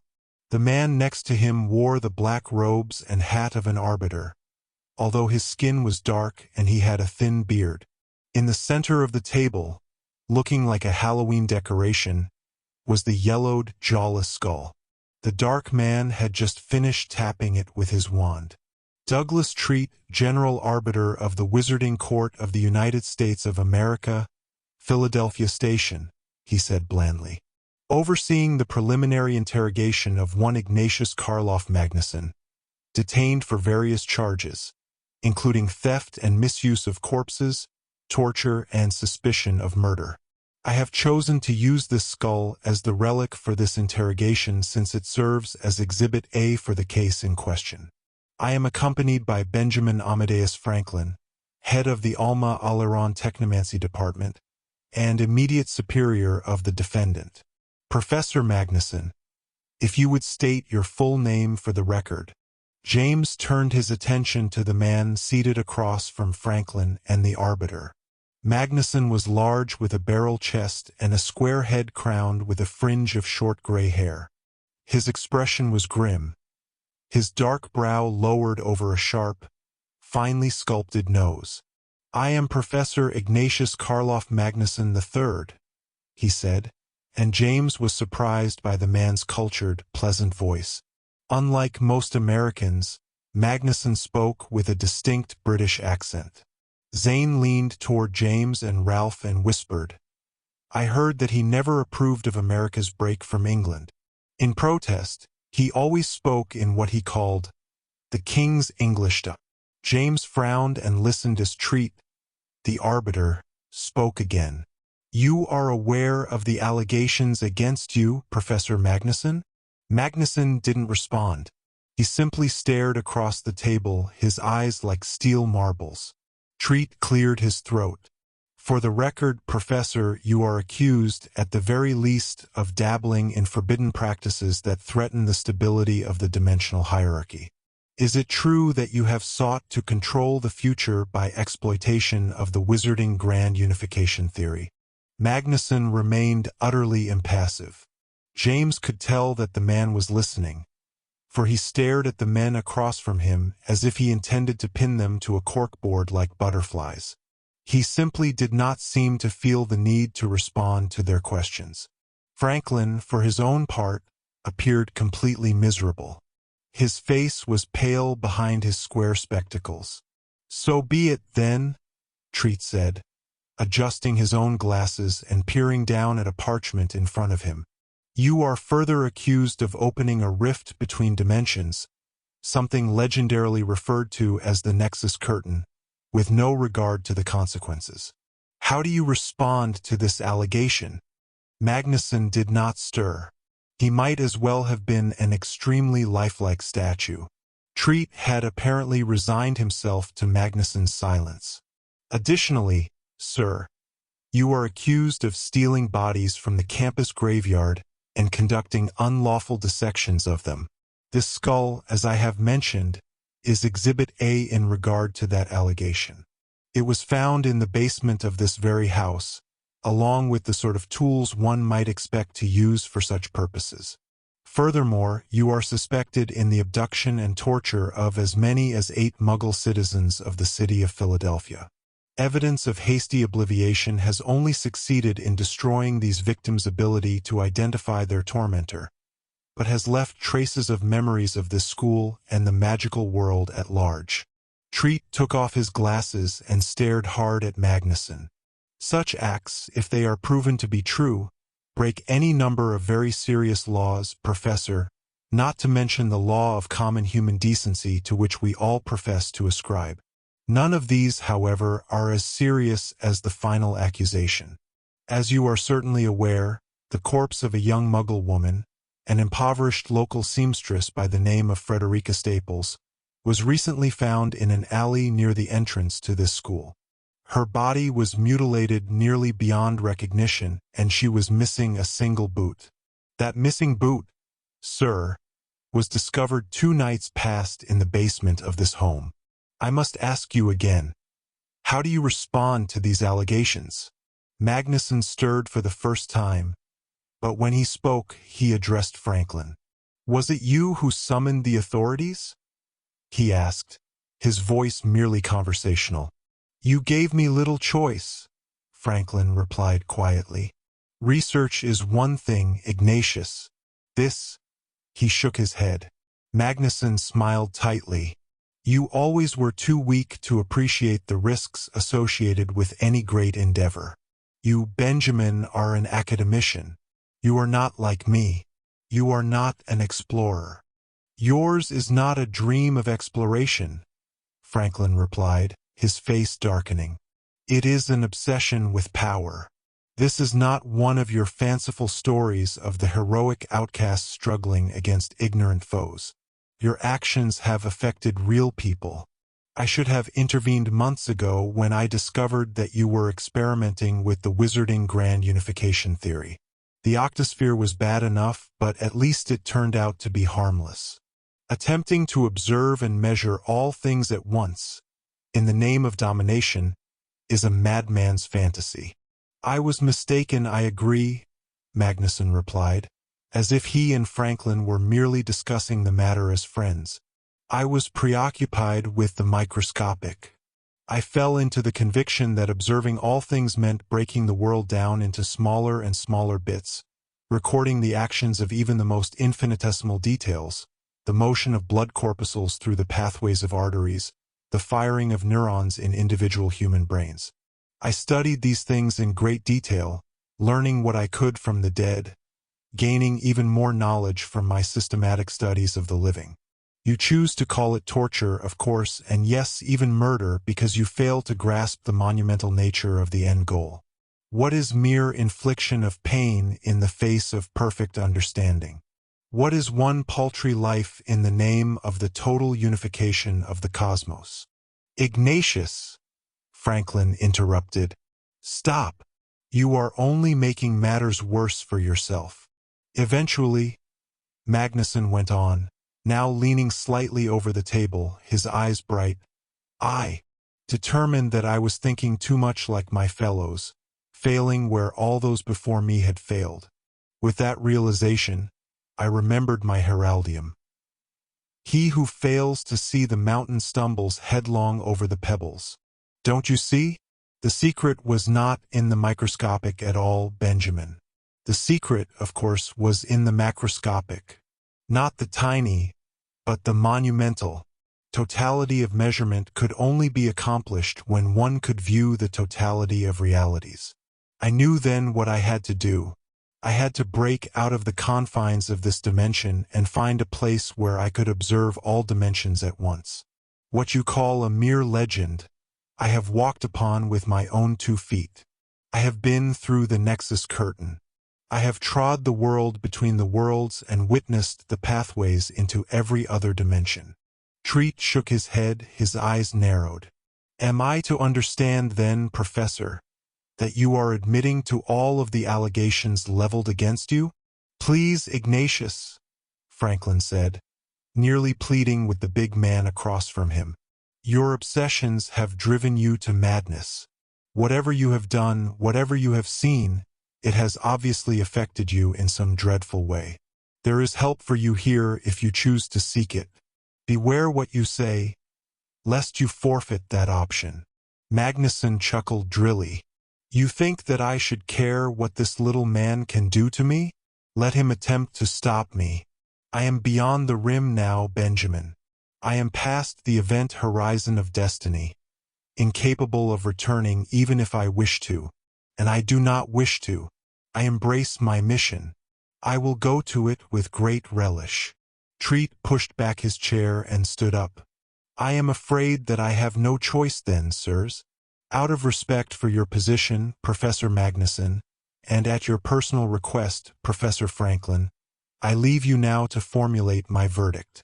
You can expect my return within the week, along with a cadre of wizarding police, to escort the defendant to the Crystal Mountain for processing. Professor Franklin, for the interim, will you state your willing assumption of full responsibility for the guarding of the defendant? Franklin's eyes remained locked on Magnuson. I assume full responsibility for the defendant. So be it, Treat said briskly. He retrieved his wand from his sleeve, reached out, and tapped the yellowed skull that sat on the table before him. Instantly, the room vanished, leaving James, Zane, and Ralph blinking in the darkness of the hall of the disc recorder. Whoa! Zane breathed, looking down at the yellowed skull. Ralph shook his head slowly. Franklin wasn't kidding around when he said that that bloke was someone the school would like to forget. Well, now we know why Magnuson went through the Nexus curtain, at least, James sighed. He was convinced that he had to measure everything in every dimension in order to know the future and control it. Is that how it sounded to you? Zane nodded. Magnuson was one crazy whack job. I see why he was head of Igor House. But where most of those guys just talk a big game about wanting to take over the world, he actually went out and did something about it. But we still don't know how he got through the Nexus curtain, Ralph commented.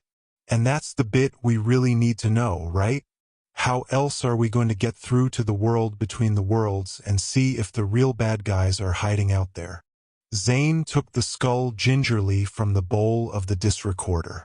According to Professor Jackson, the Nexus curtain can only be opened with a key from some other dimension. Whoever attacked the Vault of Destinies has the crimson thread from the loom, which would do the trick since it came from some neighboring reality. What could Magnuson have used as a key? James shrugged and nodded toward Ralph, who was holding the second relic, the old boot. Let's try that one. Maybe it'll tell us what we need to know. Ralph looked down at the boot in his hands. You think this is the boot that they talked about in the vision?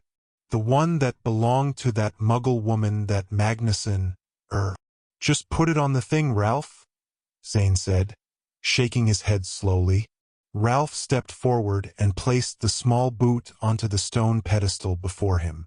In response, the hall of the disc recorder dimmed, but remained relatively unchanged. For a moment, James thought that there was something wrong with the relic, but then he heard a voice, echoing quietly. He followed the sound of it, turning to look about the hall, and saw a single flame burning in a small table lamp. Next to it was Benjamin Franklin, seated in a wooden chair with a desk attachment, writing.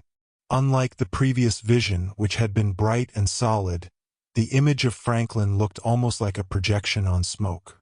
Franklin's ghostly quill scratched on the parchment as he spoke the words aloud, dictating to himself.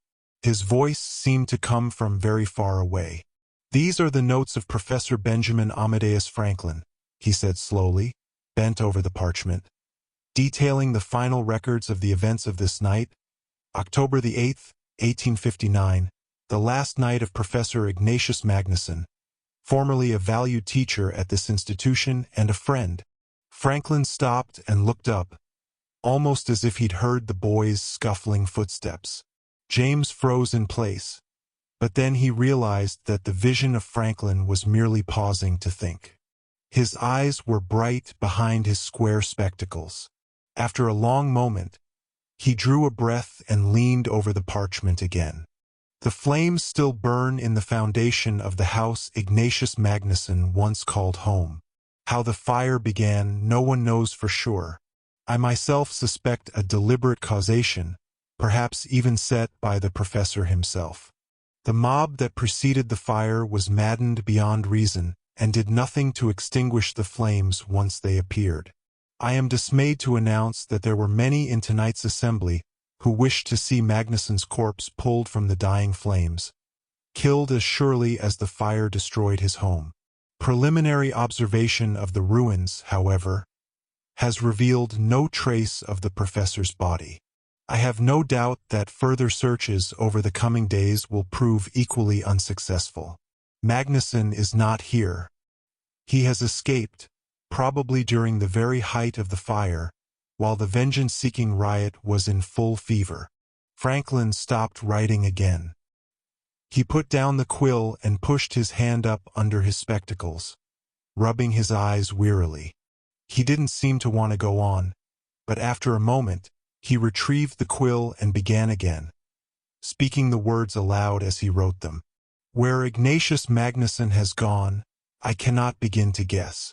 Surely, he has by now accomplished what he swore was his destiny. He has retraced his steps through the Nexus Curtain, into whatever unknowable realm lies beyond. I believe it is likely that from that realm he will never return. Thus I wish to record what I now know of his most recent endeavors.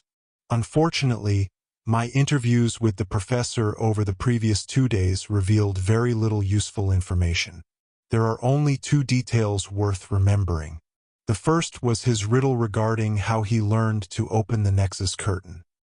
He told me, and I quote, Franklin paused again and retrieved another parchment from the table next to him. He studied it closely, adjusting his spectacles.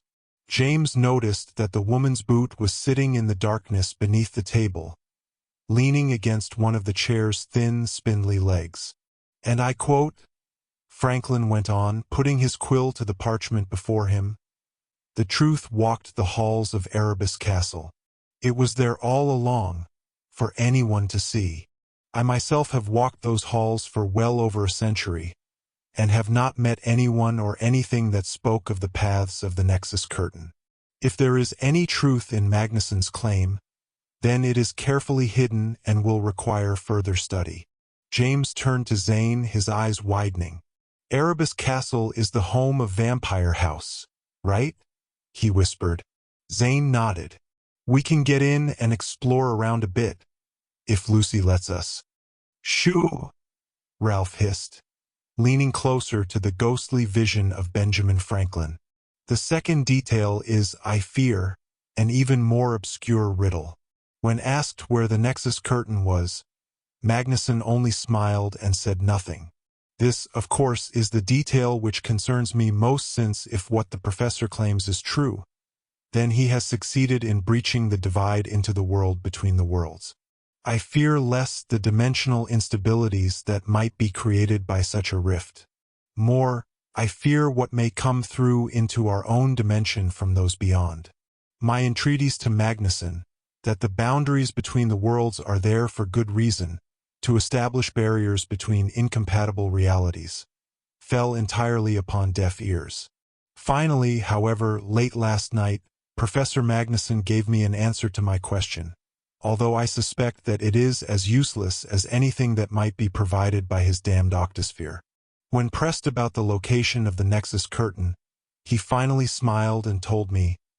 Here, Franklin made a weary but passable imitation of Magnusson's accent. It lies within the eyes of robots. He paused once more, rereading what he had written. With a sigh, he began to write again. The riddle is intentionally misleading and probably hopelessly obscure, and yet I know the professor well enough to know that he would not merely lie. He is too arrogant not to have offered up a valid clue, even if it would be impossible to solve.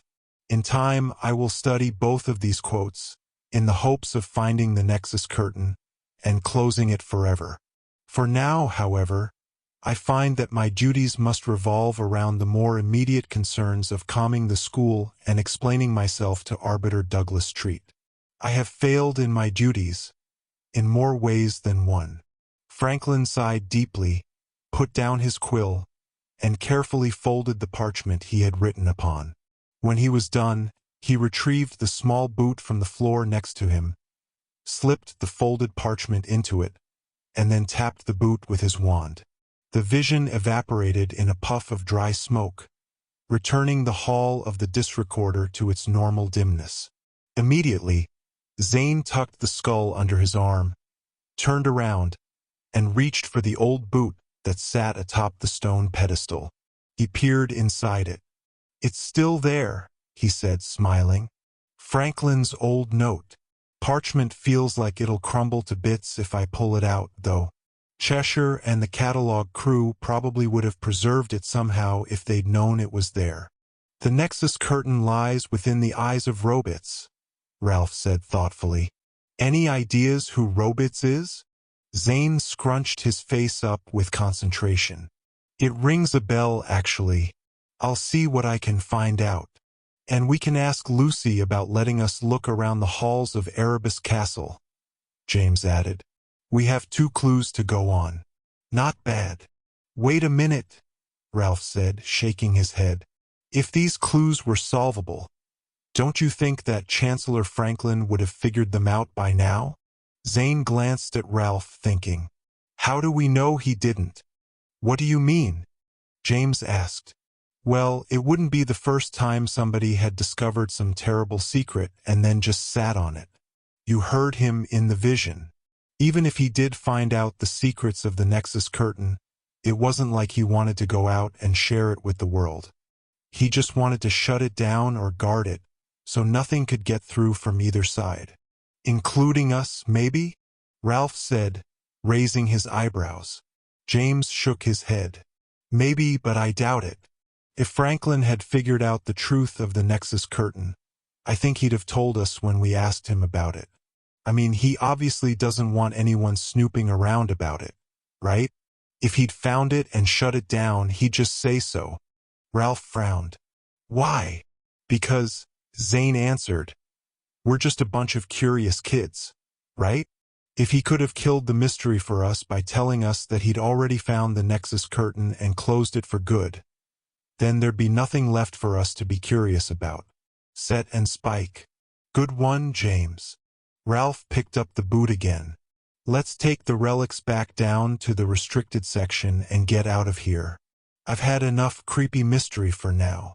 Zane nodded. Come on, then. We still have time to look up this Robits dude tonight. I'll just wait up here if you don't mind, James announced, shuffling his feet a little. Zane glanced back, one eyebrow raised. Sure, all right. What's the matter? You still hinky about Patches hiding out in the shelves?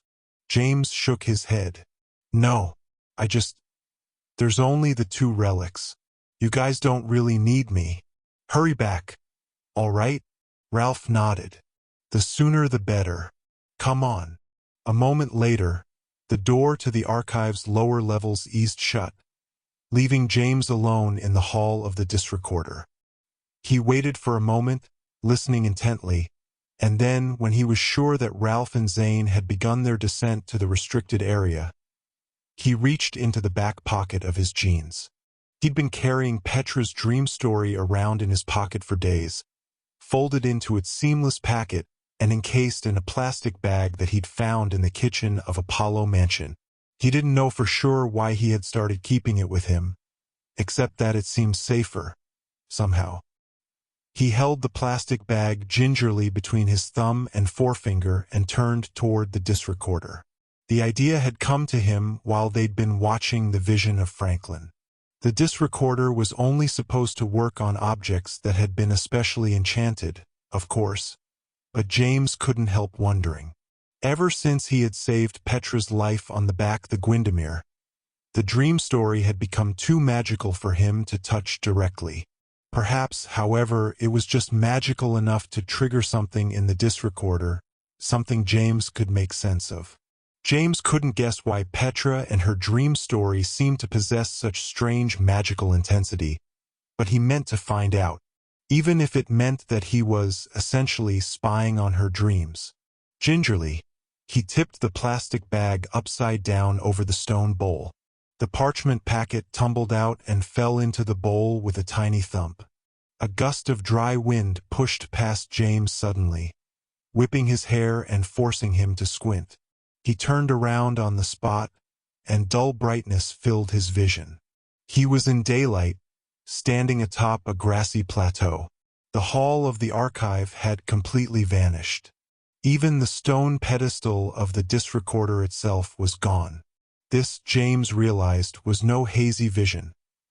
It felt utterly solid, and yet surreal, as if every blade of dead grass was watching him and every cloud in the low, heaving sky was glowering down at him, coldly angry. The featureless grass of the plateau stretched away in all directions, and James realized that the plateau was actually an island, surrounded by craggy cliffs. Slate-gray waves slammed against the cliffs, sending spray up into the windy air. And of course, there was the castle jutting up in the near distance. It was made of black stone, small but so tall, so encrusted with towers and turrets, that it seemed to claw at the cloudy sky. The structure loomed over the edge of the cliff, as if the rocks had eroded away beneath it, and yet the castle still stood, held up by sheer bloody-minded determination. Someone was watching from the darkness of the castle. James sensed the weight of their gaze like hot stones on his skin. He peered up at the castle, shading his eyes against the gray light. A figure was standing on a high balcony, obscured in shadow. "I have come," a voice said. The words echoed over the grassy plateau like thunder. "I watch and I wait. My time is very near. I am the sorceress queen. I am the princess of chaos." James strained his eyes, trying to see past the shadowy dimness of the balcony. He could barely make out the figure except that it appeared to be a woman. Her hair streamed darkly in the wind. When she spoke again, a slow chill came over James, freezing him to the spot. His eyes widened, and the vision began to intensify, to bleed and pulse, to shred apart. But the words rang on, echoing louder and louder, pounding James' ears to the point of pain. "I watch and I wait," the voice repeated. "My name will be known throughout all of the destinies. My name is Morgan, she who strides between the worlds." The vision shattered and flew apart. Darkness swirled, compressed, and vanished into a single dark point, which hovered over the pedestal of the disc recorder like a hole in space. A moment later, even that winked from view. James stood rooted to the floor of the hall, his hair sticking up and his heart pounding. "It's just a dream," he told himself, repeating the words over and over. It's just that part of Petra's mind, the Morgan part, wanting to get out. Petra has it locked away, imprisoned, under control. That's all it is. That must be all it is. James shuddered violently, remembering the hopeless toll of that dreaming voice. Footsteps approached, accompanied by echoing voices. Zane and Ralph were returning. Quickly, James stepped forward to retrieve the dream story, but then he stopped, his eyes widening. The bowl of the disc recorder was empty. Petra's dream story had completely vanished. Chapter 15. The Star of Convergence. Now that the Alma Aleron Halloween Ball had officially come and gone, the campus got down to the serious business of unwinding toward the winter holidays. No sooner had the floating pumpkins in the cafeteria been taken down than a collection of papier-mâché turkeys and strange buckled hats had gone up in their place. Thanksgiving, the holiday that, according to Professor Sanyui, celebrated the successful harvest of the first American pilgrims, with the help and cooperation of the Native Americans whom they'd met there, seemed to be a surprisingly big deal among the Alma Aleron students and faculty. Most of them were making plans to go home over the long weekend, where they would apparently eat lots of roasted turkey, mashed potatoes, and pumpkin pie and listen to or attend a lot of commemorative sporting events, including a blockbuster professional clutch cudgel match known as the Super Brawl. Curious about the details of such a quintessentially American holiday, James and Ralph shamelessly invited themselves to Zane's family home near St. Louis, Missouri for the Walkers' Thanksgiving dinner. Zane's father, communicating via James Owl, Nobby, happily agreed to host the boys. Thus, on the last weekend of November, the three boys traveled by train to a small old station in the quaint little city of Kirkwood, which Zane proudly proclaimed as the first official suburb of St. Louis. This fact was woefully lost on James and Ralph, however, who were both preoccupied with the narrow, snow-dusted streets and brightly lit Christmas decorations that adorned the city's lampposts. As the three boys waited in the purple dusk for Zane's parents to pick them up, they peered across the street to where a gaggle of gaily dressed muggles milled around an artificial forest of neatly cut and arranged pine trees. Occasionally, a minivan or car would motor out onto the street with one of the trees tied to the roof by a length of twine. People around here get started early with their Christmases, don't they? Ralph said with a happy smile. I could get used to that, I bet. That's nothing, Zane replied. There's a family in the block next to my house that leaves their Christmas tree up all year long. True story. James frowned. Are they magical folk? Nah, Zane answered easily. They're just weird. Here comes my mom. The boys waved and collected their duffel bags as a white car pulled into the circle drive that fronted the train station. It still gave James an odd sensation whenever he saw someone driving from the left side of the car. But Zane, of course, thought nothing of it. He climbed into the front seat with his mother, an attractive blonde woman wearing tortoiseshell glasses. She smiled back at Ralph and James as they clambered into the back. Hi, boys, she announced, offering each one a cookie from a paper bag. Welcome to Kirkwood. Hope you're hungry. I am, Ralph agreed eagerly. Chocolate chip cookies. And are those chunks of cherry? Still hot too. Zane nodded, his mouth full. Just came out of the oven 10 minutes ago, Zane's mother concurred, steering the car back out onto the street.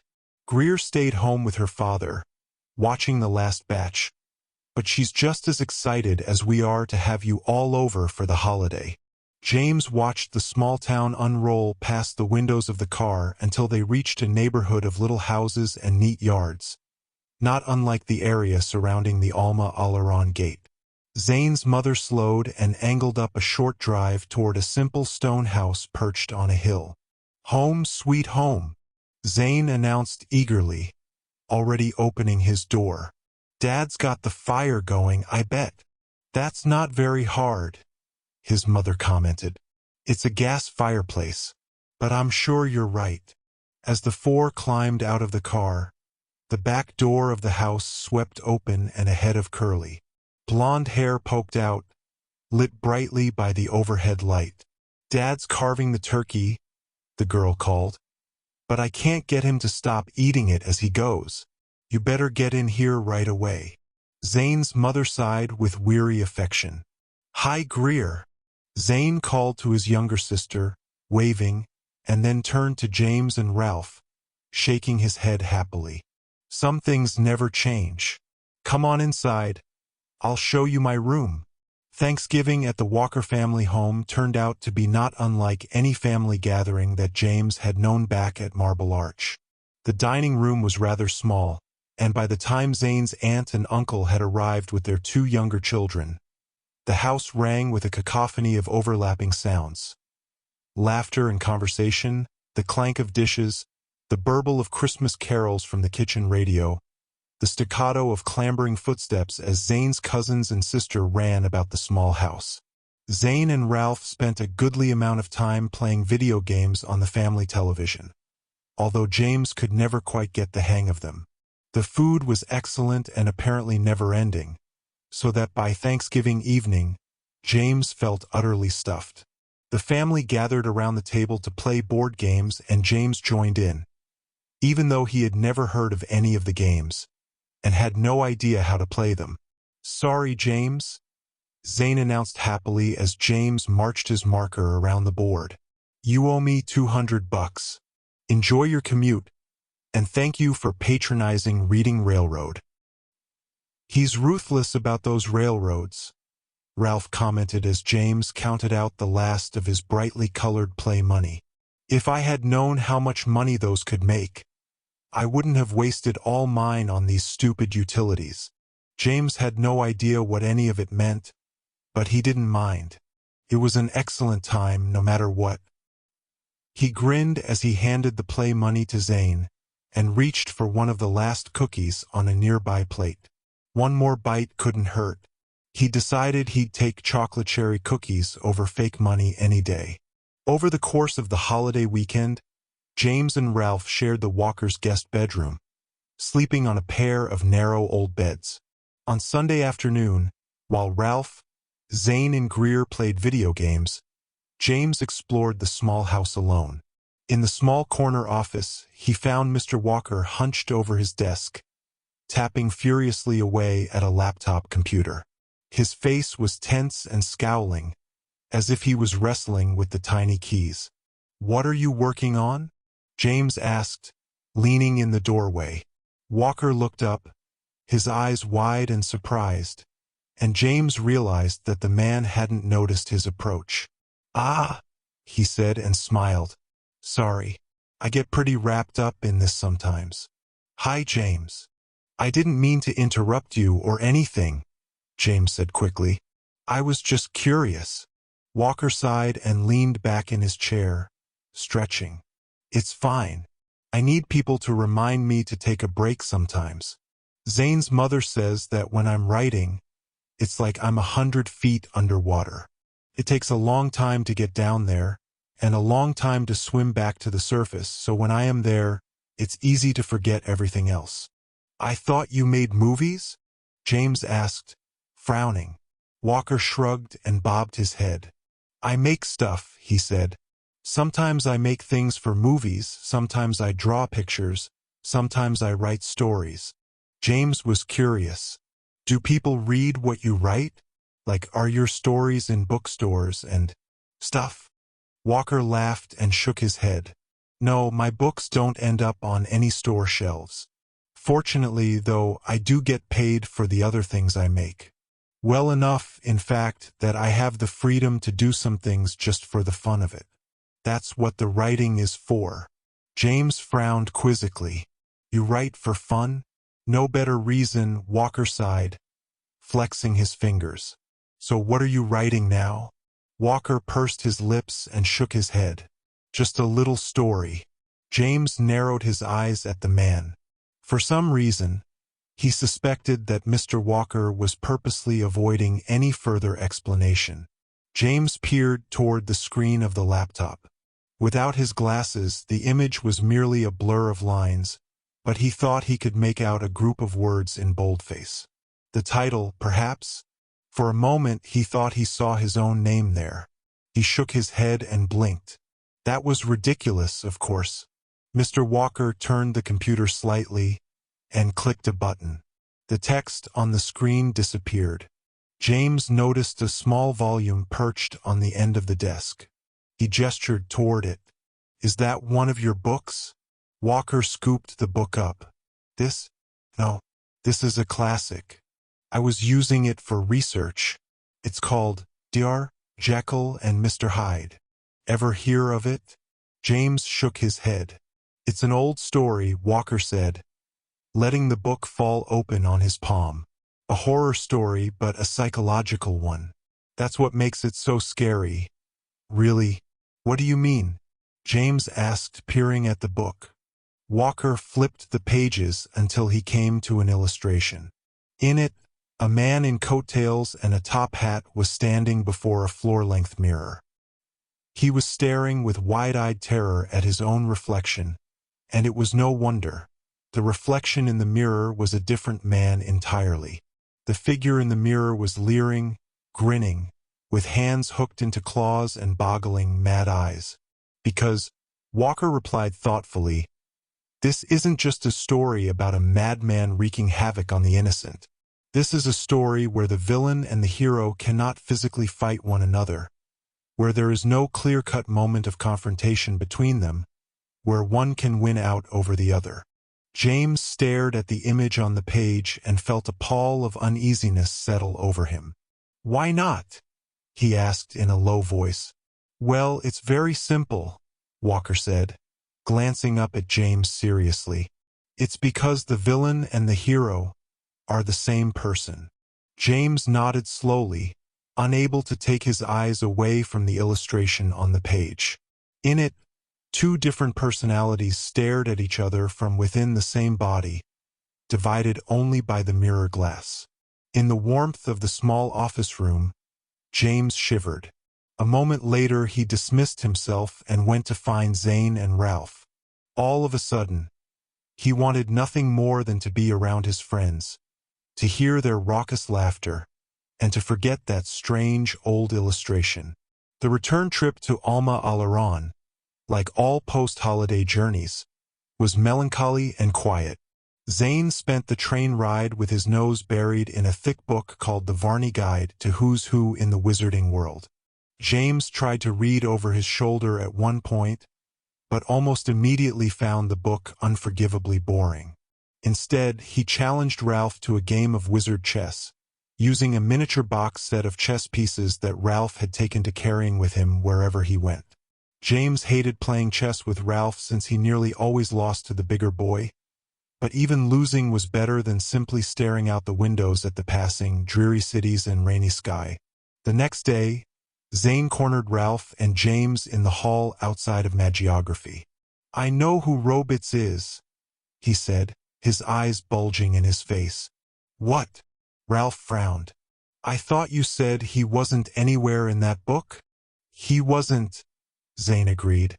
"It was a complete waste of time.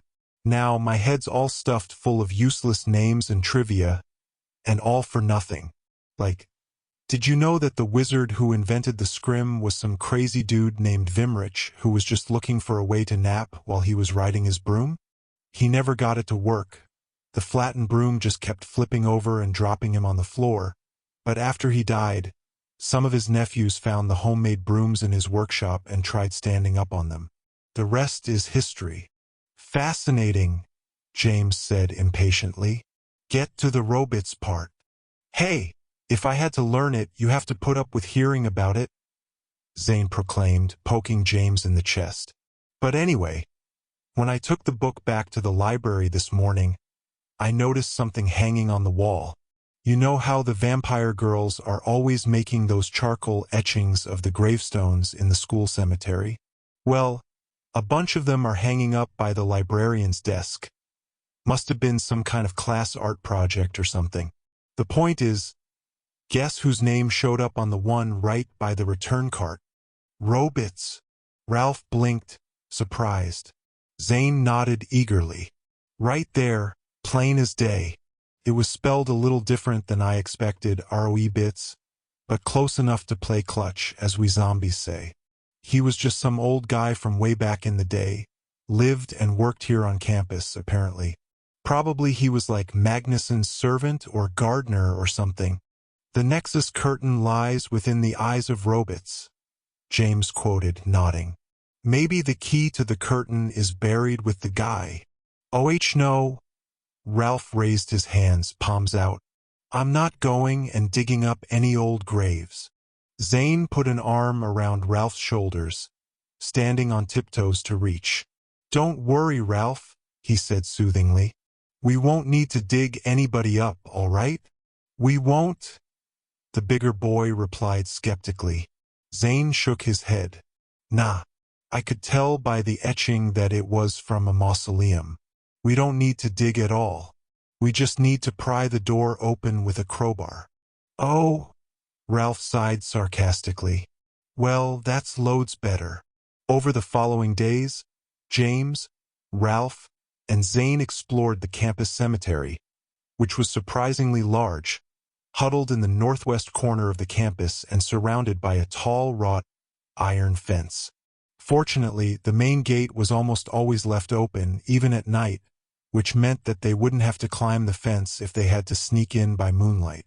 After a few attempts, the three finally found the mausoleum belonging to a wizard named Leopold Cromwell Robitz, which sat embedded in a hill in the shadow of an ancient oak tree. The mausoleum door was made of copper, weathered to a pale green patina. Zane gripped the handle and gave it a tentative tug, but the door didn't budge. "Well, so much for Plan A," he said, nodding. "Door's locked. Anyone want to try an unlocking spell? How about you, Ralphinator?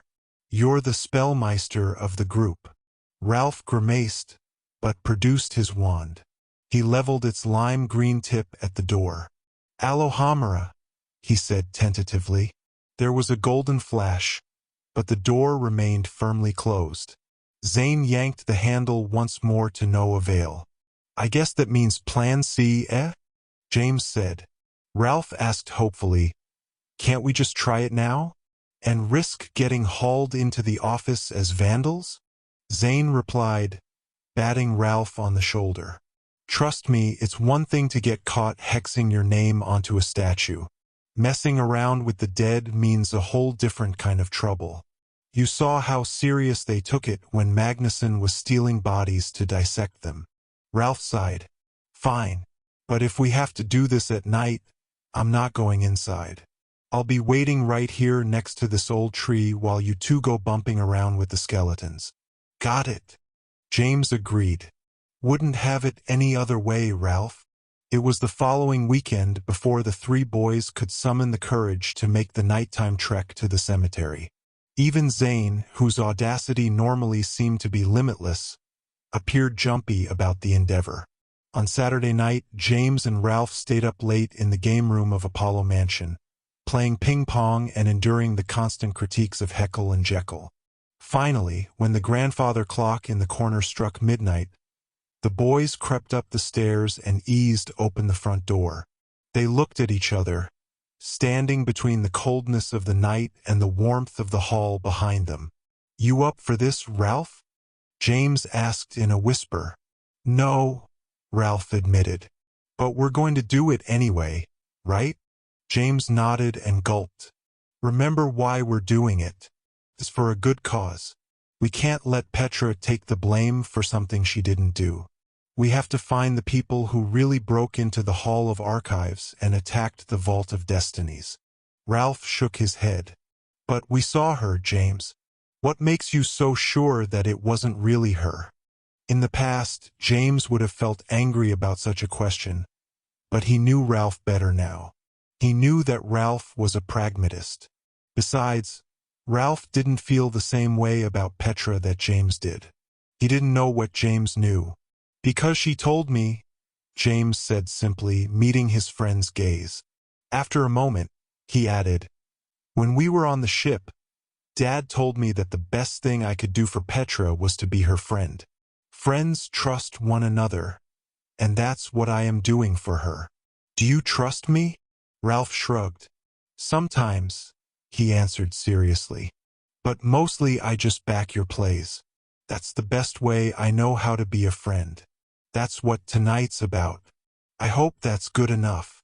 James smiled despite the cold and stillness of the night. Slowly, he pulled the door of Apollo Mansion closed behind them.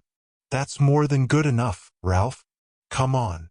As James and Ralph stole into the darkness, they found the campus eerily quiet, covered in low, creeping tendrils of fog.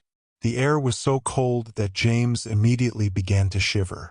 Overhead, the half-moon shone brightly, covering the lawns and footpaths with its bony light. "Over there," Ralph whispered, his breath making puffs of mist in the air. "Is that Zane hunkered down by the octosphere?" In answer, a poor imitation of an owl echoed across the dark lawn. James rolled his eyes. "You didn't do the countersign," Zane rasped as James and Ralph ran to join him. "I hoot, you bray like wolves. We practiced it this afternoon." "And I told you then," James whispered, looking about at the empty campus. "We're in a time bubble in the middle of major American city. There aren't any wolves for miles and centuries in every direction." "There would have been if you'd have done the countersign," Zane groused. "Did you bring the grint?" James asked, glancing at the blond boy. Zane hugged himself, shivering. "You mean the standard zombie tool for magically picking locks that any self-respecting zombie carries with him every time he goes out on an evening sneak? That grint? No, I left it in your grandma's sock drawer." "Silly me." James nodded. "All right then. Looks like the coast is clear. Let's go." Together, the three boys ran along a line of leafless elms, hunkering low and keeping as much in shadow as possible. They skirted the front of the theater, crossed the mall in front of Administration Hall, and ducked into the warren of footpaths that ran through a block of college student apartments. Finally, his lungs raw from the cold night air, James looked up and saw the gates of the campus cemetery gaping open before him. Tentacles of mist crept like lazy ghosts between the nearest gravestones, beyond which was impenetrable darkness. "Why's there have to be so many big willow trees and shrubberies and stuff?" Ralph whispered as they tiptoed through the gates. "I mean, it's a cemetery, not a hedge maze." "Blame it on the old groundskeeper, Ballpine Bludgeony," James replied, his teeth chattering. "He's what you call a traditionalist. Makes sure all the gates creak, all the trees are covered with Spanish moss, and the headstones lean just so. Gotta love a guy who takes that kind of pride in his work." The three boys huddled unconsciously together as they followed the winding path through the hills of the cemetery. Shortly, they rounded a curve and found themselves out of sight of the main entrance. Moss-covered statues and obelisks loomed in silhouette out of the misty shadows. Not so much as a breath of wind moved the trees or the ever-present ground mist. "I think it's over there," Ralph whispered, pointing up a nearby hill. "Can't we light our wands?" Zane shook his head. "Somebody will see us. Your eyes will get used to the dark soon enough." James led the way up the hill, skirting the leaning headstones. Suddenly, unbidden, he remembered his father's infrequent stories about the last days before the Battle of Hogwarts, when he and Headmaster Dumbledore had broken into a cave where Voldemort had hidden one of his many Horcruxes. Specifically, James found himself thinking of the cursed dead that occupied that cave's deep lake, flailing to the surface like beastly, gaping fish, inferi. James shuddered and tried not to envision dead white hands scrabbling up out of the ground, clutching at his ankles. He actually found himself hoping for a good old-fashioned ghost, just to break the tension. Unfortunately, for whatever reason, Alma Aleron apparently didn't have any ghosts. He drew a deep breath and shuddered as he let it out. "There it is," Zane nodded, angling toward the crest of the hill. "Robots. I can just read it by the light of the moon. Come on." James watched as Zane retrieved a small complicated tool from a pocket in the recesses of his cloak. The blond boy examined the keyhole beneath the mausoleum's door handle and then peered down to fiddle with the grint. "How's it work?" Ralph asked, leaning close. "It's got a little imp locksmith in it," Zane replied. "He sniffs out what sort of lock he's dealing with and pops out whatever tool is best to get it open." Ralph frowned and glanced at James. "Is he making that up? You never can tell, can you?" James answered, shaking his head. Zane leaned close to the door, squinted into the keyhole, and then pressed an ear to the cold metal, listening. "Nobody moving around inside," he said, peering back at James and Ralph. "Always a good sign." James was impatient. "Can you get it open?" "No problem," Zane nodded. "Nothing special here. Looks like a standard morning rose double-tongued turnbolt. I looked them up this afternoon at the library. It's a basic mortuary homunculus lock. The key is tears." "Like, one of us has to cry?" James asked, blinking. Ralph frowned. "How do you cry on command?" "Maybe you should try it, James. You're the actor, aren't you?" "I've only ever been in one play," James protested, "and it didn't require any waterworks. Don't know how to make myself cry." Ralph's eyes widened with inspiration. "You just think about the saddest thing that's ever happened to you, like when your first pet died or something. It's easy." "I've never had any pets die yet," James replied. "If it's so easy, you do it then." "You guys coming in or what?" Zane asked, pushing the copper door open. Creaked ponderously, revealing darkness beyond. James boggled. "How'd you do that?" "I just picked it," Zane shrugged, pocketing the grint. "I figured that'd be faster than waiting for you to get all misty-eyed. I think I broke the lock a little, but we can fix it on the way out. Eh? Let's go. I'll, keep watch, Ralph whispered nervously, backing away. James nodded, sighed, and then followed Zane into the musty darkness of the mausoleum.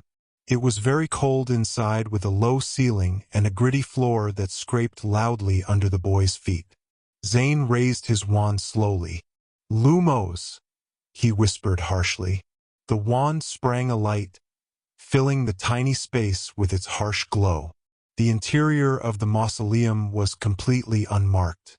Cobwebs filled the corners, wafting with the boy's movements. The only objects in the cramped space were an old floor brazier with one remaining candle and a low stone shelf, upon which sat the unmistakable shape of a wooden casket. "I opened the front door," Zane said in a low voice, eyes wide. "Now that we're inside, you can do the honors." James gulped and stepped forward. The casket was cold to the touch. Slowly, he curled his fingers around the metal handle of the casket's lid and began to lift it. It creaked loudly as it opened, and James wondered for a moment if ballpine bludgeony had been in here as well, hexing the hinges of the casket so that they made the proper deep groan when opened in the dead of night. James leaned aside and peered into the narrow opening he'd created. A wash of relief flooded over him. "It's empty," he breathed. "Just darkness. It must be a dummy grave, set up as a hiding place for the—" James interrupted himself with a little shriek as Zane stepped forward, bringing his lit wand with him. The casket wasn't empty after all. The interior had merely been obscured by shadow. A moldering skeleton lay inside, dressed in an old-fashioned suit with a string tie and a desiccated carnation lying flat in the buttonhole. The skeletal hands were crossed neatly over the thin chest. A gold tooth glimmered in the skull's leering grin. "Ugh," James said, nearly dropping the casket's lid. "Irk." Zane shook his head impatiently. "It's just a dead body, James." "Sheesh. I thought you saw one of these come to life once in the cave of Merlin's cache." James gulped again. That was different, somehow. He was just out there in the open, like, "You don't think this one's going to, you know, get lively on us?" Zane asked, grinning. "Nah, not unless you make him really mad. Anyway, let's get on with it. Like Magnuson said, the Nexus curtain lies within the eyes of robots. Let's take a look, already." James pushed the casket lid the rest of the way open and Zane leaned over the top of it, bringing his wand low. The skull grinned up at the light. A shock of gray hair was still matted onto the skull, combed neatly back from the temples. "Nothing in the eye sockets," Zane said, leaning close. "Just dust and a few cobwebs. Maybe somebody did beat us to it." The riddle said that the Nexus curtain was within the eyes of robots, James mused. Maybe it means that it's somewhere where the skeleton could see it? Zane shrugged. Skeletons can't see anything, technically. James ignored Zane and peered at the padded silk of the inside of the casket's lid. He touched it tentatively, feeling around for any hidden shapes. "Hey!" Zane announced suddenly, leaning low over the casket again. James gasped and bent over the skeleton, following his friend's intent gaze. Zane pointed at the skeleton's left hand. "He graduated in 1810. Look, it's right there on his class ring. He was in Aphrodite Heights. Wow, I wouldn't have guessed him for a pixie." James sighed and straightened again. "Great. Well, this looks like another dead end." "Ha ha!" Zane grinned, nudging James with his elbow. "Let's go." "I'm freezing," James said, lowering the casket's lid with another long creak. Maybe there isn't anything to all of this after all. Maybe Magnuson was just playing with Franklin, giving him meaningless hints. Zane shrugged and extinguished his wand. Both boys turned and crept back out into the night. "Ralph," Zane rasped loudly, glancing around. "Where is he?" James asked, peering around as well. I thought he was going to be sitting here under this. He stopped, noticing a dark shape lying flattened on the frosty ground beneath the elm tree. It was Ralph's cloak. Zane saw it too and glanced up at James, his eyes widening. Ralph, James whispered, peering around at the shadowy gravestones. Suddenly, the graveyard seemed to be packed full of hiding places and dark recesses, where any number of awful things might be watching, preparing to pounce. Nervously, James rasped, "This isn't funny, Ralph." A noise came from behind the nearby elm tree. A heavy thump. Both boys jumped and grabbed at one another. "Ralph?" Zane asked, his voice quavering. Another thump sounded, closer this time. James and Zane began to back away, peering around for the source of the strange noises. The graveyard sat perfectly still, as if watching them. An owl hooted suddenly, sounding very loud and horribly mournful. James looked about wildly, his hair prickling. "Ralph?" Zane whispered once more, still gripping James' elbow. "Is that you?" Suddenly, both boys backed into a large, solid object. They stopped, eyes bulging. Slowly, terrified, they turned around and looked up. A very tall, vaguely human shape loomed over them. The skin of its face was papery, partly rotted away, revealing the mottled skull beneath. Two large bony hands raised slowly into the air, hooked into claws, and a deep rattling voice emanated from the thing's throat. "Get out of my yard," it said menacingly. James and Zane nearly collapsed in terror, scrambling away from the awful figure. Just then, however, another voice spoke up some distance away. "That's what he told me at first too," the voice said, speaking as if through a mouthful of biscuit. James tore his gaze from the figure that loomed over him, seeking the source of the second voice. Ralph stood in the open doorway of another mausoleum, happily munching a large pink sugar cookie. He shrugged. "He's really just a big softy. Name's Straithwaite. Says he used to be president of your house, Zane. Charles Straithwaite." The zombie introduced himself once the three boys were seated inside his mausoleum. Despite his morbid appearance, the figure's speech had a disarming southern lilt that Zane later claimed was a Charleston, South Carolina accent. "Former president of Hermes House, arithmetics professor, retired, at your service. You'll have to excuse me for all that creeping and thumping and grumpiness. Comes with the territory, I'm afraid."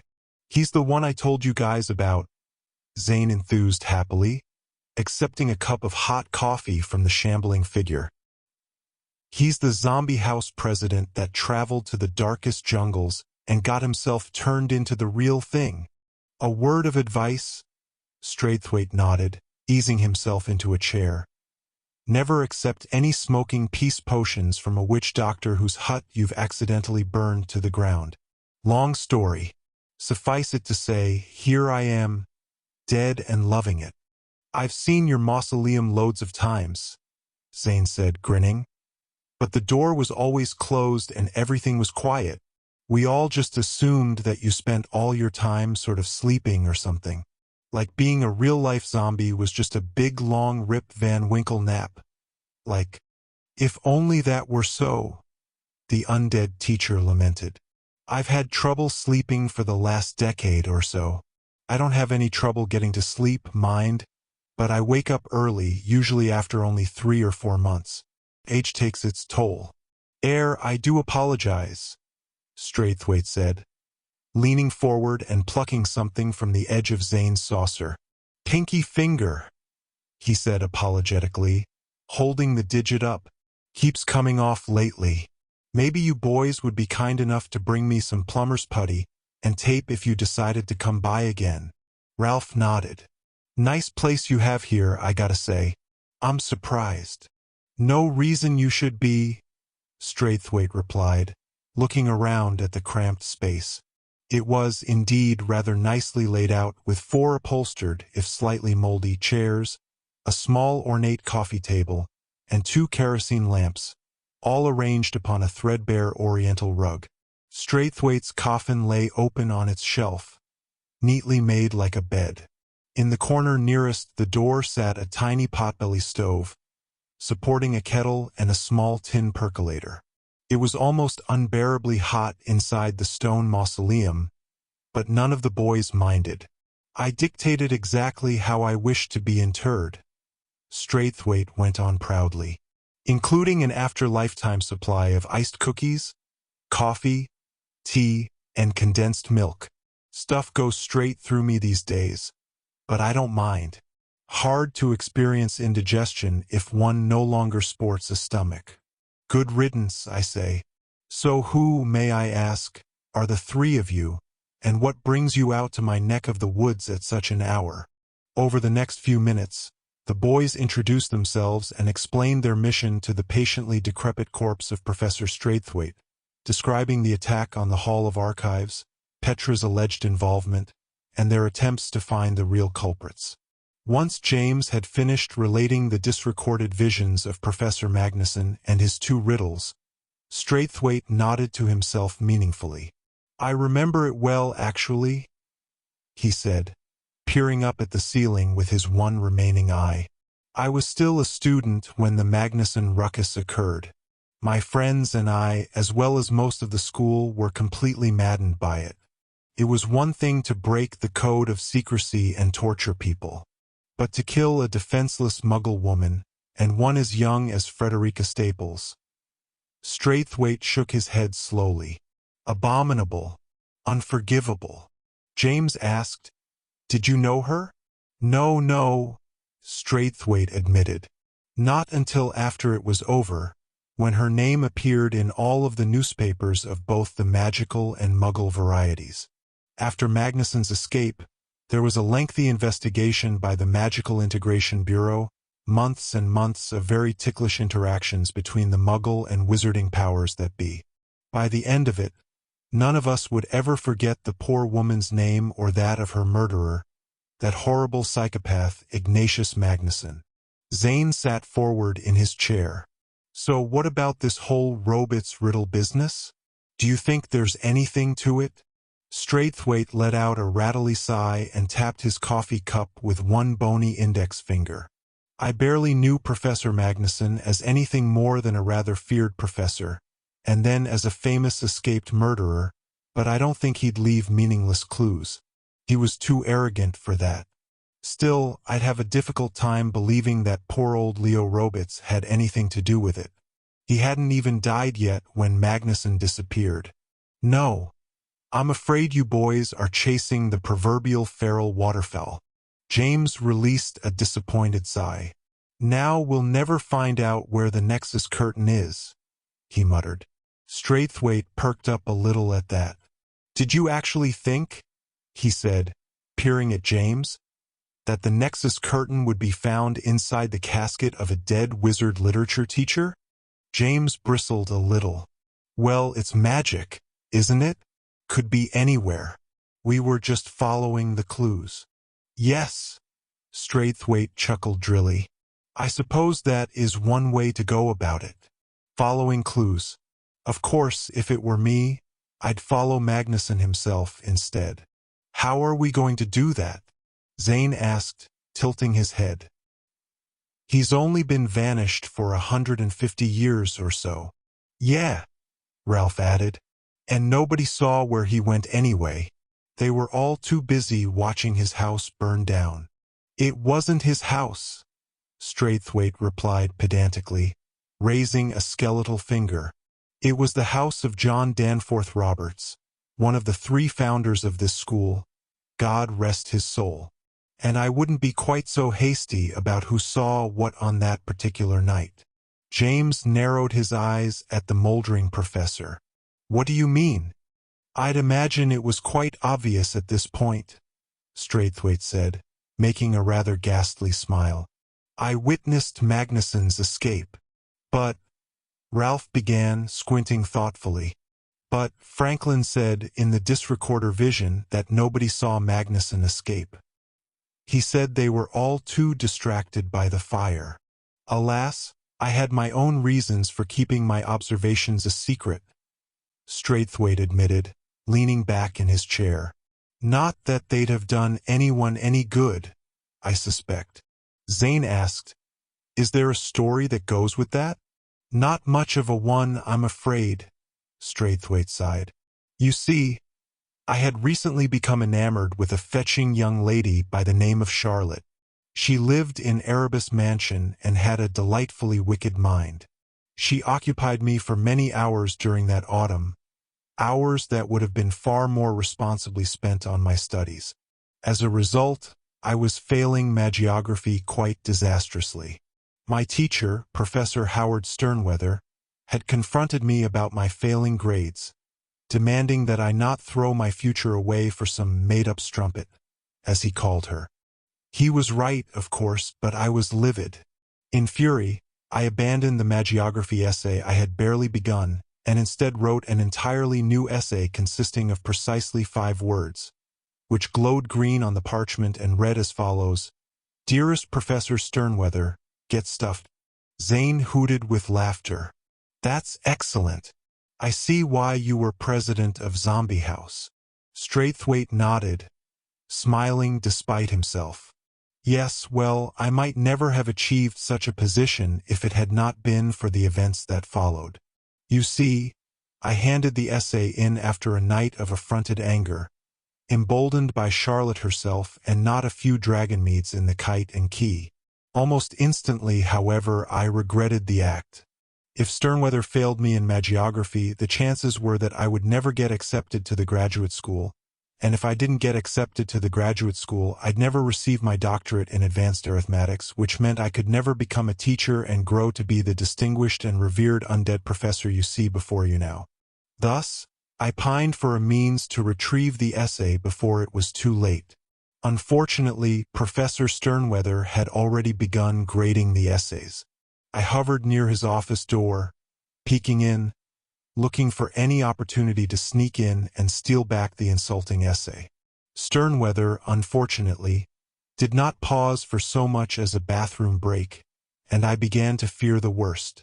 Shortly, however, I overheard the brouhaha stewing in the lawn outside.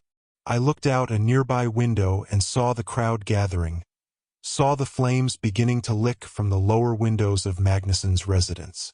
I had heard about the travesty of Magnuson's crimes, of course, and knew that tensions had been mounting, ever since the decision had been made to allow him to maintain his post during the investigation.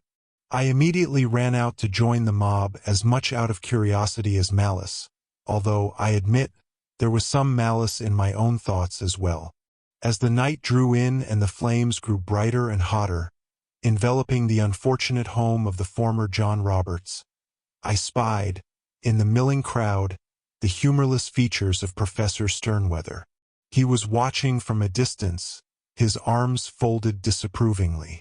Perhaps it is a testament to my own sense of self-preservation, but I found myself immediately inspired. At once, I darted away from the flames, into the nearby faculty offices. The halls were completely deserted, of course, and I breathed a great sigh of relief as I retrieved my essay, ungraded, from the stack on Professor Sternweather's desk. I immediately produced my wand and obliterated the damning parchment. Finding a new parchment in the professor's desk, I quickly scribbled an apology for the fact that my essay would be a day late and promised to accept with good grace whatever penalty he deemed such tardiness deserved. I slipped this back into the stack of essays and, feeling 100 pounds lighter, made my way back out into the darkening evening. It was then, as I was skirting the buildings, some distance from the conflagration, that I saw him. Professor Magnuson was an unmistakable figure, tall and solid, with stony features and a crown of very short gray hair. I feared for a moment that he had seen me and ducked into the bushes next to the guest house. The professor strode on, however, his gait full of purpose, and I breathed a sigh of relief. I feared him, you see, on that night more than any other. I considered bravery, but only for a moment. I was only a student, of course, and Magnusson was a much-feared wizard, even before he was known to be a torturer and a murderer. Thus I watched. James was spellbound. Where did he go? Did you see him open the Nexus curtain? Straithwaite shook his head. I did not. The truth is, if indeed Magnusson did escape through the Nexus curtain, then he did not do so immediately. He left the campus first. I watched him, even heard him, for my hiding place was quite near the warping willow. That is where he went. When he was under its branches, he spoke only one word. A moment later, he vanished. As far as I know, no witch or wizard ever saw him again. There was a moment of tense silence as the boys thought about this. Finally, James said, "What was the one word?" "The word was abatus," Straithwaite answered somberly. "It is a simple spell which conjures an exit to the currently relevant date and time, the now. Magnusson left the campus that night and escaped into Muggle Philadelphia. I know not where he was going, but if all the suspicions about him are true, I have my ideas." "You think he was going to the Nexus curtain?" James asked, wide-eyed. "You think maybe it wasn't on campus at all?" "Perhaps." Straithwaite shrugged slowly, and then leaned forward. In a rasping whisper, he added, "Or perhaps he was going to get the key." "The key," Ralph repeated slowly. "Like, maybe whatever it was too dangerous for him to keep on campus? Because whatever it was," Zane went on, realization dawning on him, "it would be way too magical to leave in his offices. People would sense something that powerful, especially if it came from another dimension." Straithwaite leaned back again, using his index finger to tap the side of where his nose used to be. "My thoughts precisely," he concurred. "Because there is one thing that is for certain. Whatever this alleged pandimensional key may have been, Magnusson was not carrying it on his person that night. If so, he'd never have been able to escape unnoticed. He may well have been on his way to the Nexus curtain if such a thing truly exists, but if he was, then he was going to retrieve the key first. So, Ralph announced after a meaningful pause, if we can somehow find a way to follow Magnusson, we can find the key." "Find the key," Straithwaite mused, "and I expect the Nexus curtain will reveal itself." Zane shook his head. "But how do we follow someone who's been gone for a century and a half? Mercy, young man, you say you're a member of Zombie House," Straithwaite said, nodding at Zane. "I am surprised you haven't already divined the answer to that question." "Give me a second already," Zane replied, piqued. "I've only had a minute to think about it. And therein lies the solution, my friend." "How's that?" James asked, somewhat frustrated. "Time is exactly our problem. Like 150 years worth of it." Straithwaite sighed wearily. "No, boy. Time is your solution. Have you forgotten?" he said, leaning slightly forward, his remaining eye twinkling, "that this school is, in essence, one gigantic time machine." Shocked, the three boys looked at one another, their eyes widening slowly. In the dark heat of the mausoleum, Straithwaite chuckled hollowly. In the wake of the interview with Charles Straithwaite, James had gotten a vague idea of what they needed to do next.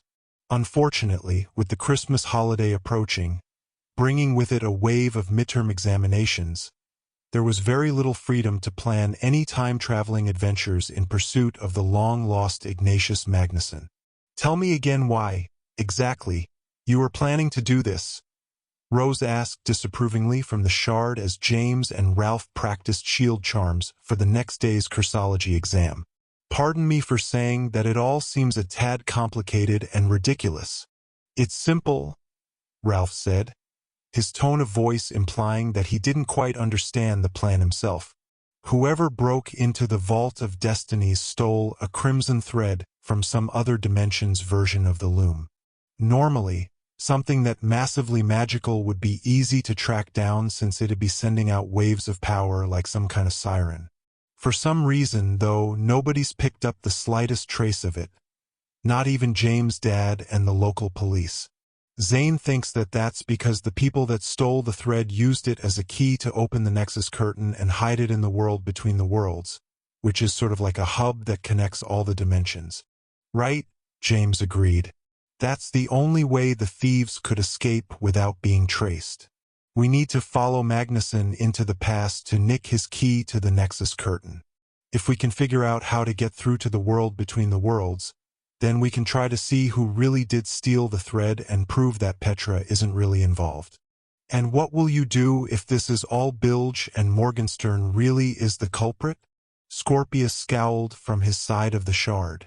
James had prepared himself for such a question. She's not, but even if she is, this is what friends do. She says she's innocent, and we're doing what we can to prove her case. Scorpius narrowed his eyes and smirked slightly. So you're doing this for friendship, are you? You can't just rush into something like that anyway, Rose interrupted. Time traveling is extremely dangerous business. You could do far more harm than good. James sighed and rolled his eyes. He hadn't wanted to tell Rose and Scorpius about it at all, but Ralph, being his typical self, had been unable to resist telling them all about the midnight conversation with the undead Professor Straithwaite. "We know, Rose," James proclaimed, trying to head her off. "It's Technomancy 101, all right? Accidentally step on a bug in the past and you change the whole present. Blah, blah, blah. But really, how bad can it be?" Ralph commented, sitting down on his bed. I mean, James zapped himself 1,000 years into the past and butted heads with Salazar Slytherin. He changed loads of things, but everything still seems just fine here in the present day. Rose shook her head in annoyance. "One," she said, stabbing a finger into the air. "We don't know that James didn't change the present since everything we know is based on the history he affected. It may be that there were changes, but they weren't terribly important. Two," she stuck a second finger into the air. "Just because James got lucky once doesn't mean the three of you won't bollocks things up royally this time out. We'll be careful, Rose," James insisted, lowering his wand and turning toward the shard. "I know you're jealous because you can't come along with us and all, but that doesn't mean you have to try to scare us out of doing it." "That's not it at all," Rose fumed, crossing her arms and flopping back against the sofa in the Gryffindor common room. Next to her, Scorpius grinned a little crookedly, apparently seeing the truth in James' words.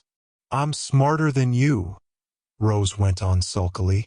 "I know how much damage you lot can do, tinkering about with history, and I know that you'll barely think any of this out before you do it." James shook his head. "We're plenty smart. We've thought about it loads." "Oh," Rose replied, her eyebrows shooting up. "Is that so? Well, then I assume you've already realized that there's no point in your attempting anything at all without first knowing what precisely this pandimensional key thing actually is." James rolled his eyes dramatically and spread his hands, as if to say, "Well, duh, of course we've already figured that much out." But the effect was ruined by Ralph's querulous response. No," he said, frowning, and James slumped. "We just thought we'd travel back to the day when Magnuson escaped and try to follow him into Muggle Philadelphia. He'd just lead us to the key, wouldn't he?" "Nice to know you've given this some serious thought," Rose said wearily. "Have you asked yourselves how you'll even recognize the key?" James looked at Ralph for a moment, and then glanced back at the shard. "Well, I mean, it's a key. It'll be obvious, won't it?" Scorpius spoke up now. "It could be anything, Potter. For instance, if your theory is accurate, and I'm not entirely sure that it is, then the real thieves, as you call them, have accessed this Nexus curtain using a piece of red thread. Not exactly the most obvious pan-dimensional artifact in the world. Magnuson's key could come in any shape or form. Were you perhaps planning on just walking up to him and saying, "Oi, Mr. Murderer, sir, would you please be so kind as to give us this dimensional key thing? And never mind that we won't know the difference if you just hand us a chunk of lint that you might happen to have in your pocket?" Scorpius smiled smugly at his wit. "Well," James began, but couldn't immediately think of anything else to say. He glanced back at Ralph for help. "We have another clue," Ralph said, perking up. "Something about Erebus Castle. Magnuson said that the secret of the key walked around in the halls of Erebus Castle or something like that. We just need to ask Lucy to take us on a tour. If we can figure out the riddle, then maybe we'll know what the key is." "How hard can it be?" James nodded, grinning sheepishly. Scorpius looked meaningfully at Rose as he asked James, "Why do you need Lucy's permission to get into Erebus Castle?" "That's the house of the vampires," Ralph replied. "They're totally wiggy about who they let inside to bump around. You have to get a member of Vampire House to chaperone you around the whole time. Or you have to be a real-life vampire," James added, rolling his eyes. "The president of their house, Professor Remera, says that Erebus Castle is a sanctuary for any fellow wandering children of the night. As if there are any of those in America." Rose looked vaguely disgusted. "Did she actually say that? Children of the night?" "She says loads of stuff like that," James nodded. "She's completely batty." "Ha ha," Ralph added, nudging James with his elbow. James groaned. As the final days of the autumn semester unwound, James spent most of his time cramming, as Zane called it, for his semifinals. His fellow Bigfoots were a great help in that endeavor, forming spontaneous study groups in the game room of Apollo Mansion. There, Jasmine Jade, Gobbins, Wentworth, Norick, Muckthatch, and anyone else who happened to be in the same classes would produce all of their notes and quiz one another for hours on end, all while consuming vast quantities of licorice soda and snacks from the Apollo kitchen. Occasionally, Yates would drift through the room with a trash bag, collecting empty cans, cups, and candy wrappers, all the while muttering insincere apologies through his gritted teeth for interrupting the students' studies. Heckle and Jekyll hung near the cellar refrigerator and called out wrong answers to any quiz questions they overheard. James learned that Heckle, the deer head, answered wrongly on purpose, in the hopes of starting arguments with passers-by. Jekyll, the moose head, however, got the answers wrong because he was essentially a moose head. It was thanks to these study sessions, which often lasted well into the night, that James finished his last week of school before the Christmas break with a somewhat giddy sense of confidence. His final test, a 3-page practical in precognitive engineering, was possibly the hardest of all. For the 2-hour examination period, James and the rest of the students were given 3 separate divining tools: a small crystal ball, a cup of tea leaves, and a random selection of octacards, and instructed to recount on parchment their predictions, being careful to assure that they were accurate, B, measurable, and C, essentially in agreement. This meant James knew that the second half of the test, which would occur sometime during the spring semester, would be a rigorous detailing of how the predictions did or did not come true. If this had been Professor Trelawney's class, James would have been less concerned about that second part. Predictions for her class were always expected to be purposely vague and rather comically disastrous. The American precog teacher, however, Professor Ham Thackeray, was a fussy little man with a much different approach to the science of divination, as he called it. He frowned upon disastrous major prophecies, preferring instead smaller, more measurable predictions regarding things like what color bird might next fly past a specific window, or the number of candies in a box of every flavor beans, or what dishes the cafeteria might choose to serve for dinner on any given evening. As a result, students had taken to spending inordinate amounts of energy attempting to steal advance copies of the menu from the head cook's desk in Administration Hall. James had joined Jasmine, Gobbins and Wentworth on one such escapade and had succeeded in nicking a full menu plan for the entire month of December, right down to dessert options. Unfortunately, they had neglected to realize how far ahead the cook planned. It wasn't until after they had made their remarkably detailed class time predictions that Wentworth had noticed that the menu plan was for December of the following year. Easy enough, Gobbins had proclaimed, flush with inspiration. We just tell Thackeray that our predictions are super advanced and won't come true until next year at this time. Against all probability, the plan had actually worked. Thackeray had placed the students' predictions into a wall safe that he'd had installed for just such a purpose, explaining that he would grade the assignments in precisely 1 year, when the predictions could be measured. For now, however, James still had 20 minutes of examination time left. Feeling sleepy and vaguely hungry for lunch, he set the crystal ball aside and reached for the handful of octacards. It was very still in the precog classroom, which was high and dusty, lit by a bank of tall windows that ranged along the left side of the room. The windows were nearly opaque with curls of frost, reducing them to bright blindness. The only noises in the room were the busy scritch of quills on parchment and the occasional frustrated sigh and clunk as students shuffled their divining objects about on their desks. James glanced around. 2 desks to his right, Zane leaned over his parchment, writing furiously. The feather end of his quill shook wildly over his shoulder, as if he was systematically choking it by the nib. James sighed quietly and turned over the first octacard on his desk. He looked down at it. The Lady of Mystery. James blinked at the card. For a moment, the face of the dancing, smiling woman on the card had looked familiar. It had looked, in fact, like Petra Morgenstern. James frowned and leaned over the card. It no longer looked like Petra, and yet it still looked familiar. Now, it looked like the strange woman that he had seen in the midnight halls of the Aquapolis and later aboard the Zephyr shooting hexes out of the windows without any visible wand. Who was she? James' hair suddenly prickled. It was her, he thought. She was the other woman that came out of the Hall of Archives right after it was attacked.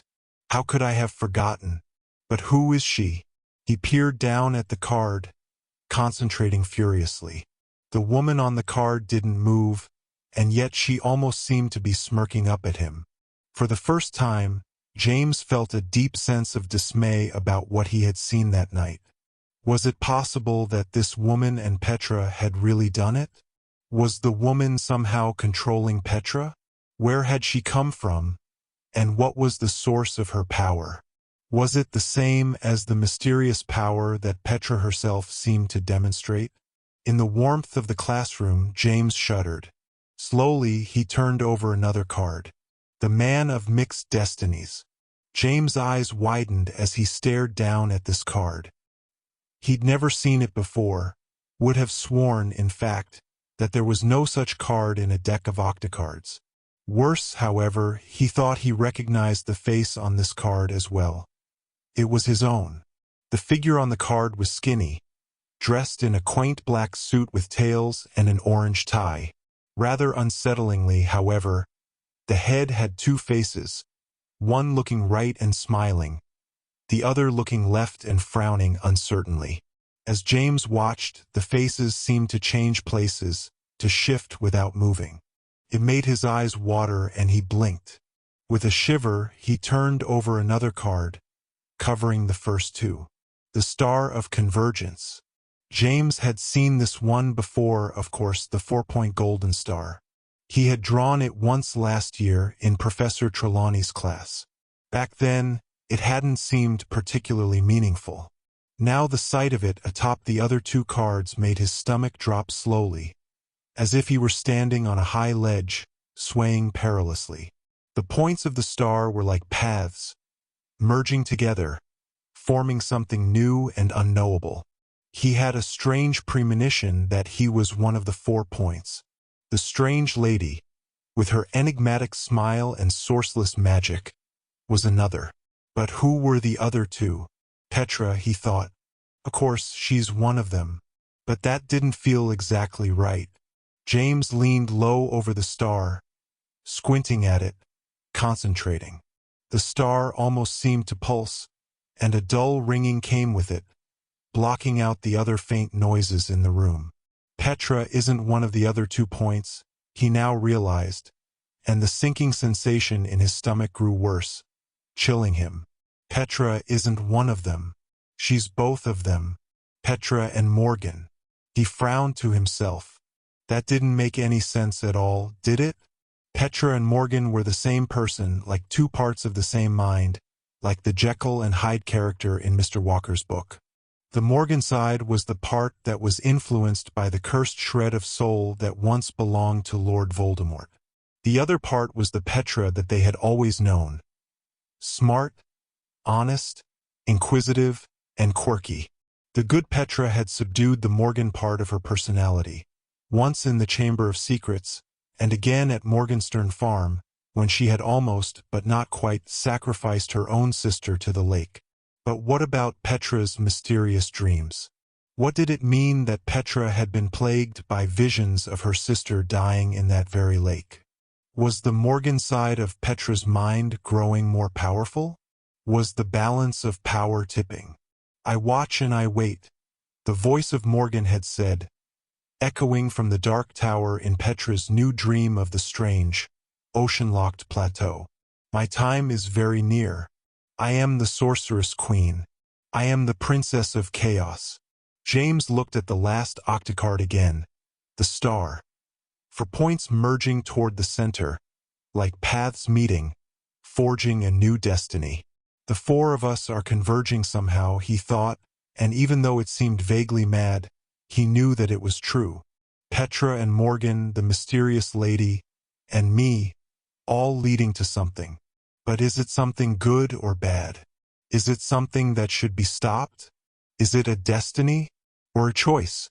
James didn't know the answer to the first part of that question, but the second part was all too clear. Destiny, as Professor Jackson had once said, is merely the name we give to the sum total of all of our life's choices. Was James making the right choices? Were the octocards offering him confirmation of his recent decisions or a warning? "James," a voice said, startling him. He glanced up and saw Professor Thackeray standing in front of him, his hand out. "The examination period is over, James. Your test, please." James was shocked. How had the last 20 minutes gone by so quickly? He looked around and saw that the rest of the classroom was empty. Everyone else had finished and headed off to lunch. Sure, Professor," James stammered, glancing guiltily down at his parchment. To his continued surprise, he saw that the last page was covered with his own handwriting. He had no recollection of writing anything at all. With no chance to read his own prediction, he handed the parchment to the professor. "Very good," Thackeray said, peering through his glasses at the parchment. "Very thorough." James nodded uncertainly. "Thanks, Professor." Feeling shaky and a little spooked, he virtually fled the classroom, following his friends to lunch. Chapter 16. Christmas in Philadelphia. On the Friday before Christmas, James, Ralph, Albus, and Lucy made their way to the Warping Willow, duffel bags slung over their shoulders and breaths of mist puffing into the frigid air. The first snow of the season had fallen that morning, covering the campus with a blanket of sparkling white and effectively hiding all of the flagstone paths, so that the 4 left winding, crisscrossing trails of footprints across the mall. Once they congregated under the tree, Lucy spoke the incantation that James had first heard from the undead Professor Straithwaite's account of the night Ignatius Magnuson had escaped. "Abatus," she said, tapping the snow-crusted trunk with her wand. She turned to James as the tree began to move subtly all around them. "Professor Remora taught me that." James nodded, not explaining that he'd heard it himself from a different professor. Lucy sidled next to him, shoulder to shoulder, and her gloved hand laced fingers with his. James' face reddened a little and he looked away, watching as the campus became hidden behind the shifting whip-like branches of the warping willow. The transition to the outside was swifter than that which occurred whenever Professor Baruti took his potion-making class to visit Madame Ayasha in the old Indian city of Shakamaxon. Within a few seconds, a push of wintry air shivered the tree's branches, and James saw the tiny walled courtyard beyond. Snow still frosted the ground, turning the trash-strewn yard into something nearly as magical as the university they had just left. "Merry Christmas, friends," a deep grating voice said as the four stepped into the dull daylight. Flintlock stood near the gate, his rocky face sculpted into a crooked smile. His diamond eyes sparkled happily. "Hey, Flintlock," Albus cried, stepping to pat the rock troll on his huge rough elbow, which was as high as the boy could reach. "Aren't you cold? It feels like about 50 below out here." "Cold?" the troll repeated slowly. "I suppose the temperature has dropped a tiny bit, hasn't it? I'd barely noticed." "Barely noticed," Albus scoffed. "Last time we saw you, it was the end of summer. I could have fried a flobberworm on your forehead at noon." The troll shrugged, making a sound like boulders rolling on gravel. "I have found that you humans are far more affected by tiny shifts in the weather than am I. You may not be aware that I was born in the crucible of the Earth's furnace, where lakes of lava wash on beaches of pumice. I remember it only vaguely, but fondly. When the temperature reaches 5,000 degrees, then I will comment on the weather, as do you." Albus shook his head. "You won't be commenting on it to me, that's for sure." The troll nodded and chuckled. With one languid movement, he reached for the gate. It squeaked noisily as he wrenched it open. A long brown car was waiting next to the curb beyond, a plume of exhaust dancing behind it. The passenger's window powered partly down, and James spied his Uncle Percy in the driver's seat. "Come on, you lot," he called. "Boots open. Throw your bags back there and pile in. Hello, Lucy dear. Happy Christmas. All of you. Happy Christmas, Dad," Lucy called, finally unlacing her fingers from James' hand as she angled toward the boot of the car. James breathed a sigh of entirely mixed emotions. It was very warm in the car as Uncle Percy navigated the narrow, slushy streets, muttering to himself in irritation at the slowness of the Muggle traffic and occasionally tapping the horn, making fussy little bleeps. James took off his stocking cap and stared out the windows, watching the city go by. The drive took rather longer than James had expected, and James recognized vaguely that they were passing through the historical section of the city. He wished that Zane had come along with them for Christmas, if only so he could tell them about the buildings they were passing, his infectious enthusiasm brightening what was, otherwise, a fairly boring trek. As it was, the blond boy had left school the day before, taking the train back to his parents' house in Kirkwood, Missouri. Before Zane had departed, however, James had finally decided to share with both he and Ralph some of the things that he had thus far kept a secret. He'd begun by telling them about the strange prediction that had occurred during his precognitive engineering midterm, when he had envisioned the strange, impending convergence between the mysterious lady, himself, and the twin entities of Petra and Morgan, somehow separate even though they were both merely parts of the same person. Then, because the two seemed vaguely connected, he described his last encounter with Professor Trelawney in the dawn corridors of Hogwarts, the day when they had begun their journey. Zane and Ralph had listened with wide eyes, obviously understanding the significance of such a haunting prophecy coming from the lips of the otherwise comical old professor. Finally, James had reminded them of what had happened on the stern of the Gwyndomere, when he had miraculously conjured the shining silver thread that had saved Petra's life. He explained that the thread was still there, still somehow connecting him to her, and that was how he knew she could be trusted.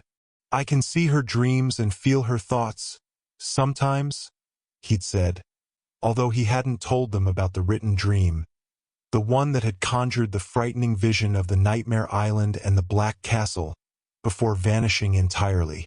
He had vowed to Petra not to tell anyone about the dream story, and he meant to keep that promise. I know that she's telling the truth about not being involved with the attack on the Vault of Destinies, no matter what we saw on that night. Couldn't have been her, because when she says she wasn't there, I can sense that she's telling the truth. I don't think she could lie to me even if she wanted to. James didn't really know if this was true or not, but he did know that she sincerely believed that she was innocent.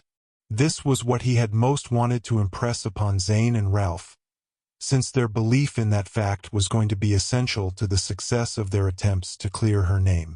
"We'll work it all out after Christmas break," Zane had said eagerly. "You spend some time working on your cousin Lucy. After all, Rose is right.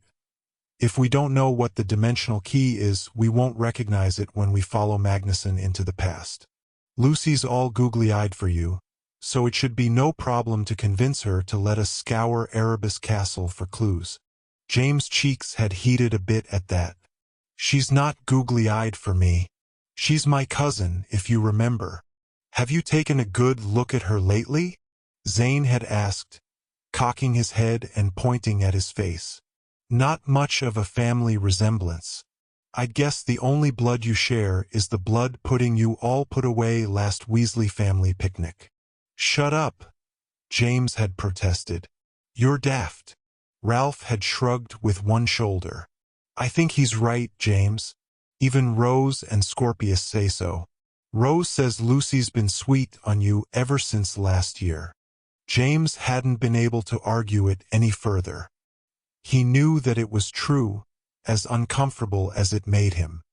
He was, however, a little rankled about the fact that he'd been, apparently, the last person to find out about it. He couldn't quite bring himself to manipulate Lucy's feelings for him, whatever they were, to get a tour of Erebus Castle, but maybe if he just asked nicely, that would be enough. After all, she was his cousin. They'd always gotten on very well, which was more than he could say for some of his other cousins, particularly Lewis. Why would Lucy say no? Silently, James cursed himself for having asked Lucy to go to the Halloween ball with him. Why hadn't Zane and Ralph warned him, since they had all apparently known how Lucy felt about him? "We're almost there," Lucy said from the front seat of the car, turning to smile back at James. "We'll all be staying over at your parents' flat for Christmas Eve. Won't that be fun?" James nodded and forced a smile. "Sure, Lou." Next to him, Albus began making obnoxious kissing noises.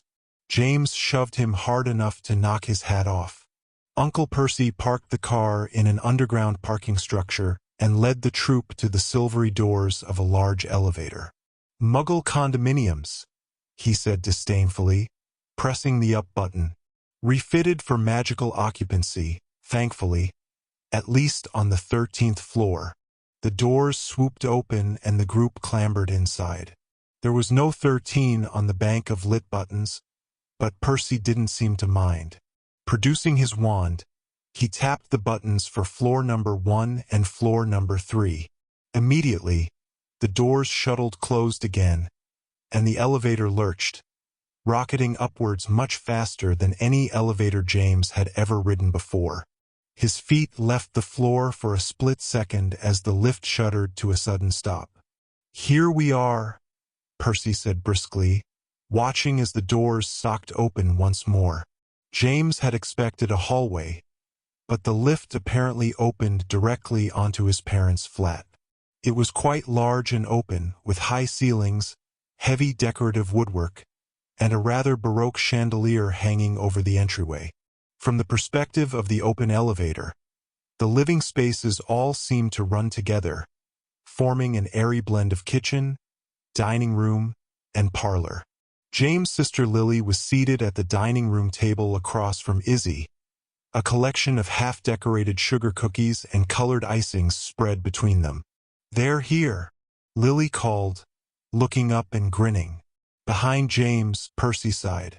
"Being head Auror," he muttered, stepping into the high foyer. certainly has its perks. Shortly after their arrival, Uncle Percy left again, meaning to pick up Molly at the nearby magical elementary school and then collect Audrey at their flat. Ralph joined Lily and Izzy in icing duties, using his wand to recolor the icings with stripes, sparkles, and the occasional flashing Rudolph red. Izzy laughed out loud, which was not the sort of thing girls often did around Ralph. He appeared quite pleased with himself, and James was glad. Lucy and Albus went upstairs to explore the bedrooms and stake out the best beds for themselves, while James climbed onto a stool near the kitchen and pulled a plate of tiny mincemeat pies toward himself.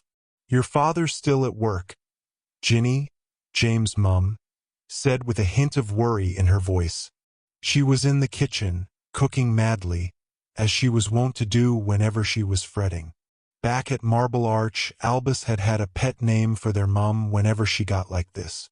"Look out," he'd say, usually slamming the bedroom door behind him. "Hurricane Ginny's on the rampage. Tie everything down before she blows in here and gives it a good cleaning." "That's an awful lot of puddings," James commented, peering over the countertop. "Expecting the Harriers for dinner, are we?" Ginny sighed and dusted her hands on her apron. She took a moment to look around at the crowded countertops. "You know," she replied, "whenever Christmas comes around, I seem to forget that I'm not still a kid living at the Burrow, with Mum and me downstairs baking everything under the sun and my brothers eating it all up nearly as fast as we pull it out of the oven. Some habits are hard to break." James wished that they were having Christmas at the Burrow like they normally did. He asked, "Will we see Grandma and Uncle Ron and Aunt Hermione and everybody?" "We'll probably talk to them by flu," Ginny answered, using her wand to stop a huge wooden spoon from stirring a bowl of dough. "But not until tomorrow after breakfast. It's always so difficult to remember the time change and all. We're lucky we're connected to the International Flu Network at all. If it wasn't necessary for your father's work—" Her voice trailed away, distracted. She pulled the refrigerator door open so quickly that the milk bottles rattled, and then stood staring into it, as if she'd forgotten what she was looking for. "Where is Dad anyway?" James asked, frowning. "And Petra too?" Ginny let the refrigerator door swing closed again and looked at James, her face tense. "He's working," she said, and then drew a brisk sigh. "I haven't told your brother or sister this, James, so if you breathe a word about it to them, I swear I'll blend cockroaches into your eggnog. If I don't tell someone, though, I think I'll burst. The fact is, your father's on a raid." "Ah," James said, nodding. "And you're worried about him." "Nonsense," she lied unconvincingly. "Your father can take care of himself. With any luck, he'll be home within the hour. It's a big night for him. If all goes well." "Who's he raiding?" James asked in a low, eager voice.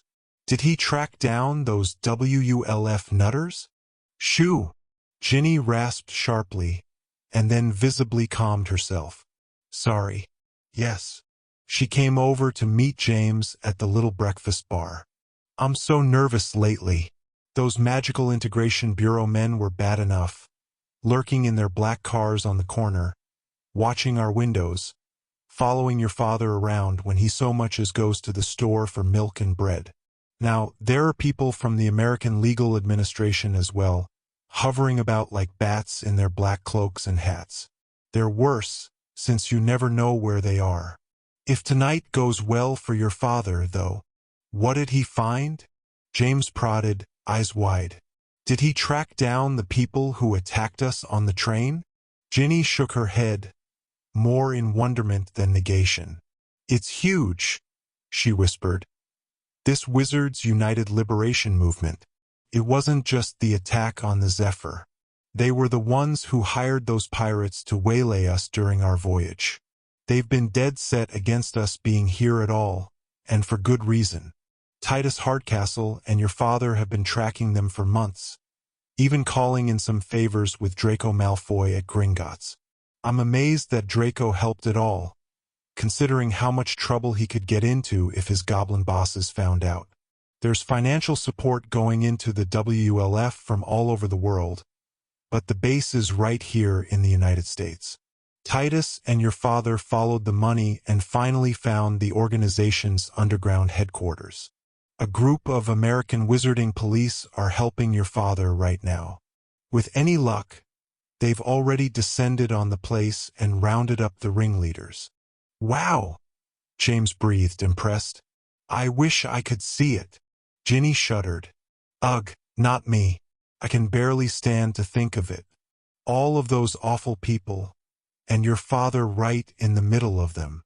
Dad can take care of himself, James grinned, mimicking his mother's words. Remember, nobody outdoors him. Those WLF gits will be spending Christmas in Azkaban. Ginny nodded. I'm sure you're right, but I doubt they'd send them back home for that. They'll do their time here in the States. I can only hope that they find that poor Muggle senator and rescue him. Who knows what they've filled his head with by now? Assuming he's, still alive, James suggested. Don't talk that way. His mum shuddered again. Go and say hello to Petra. Why don't you? She's up in her room. First door on the right.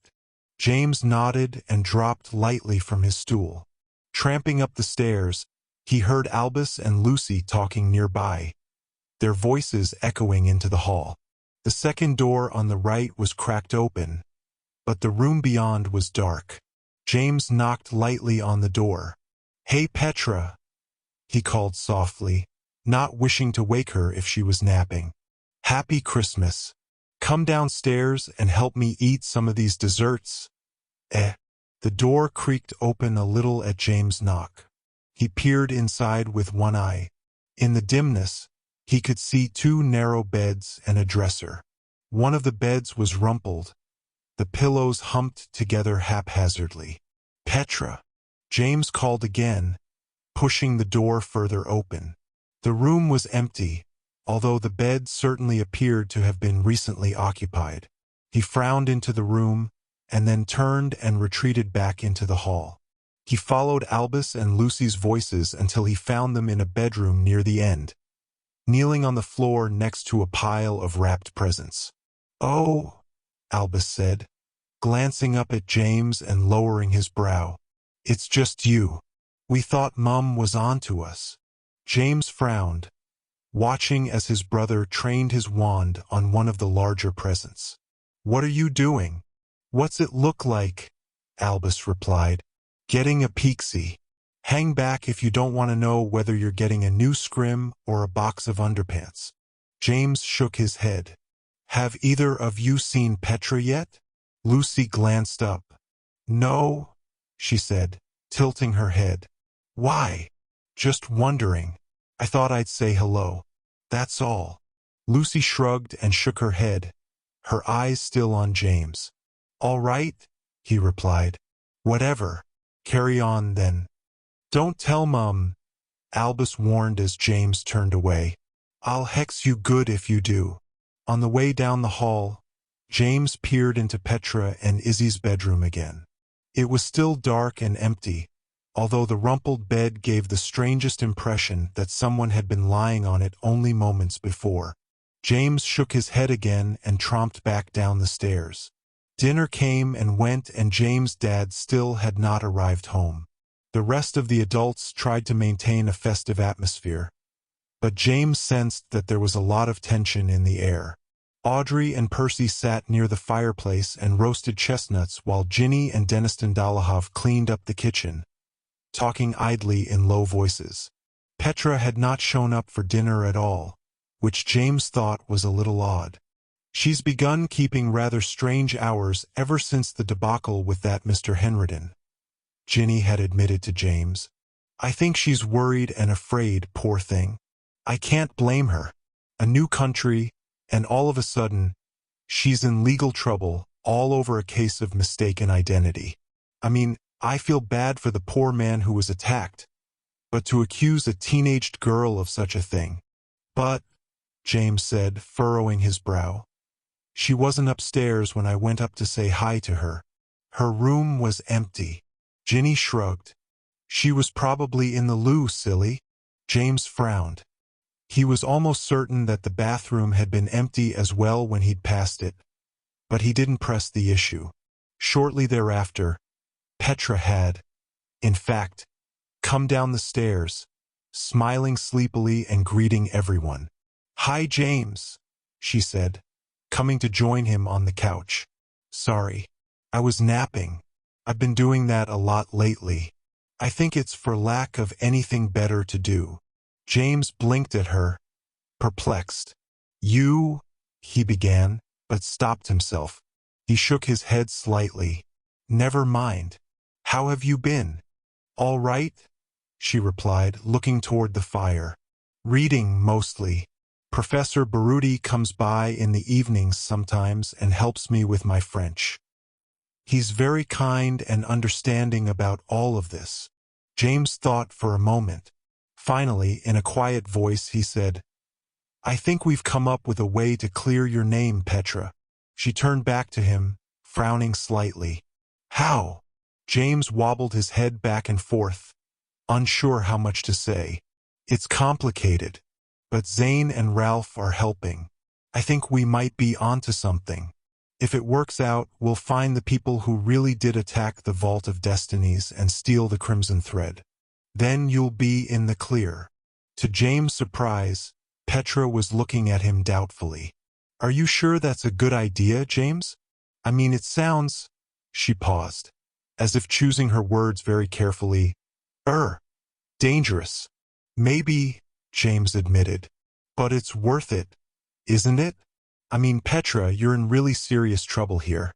If that arbiter, Keynes, says you're guilty of attacking the vault and freezing Mr. Henredin, you could go to prison for a long, long time. If there's something I can do to stop that from happening." Petra smiled at James as if he was rather silly. "I won't go to prison, James. Izzy and I will be fine. We've been through worse scrapes." "You have?" James frowned incredulously. "Petra, that Keynes idiot was serious. Mum says there are more of his kind floating around the streets outside, keeping an eye on the flat, making sure you don't make a break for it or something. You can't just blow this off. Izzy needs you, and so do other people. If you get sent to wizarding prison—" Petra sighed deeply. "I'm not blowing it off, James. I can't worry about that. Not now. There are other things. More important things." "Petra!" James exclaimed, exasperated. "What's more important than being accused of attempted murder and the theft of some crazy dimensional artifact?" In answer, Petra looked at James and smiled a little crookedly. "You tell me, James. We're still connected, aren't we? That silver cord you conjured, it's still there even now. Don't you feel it?" James glanced down at his right hand. He opened it, palm up on his lap. He could feel the cord now that she had mentioned it. He could even, although it might have been his imagination, see it very faintly. "No," he lied. "I think it's faded away now. I can't see your dreams anymore." Petra held up her own hand. James looked at it in the light of the fireplace. "You can't lie to me, James, even if you want to," Petra said, her voice low, amused. Slowly, she lowered her own hand onto his. When they touched, James felt a small burst of mingled heat and cold. It spread up his arm, making him shiver, and yet he didn't pull his hand away. Underneath the thrumming energy of the magical cord, he could feel the prosaic thrill of Petra's hand resting upon his, her fingers cool and slender, curling around the heel of his palm. He looked up at her, speechless. "The cord is still there," she said very quietly. "It connects us, probably forever, because you were willing to die for me. I know that now, James. But instead of making a trade, your life for mine, like the laws of deep magic demand, you tapped into something even deeper. Something beyond normal magic. Do you know what that is?" James hadn't really considered it, not since that night on the stern of the Gwyndomere. But now, looking into Petra's eyes, he thought he did know the answer after all. He nodded. "It came from you somehow," he said, not a little awe in his voice. "I tapped into your power, the same power you used to reconnect the anchor chain to the ship without even using your wand. The power you almost used on Keynes when he was trying to separate you and Izzy that day in Administration Hall." Petra nodded, her face solemn. "You tapped into my power, yes. I don't know how. Maybe because of how you feel for me and because of what we've been through together, and maybe even just because of the intensity of the moment. You were willing to trade your life for mine, but the magic was bigger than that. The magic saved both of us. But, James, things like that don't happen without a price. I fear that someday—" She shook her head and looked away again, toward the flickering flames of the fireplace. "Someday you might regret it." James was shocked. "No way," he whispered harshly, noticing the look his Aunt Audrey was giving them from across the room. He lowered his voice again and went on. "Petra, that's crazy. I'd do it again right now. And I'll do whatever I can to find the people who really did curse Mr. Henredon so you can be free again. But Petra—" He stopped and knitted his brow. Barely whispering, he went on. "How can all of this be? What makes you so powerful all of a sudden?" Petra drew a long, deep breath, thinking. Finally, she met his eyes again. "I've always had that power," she admitted.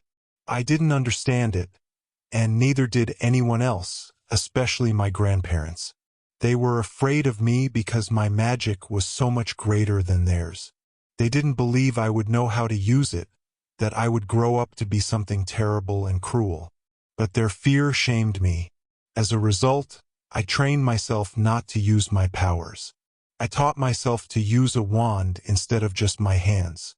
The wand was like a funnel, making the magic smaller, weaker, more like everyone else's. Eventually, by the time you first met me, I'd become so used to the wand that I'd forgotten what it was like to work magic without it." James' brow was still furrowed as he listened to her, but she was looking past him now, her eyes unfocused, her hand still on his. "Now, though both of my grandparents are dead," she said faintly, "there's no reason to hide anymore. I broke my wand on my last night at Papa Warren's farm. I didn't do it on purpose. I just let it feel the full weight of my powers. It broke right down the middle, split as if it had been struck by lightning, just like my very first wand, when I was a little girl and hadn't yet learned how to rein it in. Now I don't need a wand. Now I'm learning to use the power the way I was meant to." "That's what you tapped into, James?" she said, focusing on him again. "For better or worse, you locked us together. When you conjured the silver cord, you bound us, maybe forever, soul to soul. And that, James, you may well someday regret. Someday you may curse yourself for it, and me too." James' thoughts swam as he looked at the slight girl next to him. It all sounded perfectly daft to him, and yet he could sense the honesty of her words. She believed everything she said. If she hadn't been touching him, her hand on his, making the silver cord pulse like a dynamo, he might have been able to doubt her. Now, however, tiny shreds of memories came into his head, directly from Petra's own thoughts. He saw her as a young girl, closing a set of window drapes with a wave of her small hand.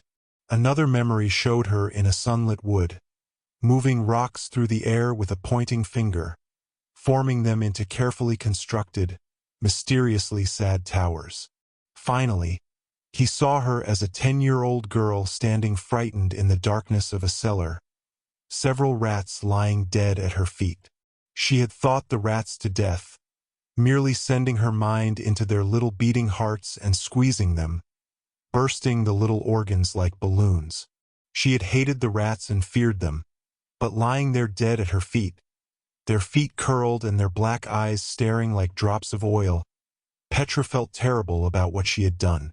She tried to think them back to life, But that was where her powers, her prodigious, mysterious powers, ended. She could kill, but she could not return to life. Young Petra cried in the darkness of the cellar, cried for the rats that she had first feared, and then, when it was too late, pitted. She cried for her own lost innocence. She was, after all, a rat murderer. And then, buried beneath all of these secret visions, curling under and through them like a snake, was a memory of a woman's voice, crying out with terror and a sort of mad, vindictive spite. "I always knew you'd be the death of me, you horrible girl," the voice screeched. "And I was right. I was right." James shook himself. Involuntarily, he pulled his hand away from Petra's. The visions, and the mad, screeching voice, stopped at once. Petra blinked at him, and then, sheepishly, she pulled her own hand back. "Petra," James whispered, "how is this possible? What kind of witch are you?" Petra sighed once more and shook her head. "I'm not a witch, James." In the warmth of the room, James felt suddenly cold. He remembered the vision of the Black Castle and the strange, dead island.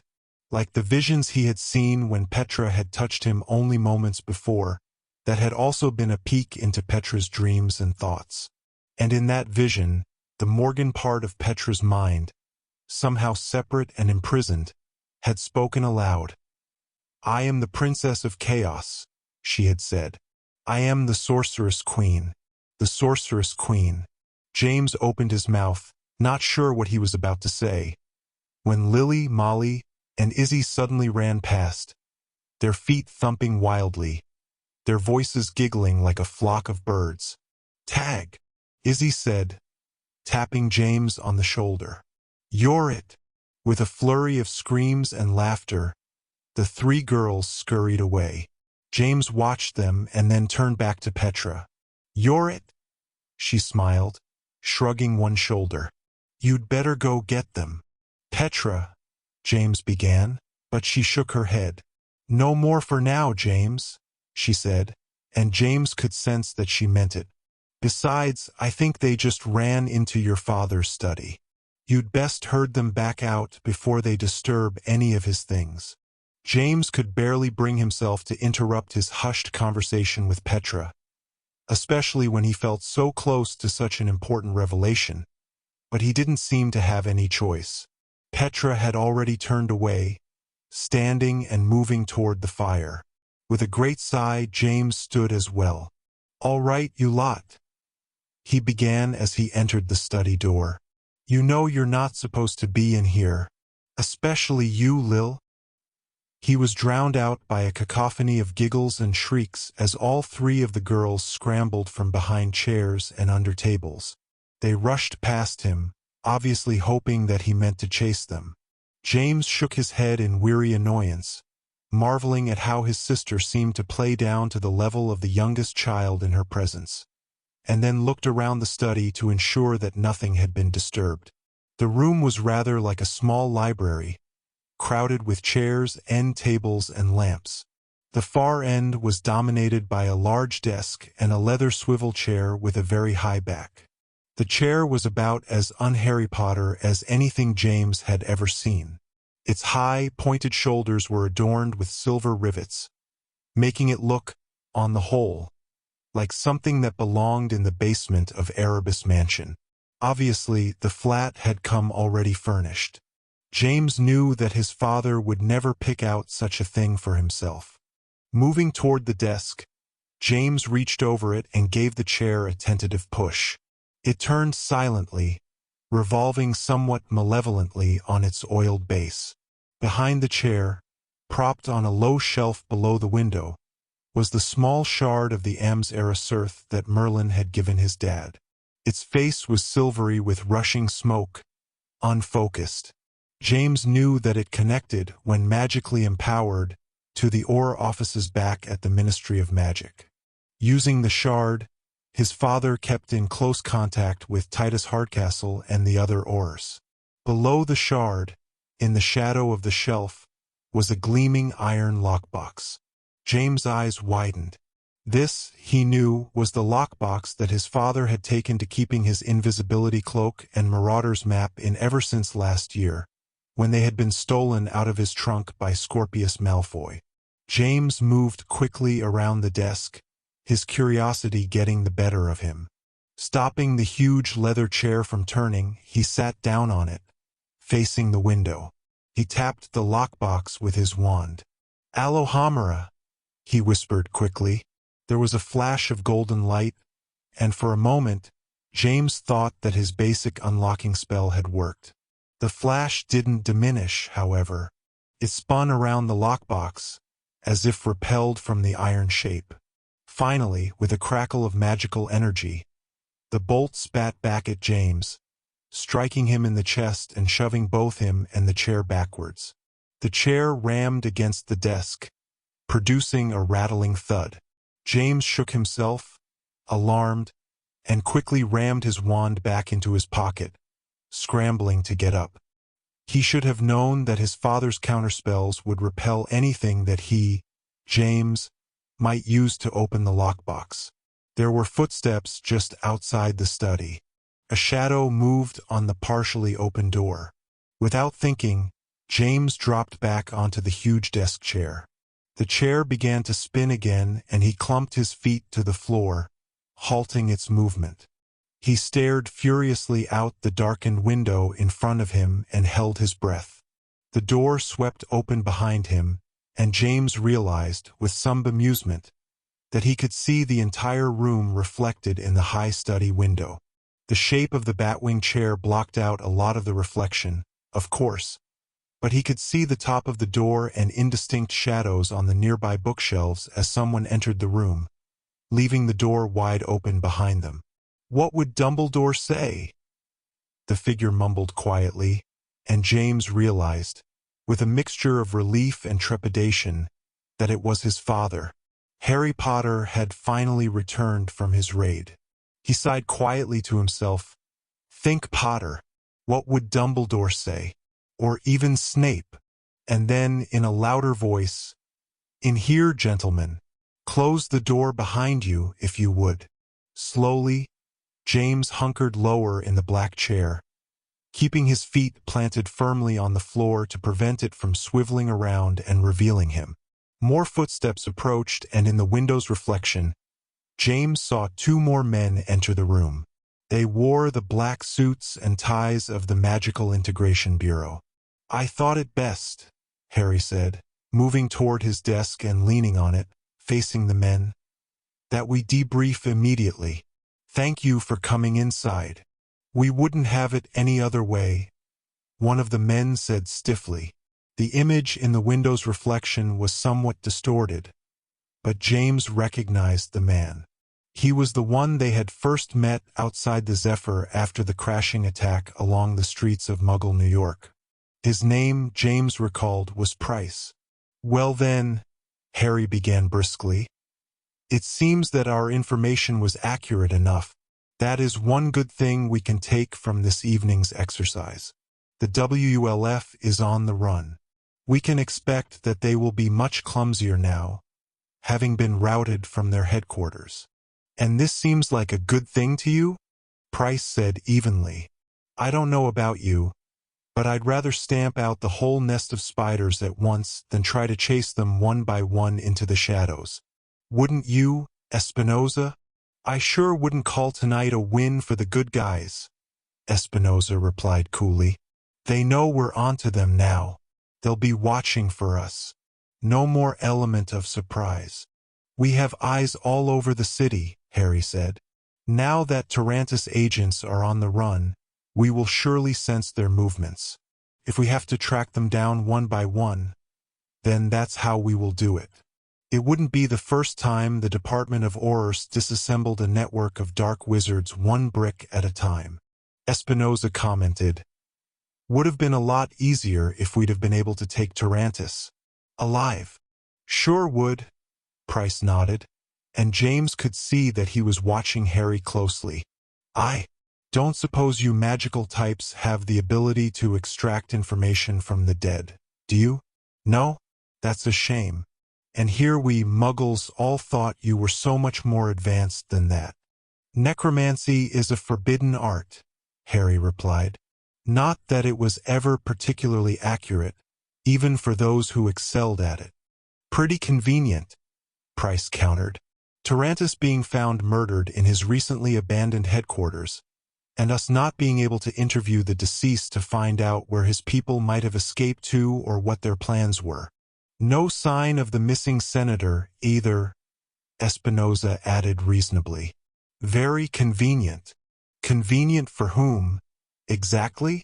Harry said, and James heard the barely restrained anger in his voice. Since I've been spearheading the international search for these villains, I can say that the lack of any prominent leads and the apparent murder of their leader is decidedly inconvenient. I had very high hopes that this whole mess would be concluded tonight, as you well know. So you keep saying, Price countered.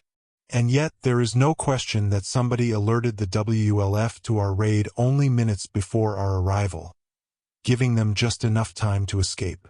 Not to mention the very damning fact that your name, Mr. Potter, was scrawled on the wall with the victim's own blood. A warning, Harry said stonily. They want me gone, precisely because we are this close to capturing them.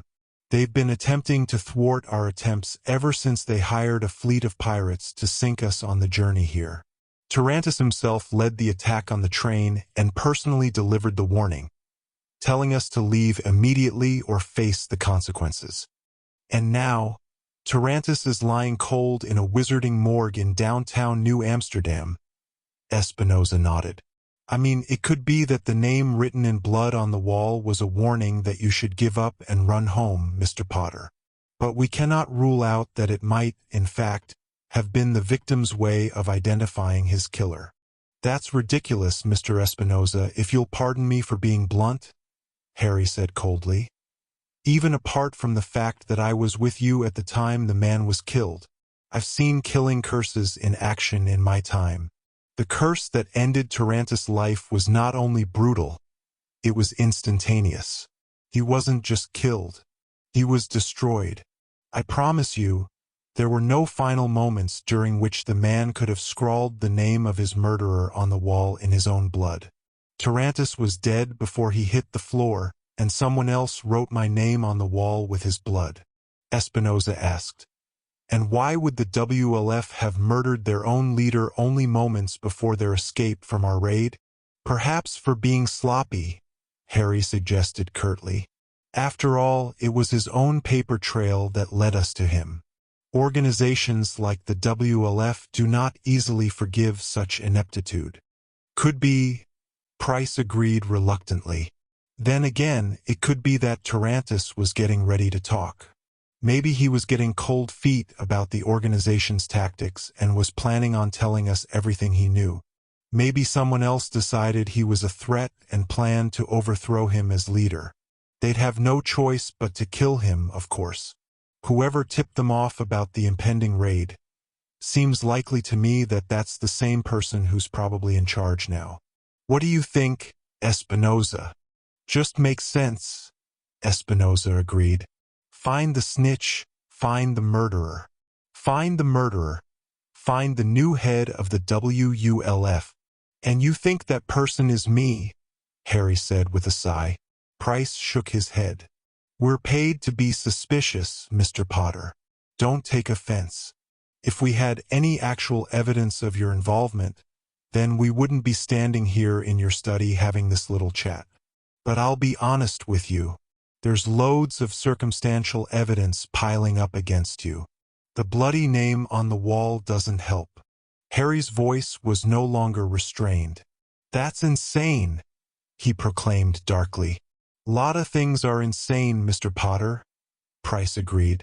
Wanting to maintain power over non-magical people by not sharing your world with them, that seems a little insane to some of us. Conjuring up shadowy villains like the WLF to scare your own people into living by outdated laws of secrecy, that also seems pretty insane. Of course, all of this is just conjecture at this point, I admit. But if it ever stops being conjecture, well, The WULF is not a creation of the Department of Ors, Harry said with cold emphasis. Has it even begun to occur to you that it might have been one of your men who tipped them off about the impending raid? Frankly, if the Wizards United Liberation Front believes what they claim, then your own people are much more sympathetic with them than is the Department of Ors. Really, Mr. Potter, Price chided. That's a little childish, isn't it? You perceive that we are accusing you, so you accuse us in response. I expected better from you. Someone alerted them that we were coming, Harry insisted. On my side, the only people who knew about the raid were Titus Hardcastle and myself. And we have your word for that only, Price said, affecting an apologetic tone of voice. Be reasonable, Mr. Potter. Do you mean to say that you didn't tell anyone else at the Ministry of Magic? Or even your wife and family? I mean to tell you that those on my side who knew about today's raid, Harry growled, are people who I trust completely.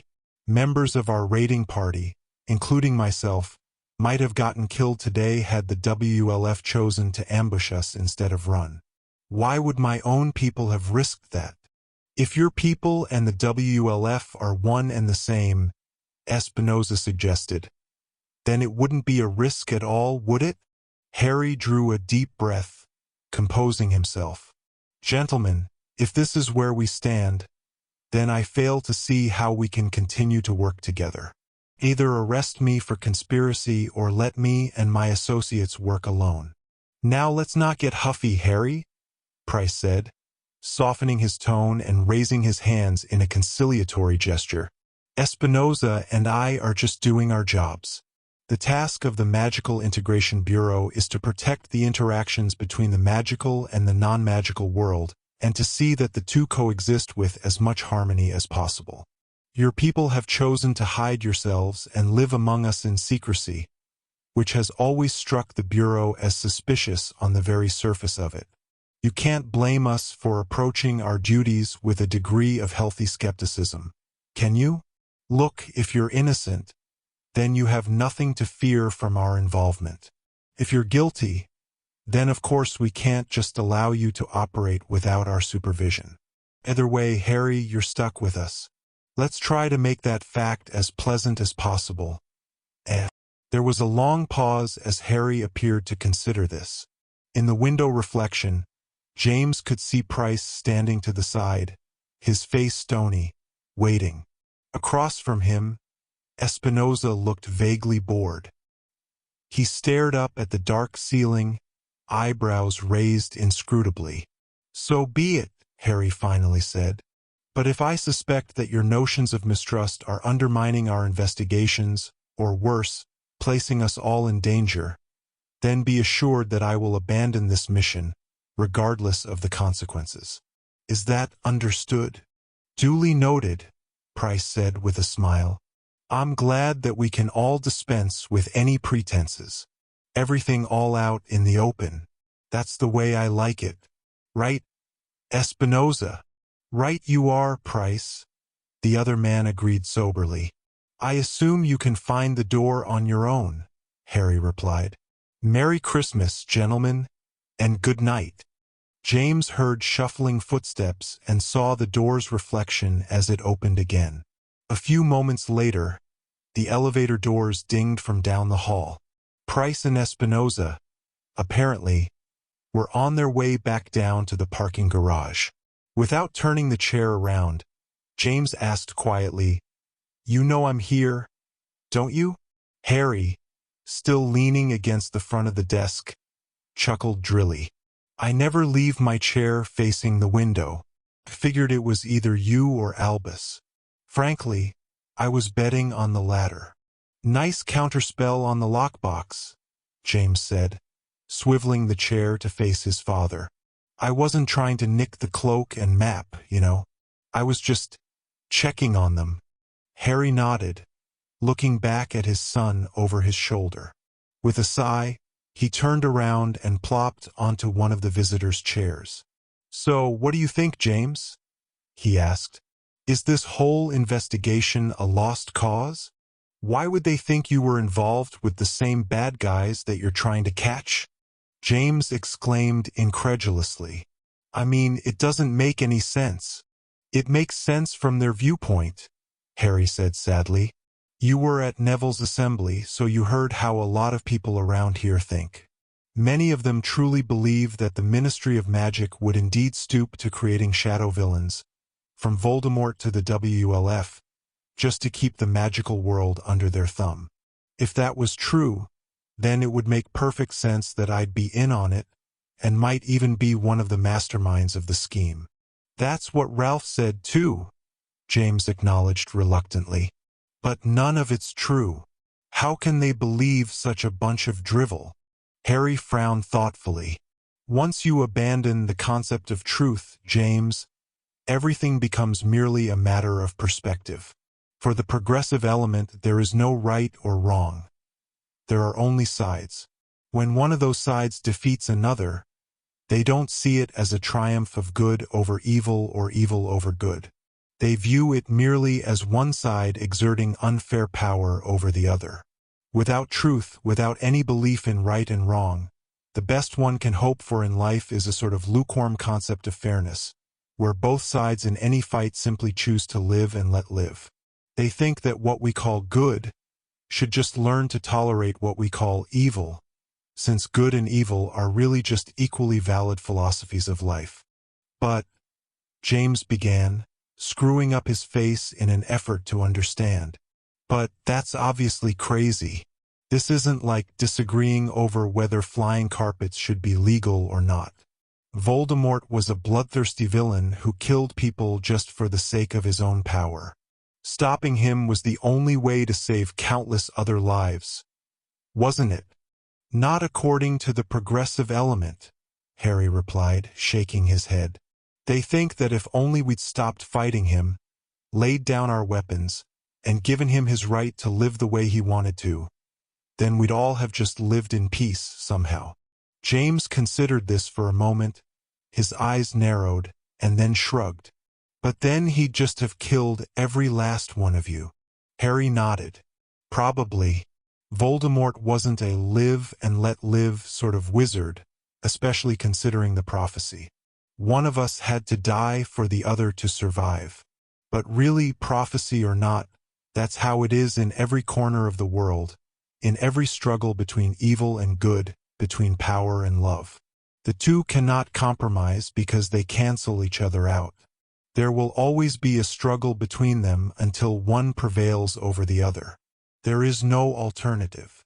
So, all these progressive element types are complete nutters, then? James said, throwing up his hands. Not all of them, Harry replied with a sigh. They are right that a lot of awful things have been done throughout the ages in the name of good. Merlin himself tells of battles that occurred between the magical and non-magical peoples of his day, not over right and wrong, as they pretended to be, but over mere prejudice and fear, intolerance and hatred. These are the things we must always be wary of at all costs. And yet, to deny that some struggles are, indeed, worthy of the fight, that evil and good are always alive and in enmity against one another, like fire and water, is to turn a pragmatic truth into a dangerous delusion. This, James, is what the progressive element is guilty of. Most of them are not bad, and most of them are very well-meaning. But that does not mean that their philosophy is not, in the end, thoroughly deadly. James thought on this for a long moment. Finally, he asked, "So who do you think ratted you all out?" Harry shook his head again, his face growing dark. "I don't know. Hardly anyone knew about the raid. But I suspect that Espinosa and Price are right. Whoever warned them about us also killed their leader, Tarantus, and left his body for us to find.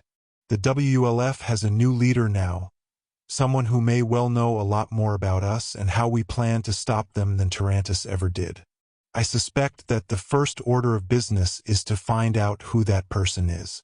Then, perhaps we will know how to proceed." "But who could it have been, Dad?" James asked earnestly, leaning forward over the desk. "I mean, Mum knew and maybe Lil. Even if they did tell someone else, Harry replied, narrowing his eyes. Nobody sent any messages out of the flat, either via flu or even through the shard. I've set up hexes to alert me anytime there is any communication between the flat and the outside world, just to make sure that no one is spying on us. If any message had gone out, I'd have known about it. Suddenly, Harry looked up at his son, his eyes sharp. James, did any of you come or go over the last few hours? Besides Percy, after the time you arrived, did anyone go out? Even for a little stroll around the neighborhood? No, Dad, James said.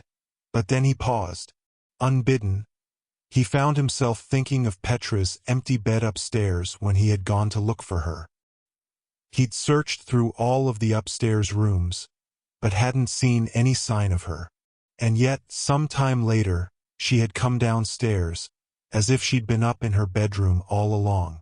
James was still shaking his head, but his thoughts spun onward, turning cold and fearful. Petra would have known about the raid. But surely she wouldn't have warned the villains even if she could have somehow disapparated from the flat without anyone noticing. Would she? Well, I don't know then, Harry said, leaning back in his chair again. But I'll find out. Whoever it was that leaked the information about the raid and killed Tarantus, I'll find them. And when I do, they'll be sorry they ever took over for him. I'll make very sure of that. James nodded, but inside he felt numb and deeply frightened. I am the Princess of Chaos, he thought, remembering the dream vision of Morgan, the shadowy figure that had spoken with Petra's voice. Am the Sorceress Queen. Christmas at the flat seemed to go by in a rather hectic rush, juggled between the much shorter Alma Aleron holiday break, Harry and Percy's constant work demands, and James' spinning thoughts about Petra, the WLF, Professor Ignatius Magnuson, and the Magical Integration Bureau. Christmas Day was the only somewhat relaxing day of the break, during which time the family opened their presents and visited with Grandma Weasley, Uncle Ron, Aunt Hermione, and the rest via flu. From his mother, James did indeed get a box of new underpants as well as a new winter cloak. His father, however, had purchased James a brand new pair of clutch cudgel gauntlets from a wizarding sporting goods store in New Amsterdam. The gloves were leather, colored Bigfoot orange and blue, with a chamois-lined wand sleeve in the left wrist. Deniston Dolohov had gotten Ralph a new wizard chess set with enchanted pieces that could, if desired, play themselves. The pieces had been especially hexed by a famed wizard chess champion, so that Ralph could practice the game alone whenever he couldn't find a suitable opponent. Petra, to James' surprise, had managed to procure Izzy a new dollhouse and china doll, which Izzy had immediately christened Victoria Penelope. But never Vicky Penny, she warned, peering sternly at James, to which James nodded solemnly in agreement. Petra, of course, having no surviving parents or grandparents, received no gift whatsoever. Ginny had confided in James that the girl had insisted they not buy her anything either. She says it's more than enough that we're letting her live with us during the investigation, she said as they dried dishes near the kitchen sink. I respected her wishes, but it seems so depressing not to have any gifts to open at Christmas, especially since she lost that brooch of hers on the voyage. She downplays it, but I think that brooch had special significance to her. She says it was a gift from her father for her first Christmas. Did you know that? James had not, and admitted that he'd never seen her wear it until earlier that summer. He assumed that the brooch had come in the box of Petra's father's things, sent to her by the Ministry of Magic upon her coming of age. Having made no such Christmas deal with Petra himself, however, James slipped outside late Christmas evening and found a bunch of dry weeds rooted behind some dumpsters. These he transfigured into a very satisfactory display of roses and tulips, which he encased in a simple time loop charm, preventing them from wilting. He carried the flowers back up to the flat and bound them with a length of leftover Christmas ribbon. Finally, While everyone else was gathered around the fire downstairs, he sneaked into Petra's room and left the bouquet on her dresser along with a small note which read, simply, "Happy Christmas, Petra." Content with his handiwork, James went to bed that night and fell almost immediately to sleep. He dreamed of Clutch Cudgel with his new gauntlets, and zombie Professor Straithwaite's hollow chuckle, and the mysterious riddle of the halls of Erebus Castle, complete with a ghostly figure of Professor Magnuson stalking warningly in the dimness, his eyes like chips of mica. Finally, in the deepest chasm of the night, James dreamed of the flat island surrounded by crashing surf and low, iron clouds. He dreamed of the black castle, both ancient and steadfast, and the figure watching from the balcony, her gaze heavy and hot, watching, waiting. Was it she that had alerted the members of the WLF of the impending raid? Had Morgan somehow killed Tarantus, leaving Petra, her alter ego, to take the blame? In the pit of the night, wrapped in the guileless lucidity of dreams, James thought it was entirely possible.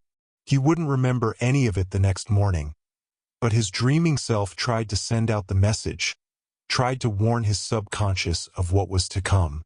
My job isn't to save Petra from Cain's the Arbiter, he realized as he wafted through the dreaming vision of the island, gazing up at the shadowy balcony.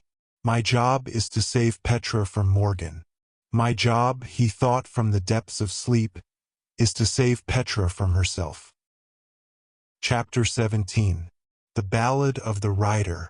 Where the holiday break seemed to come and go like a flash of lightning, the spring semester unrolled before James like an interminable carpet with no end in sight.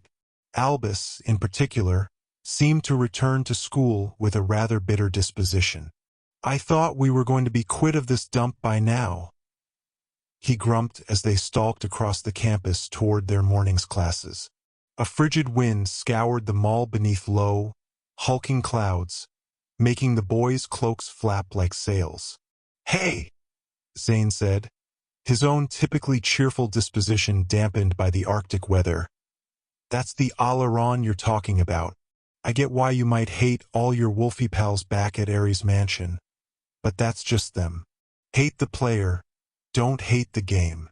I'll hate whatever I bloody well want, Albus muttered darkly. I'm surprised, Ralph commented. I thought you'd be fitting in just fine with the werewolves. They don't seem that far removed from our mates back in Slytherin.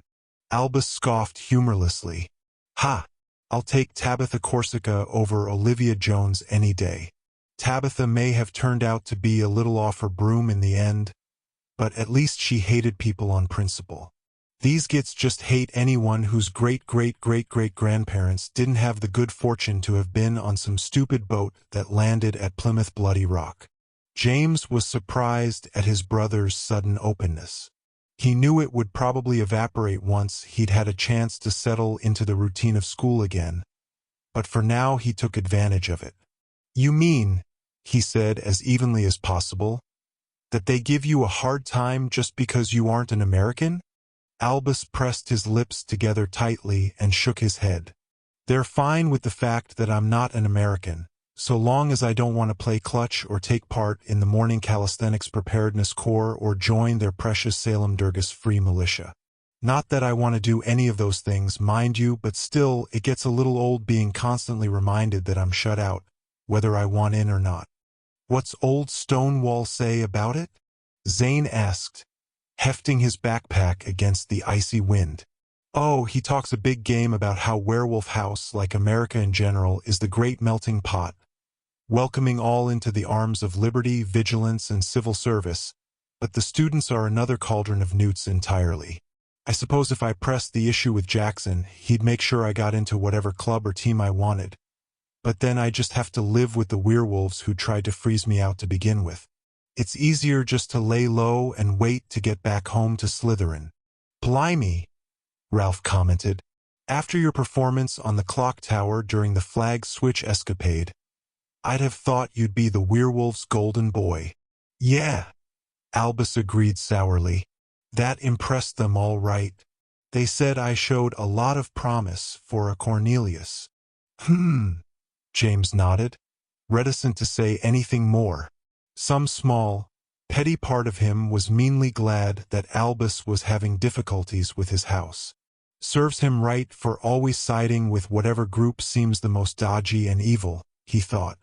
First the Slytherins and now these daft, nationalistic werewolf stumpheads. Still, seeing how unhappy Albus apparently was, James' spite was short-lived. Maybe you can come hang out with us at Apollo Mansion, he offered. We have a pretty decent game room and Yates makes a mean pizza, if you can talk him into it. Yeah, that's just what I want, Albus replied, rolling his eyes. To start hanging out with the Campus Losers Club. Thanks but no thanks. Werewolf House may be a bunch of narrow-minded grunts, but they excel at house pride. And at least there I can look forward to a Clutch Cudgel trophy this year. You guys will be lucky if you get a single win. He's got you there, James? Zane agreed unhelpfully.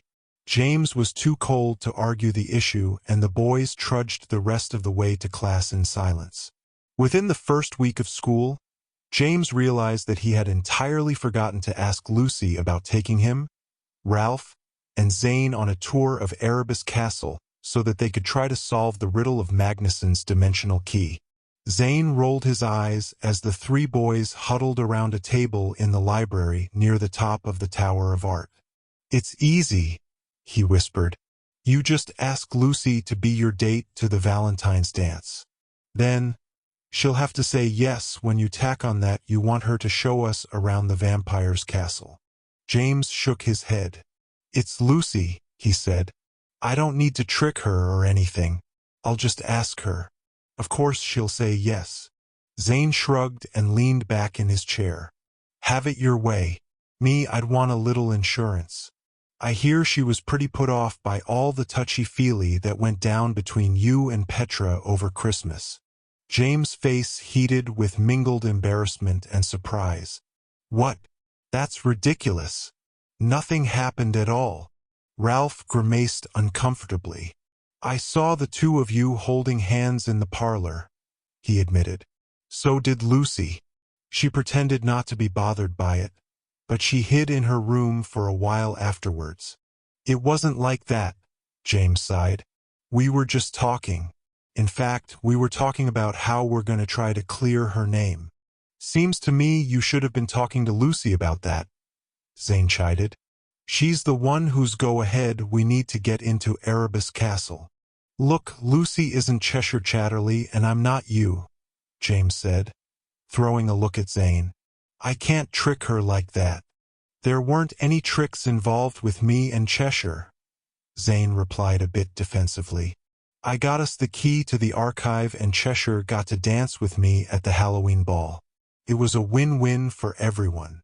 James crossed his arms on the library table and rested his chin on them. It's different for you. Cheshire wasn't sweet on you to begin with. Zane frowned thoughtfully. She was afterwards, he replied with a shrug.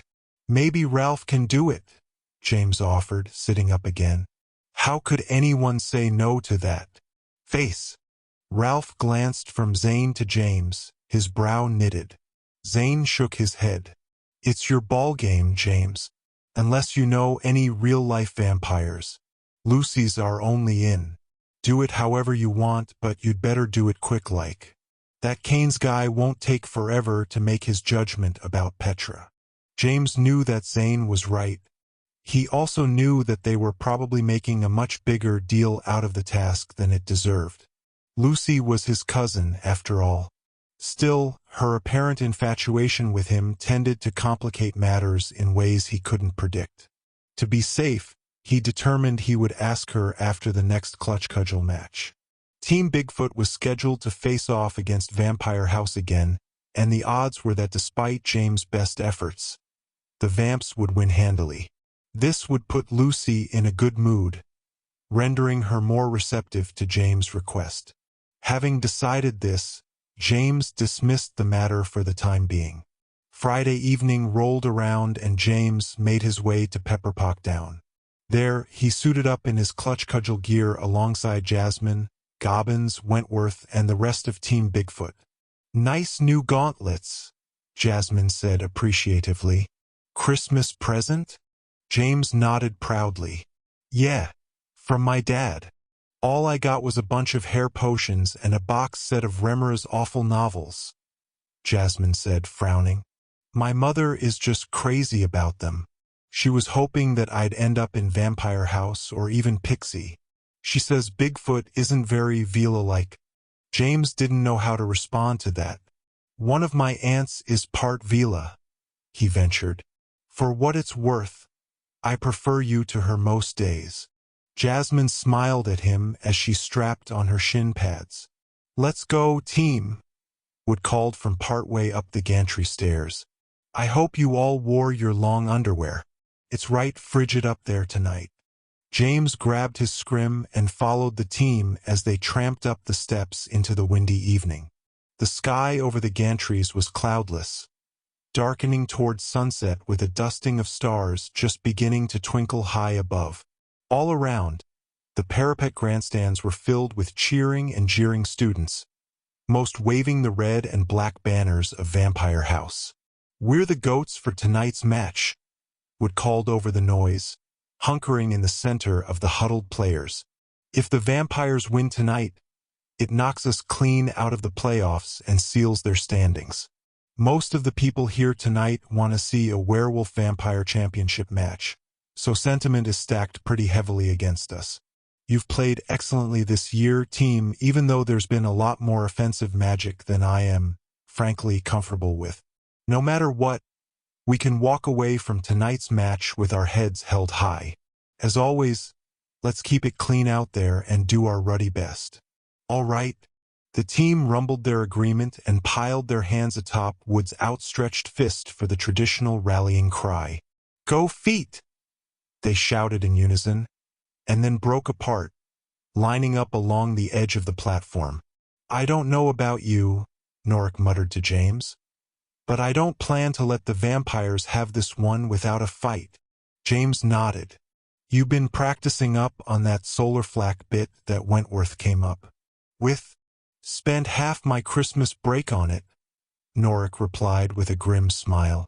"In this darkness, it'll blind anybody who tries to ambush me from the rear and maybe force one or two of them to drop the clutch if they try to pass me." "Nice," James agreed. "At least we've already gotten one tie game under our belts this year."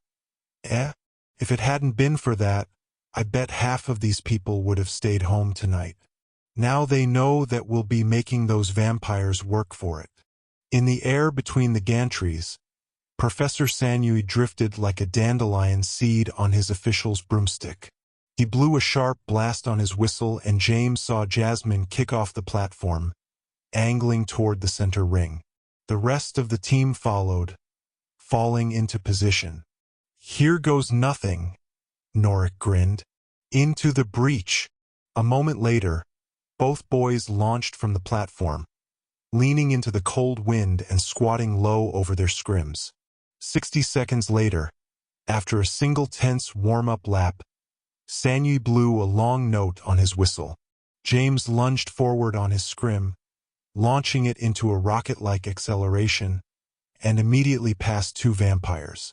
He darted through the center ring and, before he knew it, had captured one of the clutches. He tucked it under his left arm and produced his wand from its sheath. "Potter!" Gobbins called from behind him.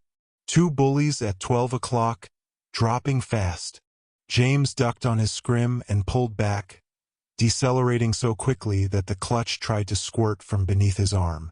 Almost instantly, two vampire players dropped out of the darkness ahead of him, colliding with one another and bouncing out of the course. James leapt upwards, pulling his scrim with him, and somersaulted over the bullies, barely passing through the nearest ring. Artist deserto, he thought to himself with a grin. Who'd have thought it'd come in handy on the clutch course? I'll have to start teaching that to the team as well. Still accelerating, James dodged through the course, completing his requisite laps before lobbing the clutch through the goal ring. As soon as he released the clutch, however, he jabbed his wand at it. "Duplicitous!" he cried, and there was a flash of purple. Out of the flash, 3 clutches seemed to spin toward the goal instead of one. The vampire keeper hesitated for only a moment, and then swatted her cudgel at the middle of the 3 balls. The cudgel passed right through the phantom clutch, however, allowing the real clutch to flash through the goal ring behind her. A roar erupted from the crowd as James flew on, his hair whipping in the cold wind, and he couldn't tell if the spectators were cheering or booing, nor did he care. By halftime, James was stunned to realize that the vampires were leading Team Bigfoot by only 4 points. The Bigfoots were greatly heartened by this fact and entered the second half of the match with a steadfast determination to at least end the game in a tie. It would still result in a technical victory for Vampire House, but at least the Bigfoots could go home feeling that they had achieved a symbolic victory, if nothing else. It was very hard to keep track of the actual score while the match was in progress since there were, at any given time, 3 clutches in play. James glanced up at the scoreboard occasionally and saw that by the 4th quarter, the Bigfoots had, in fact, matched the Vampires almost exactly throughout the second half of the game. The score hovered at 46-45, with Team Vampire clinging to a very fragile lead. "Jasmine has a clutch," Norick called, swooping alongside James. "You make sure she gets to the goal. The rest of us will drop on their clippers like a ton of bricks." "All right." "Got it," James called with a curt nod. He glanced aside and saw Jasmine ducking through the course behind him, her cape flashing orange in the stadium lights. James dropped to one knee on his scrim, grabbing the nose with both hands as the board ground to a halt beneath him. Jasmine circled around and saw him waiting. She nodded her understanding. "Time to mow the lawn," James announced, launching to full speed again and moving directly in front of Jasmine. He produced his wand and trained it on the vampire bullies ahead. A quick gravity well sucked them both out of the rings, allowing James and Jasmine to soar past without so much as a dip in their course. The rings flashed by and James aimed again, using a lanyard charm to twitch the end of another vampire's scrim, causing him to lose control and veer out of the rings. James glanced up in time to see that Norick had succeeded in forcing one of the vampire clippers out of the course using his solar flak hex. Bursts of stunning light still sparkled in his wake as he pumped his fist triumphantly in the air. "We're nearly there, Jasmine," James called back. "Nail the shot and we might just knot this match." James circled around the last length of the figure-8 course and prepared to drop out of the way, giving Jasmine room to aim. As he dipped, however, a shadow flickered over the end of his scrim. Glancing up, he saw that the second vampire clipper had caught up to Jasmine. The clipper raised his own clutch overhead, preparing to shoot for the goal at exactly the same time as Jasmine. Without thinking, James raised his wand once more, calling out his spell at exactly the same moment that both clippers released their clutches. What happened next happened nearly too fast to watch, and yet, in James' mind, it seemed to take hours. He saw Jasmine's clutch arc through the air, tracking alongside the vampire clipper's shot, but Jasmine's aim was too low. Her clutch was going to miss the goal entirely. James' lanyard charm, however, neatly caught the vampire's clutch. With a flick of his wand, James twitched the opponent's clutch downwards, forcing it to dip and then bob up again. The vampire's clutch collided in midair with Jasmine's, altering its course. A split second later, both clutches soared through the goal ring, past the 2 keepers, who had moved aside in an effort not to accidentally block their own team's shot. James rocketed beneath the goal ring into sudden silence. He glanced back, saw Jasmine's look of stunned disbelief, and then startled as the grandstands exploded into wild, deafening cheers all around. "We scored a knock point," Jasmine cried in amazement, catching up to James and smacking him on the shoulder. "A knock point, James? I can't even remember the last time that happened. What's a knock point? James called over the noise of the crowd. The rest of the team was catching up to them now, forming a midair dogpile all around him. You knocked our clutch against theirs and put them both through the goal, Jasmine yelled, laughing. That makes both points ours. We get double the score, James. You mean, James said, buffeting as the team collapsed around him and Jasmine. We won. We won, Nora hollered, laughing. Holy hinky punks. We won. The rest of the team joined in the shout, proclaiming their victory and pushing James and Jasmine upwards between them. As one wild, bobbing bunch, the team drifted toward their platform and broke apart on top of it, roaring with triumphant delight. And in a shocking, record-breaking upset, Cheshire Chatterley's voice cried, echoing from the announcer's booth, Team Bigfoot snatches their first victory in nearly 12 years with an amazing game-winning knock-point goal by the combined efforts of Team Captain Jasmine Jade and newcomer James Sirius Potter. With that, Team Vampire's playoffs hopes are put on hold for at least one more match while Team Bigfoot refuses to be bumped out for the season. What a match, folks! What a match! Out of the darkness of the platform, a figure nearly bowled James over, calling his name. James, you big genius, you. A knock-point win. How'd you do that? Zane. James laughed, struggling to stay upright. I don't know. I didn't even know what a knock-point was until it happened. How'd you get up here? Me and Ralph came up 10 minutes ago when we thought you were just going to tie the match, Zane replied excitedly. Wood said we could watch the rest of the match from up here, Ralph added, grinning. What a party, eh? First victory in over a decade, Gobbins announced, clapping James heartily on the shoulder pads. Thanks to our new magic coach, James Potter. Come on, everyone. Victory party at the Kite and Key in 20 minutes. Let's see if we still remember how to do it. With raucous whoops of delight and a great tramping of feet, Team Bigfoot clambered down the steps to the locker cellar, singing the Bigfoot House anthem and virtually carrying James and Jasmine on their shoulders. It wasn't until an hour and a half later that James remembered his intention of asking Lucy about getting a tour of Erebus Castle. He was just leaving the Kite and Key when he spotted her at a table populated by a gaggle of morose-looking vampire students. He didn't think anything of it. After all, vampire students made quite a show of being morose at nearly every moment, until she got up and met him near the door. Congratulations, cousin, she said a little stiffly. You wanted to talk to me about something? Yeah, James nodded, remembering that he had asked her to find him after the match. Are you heading back to the castle now? We could walk together. Lucy studied him for a moment, and then nodded somberly. James pushed open the back door of the Kite and Key, letting in a gust of wintry air and sand-like snow crystals. He said as the two of them walked into the darkness of the campus. This is a little awkward. I hadn't exactly expected to win tonight, you know. You did very well, Lucy said coolly.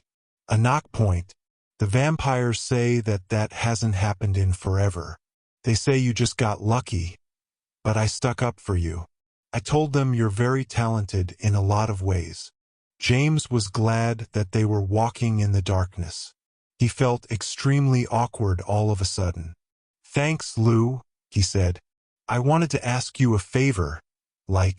Lucy stopped walking and peered up at him, her eyes narrowed suspiciously. What? James began and then swallowed hard.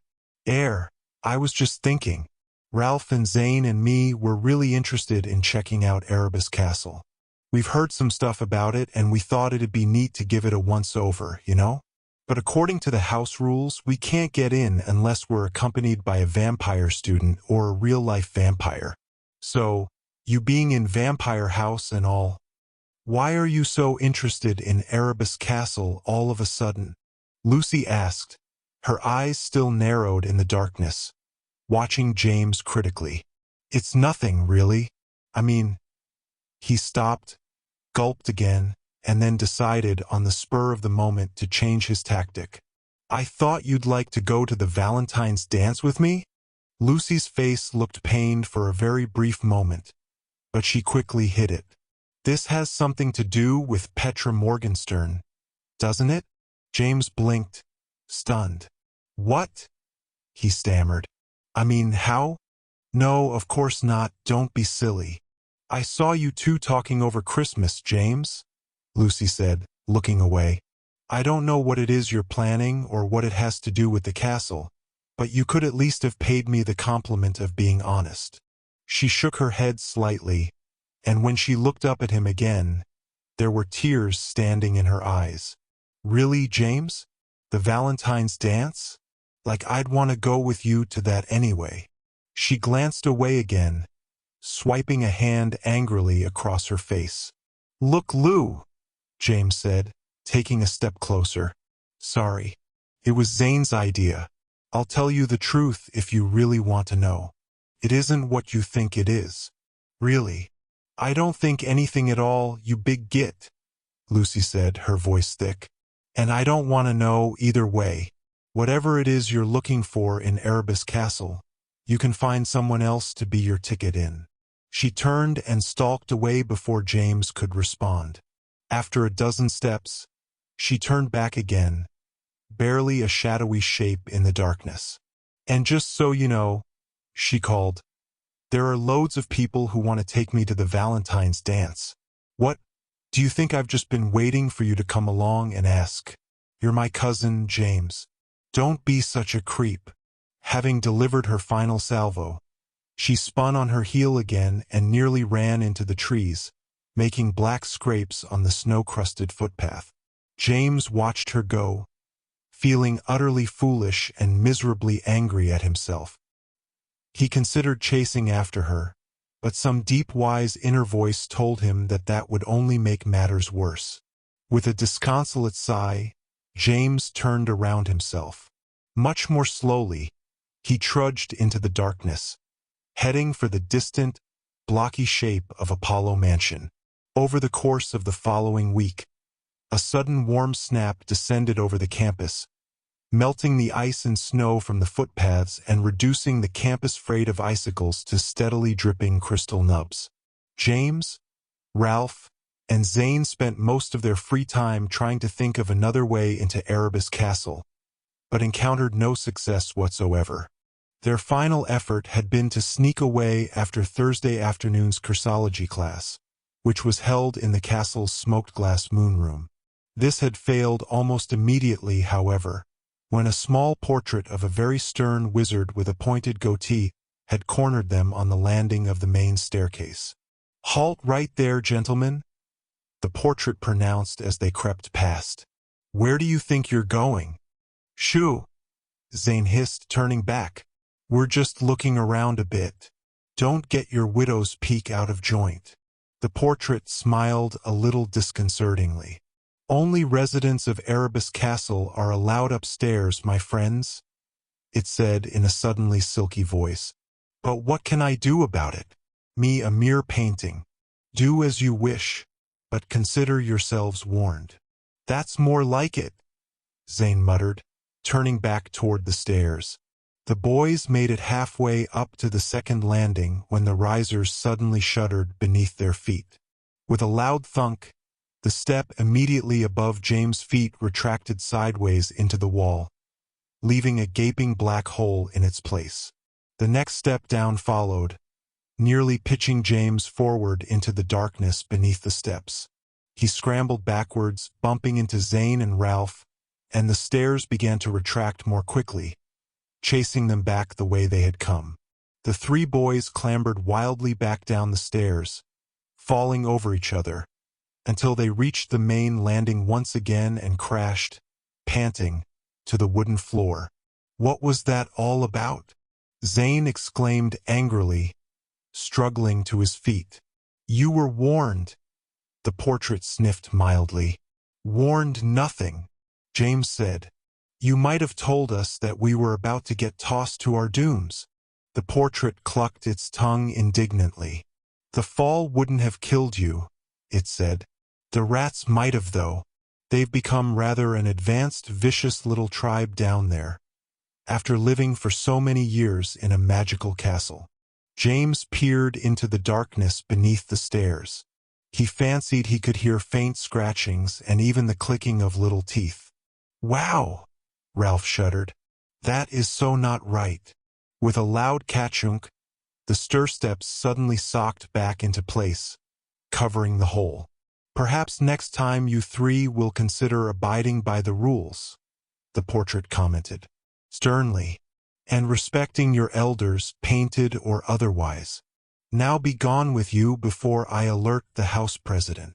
That got the boys moving, since the last thing they wanted was any entanglements with Professor Remra. I can't believe we don't know anyone else in Vampire House, Zane groaned as they made their way toward the cafeteria for lunch. I mean, let's face it. I'm a lovable guy. Everybody gets along with me. Maybe we should just try to follow Magnuson into the past without knowing what the dimensional key is, James offered consideringly. Perhaps if we just hang back and watch him, we'll be able to figure it out, right? Maybe, Ralph said, shrugging. But I'd sure hate to get that bit wrong. We only get one chance. Rose says that time travel is really tetchy that way. What do you mean? Zane asked as they pulled open the doors to Administration Hall, following a gaggle of older students toward the cafeteria. I don't think I was there for that conversation. Not that I don't love Rose's hectoring predictions about all the ways we might destroy the fabric of the universe and all. James sighed. She says it's the reason why time-turners have been outlawed. Technomancy guys like Jackson have discovered that it's super dangerous for one person to occupy the same time frame more than once. Something about identical matter accidentally coming together and causing catastrophic pluralities or something quantum like that. Bottom line is that if we don't capture Magnuson's dimensional key the first time out, we won't have another chance without potentially causing way more trouble than we hope to prevent. So how sure are you that we really have to do this anyway? Ralph asked, getting in line and grabbing a tray. You still think the real bad guys are hiding out in the world between the worlds? No doubt in my mind, James replied, with a little more conviction than he actually felt. That missing crimson thread is far too powerful to just disappear without a trace. If it was in our world, somebody somewhere would have sensed its trail. The only place it could possibly be hidden is outside of our dimension. It just makes sense. Well then, I guess we're back to square one, Zane said, grabbing 2 bowls of green pudding and cramming them onto his already filled tray. To get into the world between the worlds, we need to get Magnuson's dimensional key, which means we need to somehow get into Erebus Castle, so we can figure out the riddle of what the key actually is. He sighed briskly. Maybe we should just hex Ralph's teeth into points and try to pass him off as Count Ralphula the Impaler. What do you say, Ralphinator? Worth a shot. Don't even start, Ralph said, shaking his head. The boys found a place at one of the long tables, cramming in across from Wentworth, who was distracted by a series of fussy sneezes. What's with you, Went? James asked, poking at his stew with a fork. Garlic, Wentworth replied, wiping his nose. It's my special diet. I'm not even eating the stuff, but I can still smell it in everyone else's lunch. Breaks me all out. Zane stirred his own bowl. Yeah, this stuff's pretty heavy with it. Too bad for you, Went. It's yum in the tum. Wentworth sniffled. Yeah, well, you all could show a little more sensitivity. I can't help being this way, you know. It's in my genes. All the way back to what my parents call the old country. He rolled his eyes and shook his head. James watched as the smaller boy reached for a large stoneware mug. Wentworth pinched his nose and drank from it carefully. Just out of curiosity, Zane suddenly said, frowning at Wentworth. Where exactly is the old country? Wentworth peered over his mug at Zane a little warily. Somewhere in Europe, he answered. A little region in Romania, if you must know. Really? Zane said, still frowning. Does it start with a T? Maybe? I'm not supposed to talk about it, Wentworth announced, lowering his mug but holding it near his chest. My mother says we're not like that anymore. She says the less we talk about it, the better. What are you drinking there, Went? James asked, peering over the table. It's nothing, Went said. It's for my special diet. It's not like I want to drink it, you know. 10 ounces a day is all. Is that tomato juice? Ralph said, using his height to peek into Wentworth's mug. Looks too dark, somehow. It's juice, Wentworth proclaimed, covering the cup with his hand. Air, kind of. That's all you need to know. What? Zane glanced from Ralph to James. Wentworth, do me a little favor, he said smoothly, realization dawning on his suddenly crafty face. Give Umps one of those big old-world smiles, eh? Yeah, Went, James added curiously. Let's see those teeth. Coming through, Zane called out, pushing Wentworth through the front door of Erebus Mansion like a boy-sized battering ram. Vampire here. You have to let us in. Stop, Wentworth insisted, blushing furiously. Nobody is supposed to know. It's all right, James soothed, following close behind. You're among your fellow creatures of the night here. What's going on? A tall boy demanded in an imperious voice, moving to block the 4 intruders in the foyer. You can't just barge in here. This is for vampire house members and their guests only. And real-life vampires, Zane added, patting Wentworth on the top of his head. Says so in your house charter. Any roaming vampires seeking asylum or succor are welcome within these halls. I looked it up to be sure. I thought the word succor was a nice play on words. That's got Remora written all over it, doesn't it? This kid's no vampire, the boy sneered, looking down his nose at Wentworth. Get out of here before I call the professor. Go ahead and call her, James nodded. Went here has the teeth and the pedigree. He's the real deal, right down to his 10-ounce blood ration a day and an unnatural allergy to garlic and garlic-related root veg. Tell him, Went. I'm really sorry, Wentworth said, his cheeks burning. I had nothing to do with this. No one's supposed to know, really. My parents made special arrangements with the school. Oh, let them in, Harding, a girl said from a nearby sofa. Who cares? Remora isn't even here. This kid's no vampire, no matter what these cretins say. The boy, Harding, declared, narrowing his eyes, his nostrils flaring. No vampire, no entry. But look at his teeth, Ralph insisted, guiding Went under the nearest chandelier. They may not be the sorts of fangs you read about in Professor Remer's books, but they're plenty pointy if you look at them in the right light. Show them, Went. See, anyone can hex a pair of fangs, Harding replied, rolling his eyes. Let me take a look at the boy, another voice said, its tone polite but commanding. James glanced around. The portrait of the stern-faced man with the pointed beard was staring down at them from the lower landing. Harding looked from the portrait to Wentworth, considering. Finally, reluctantly, the taller boy nodded toward the landing. Make it quick and then vanish, why don't you? He growled. James, Zane, and Ralph followed Wentworth closely, crowding up onto the landing. The portrait narrowed its eyes at the small boy. James glanced at the little brass plaque affixed to the bottom of the portrait's round frame. It read, Niles Covington Erebus III. Only moderately developed in the canines, the portrait said thoughtfully. But real enough, I suspect. There's only one way to know for certain. Mr. Harding, if you would turn me around, please. Obediently, the sneering boy climbed onto the landing and sidled toward the painting.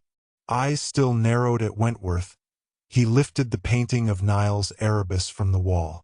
When he turned it around, James was surprised to see that the rear of the painting was a mirror. "Look at yourself, young man," Erebus said, apparently speaking to Wentworth.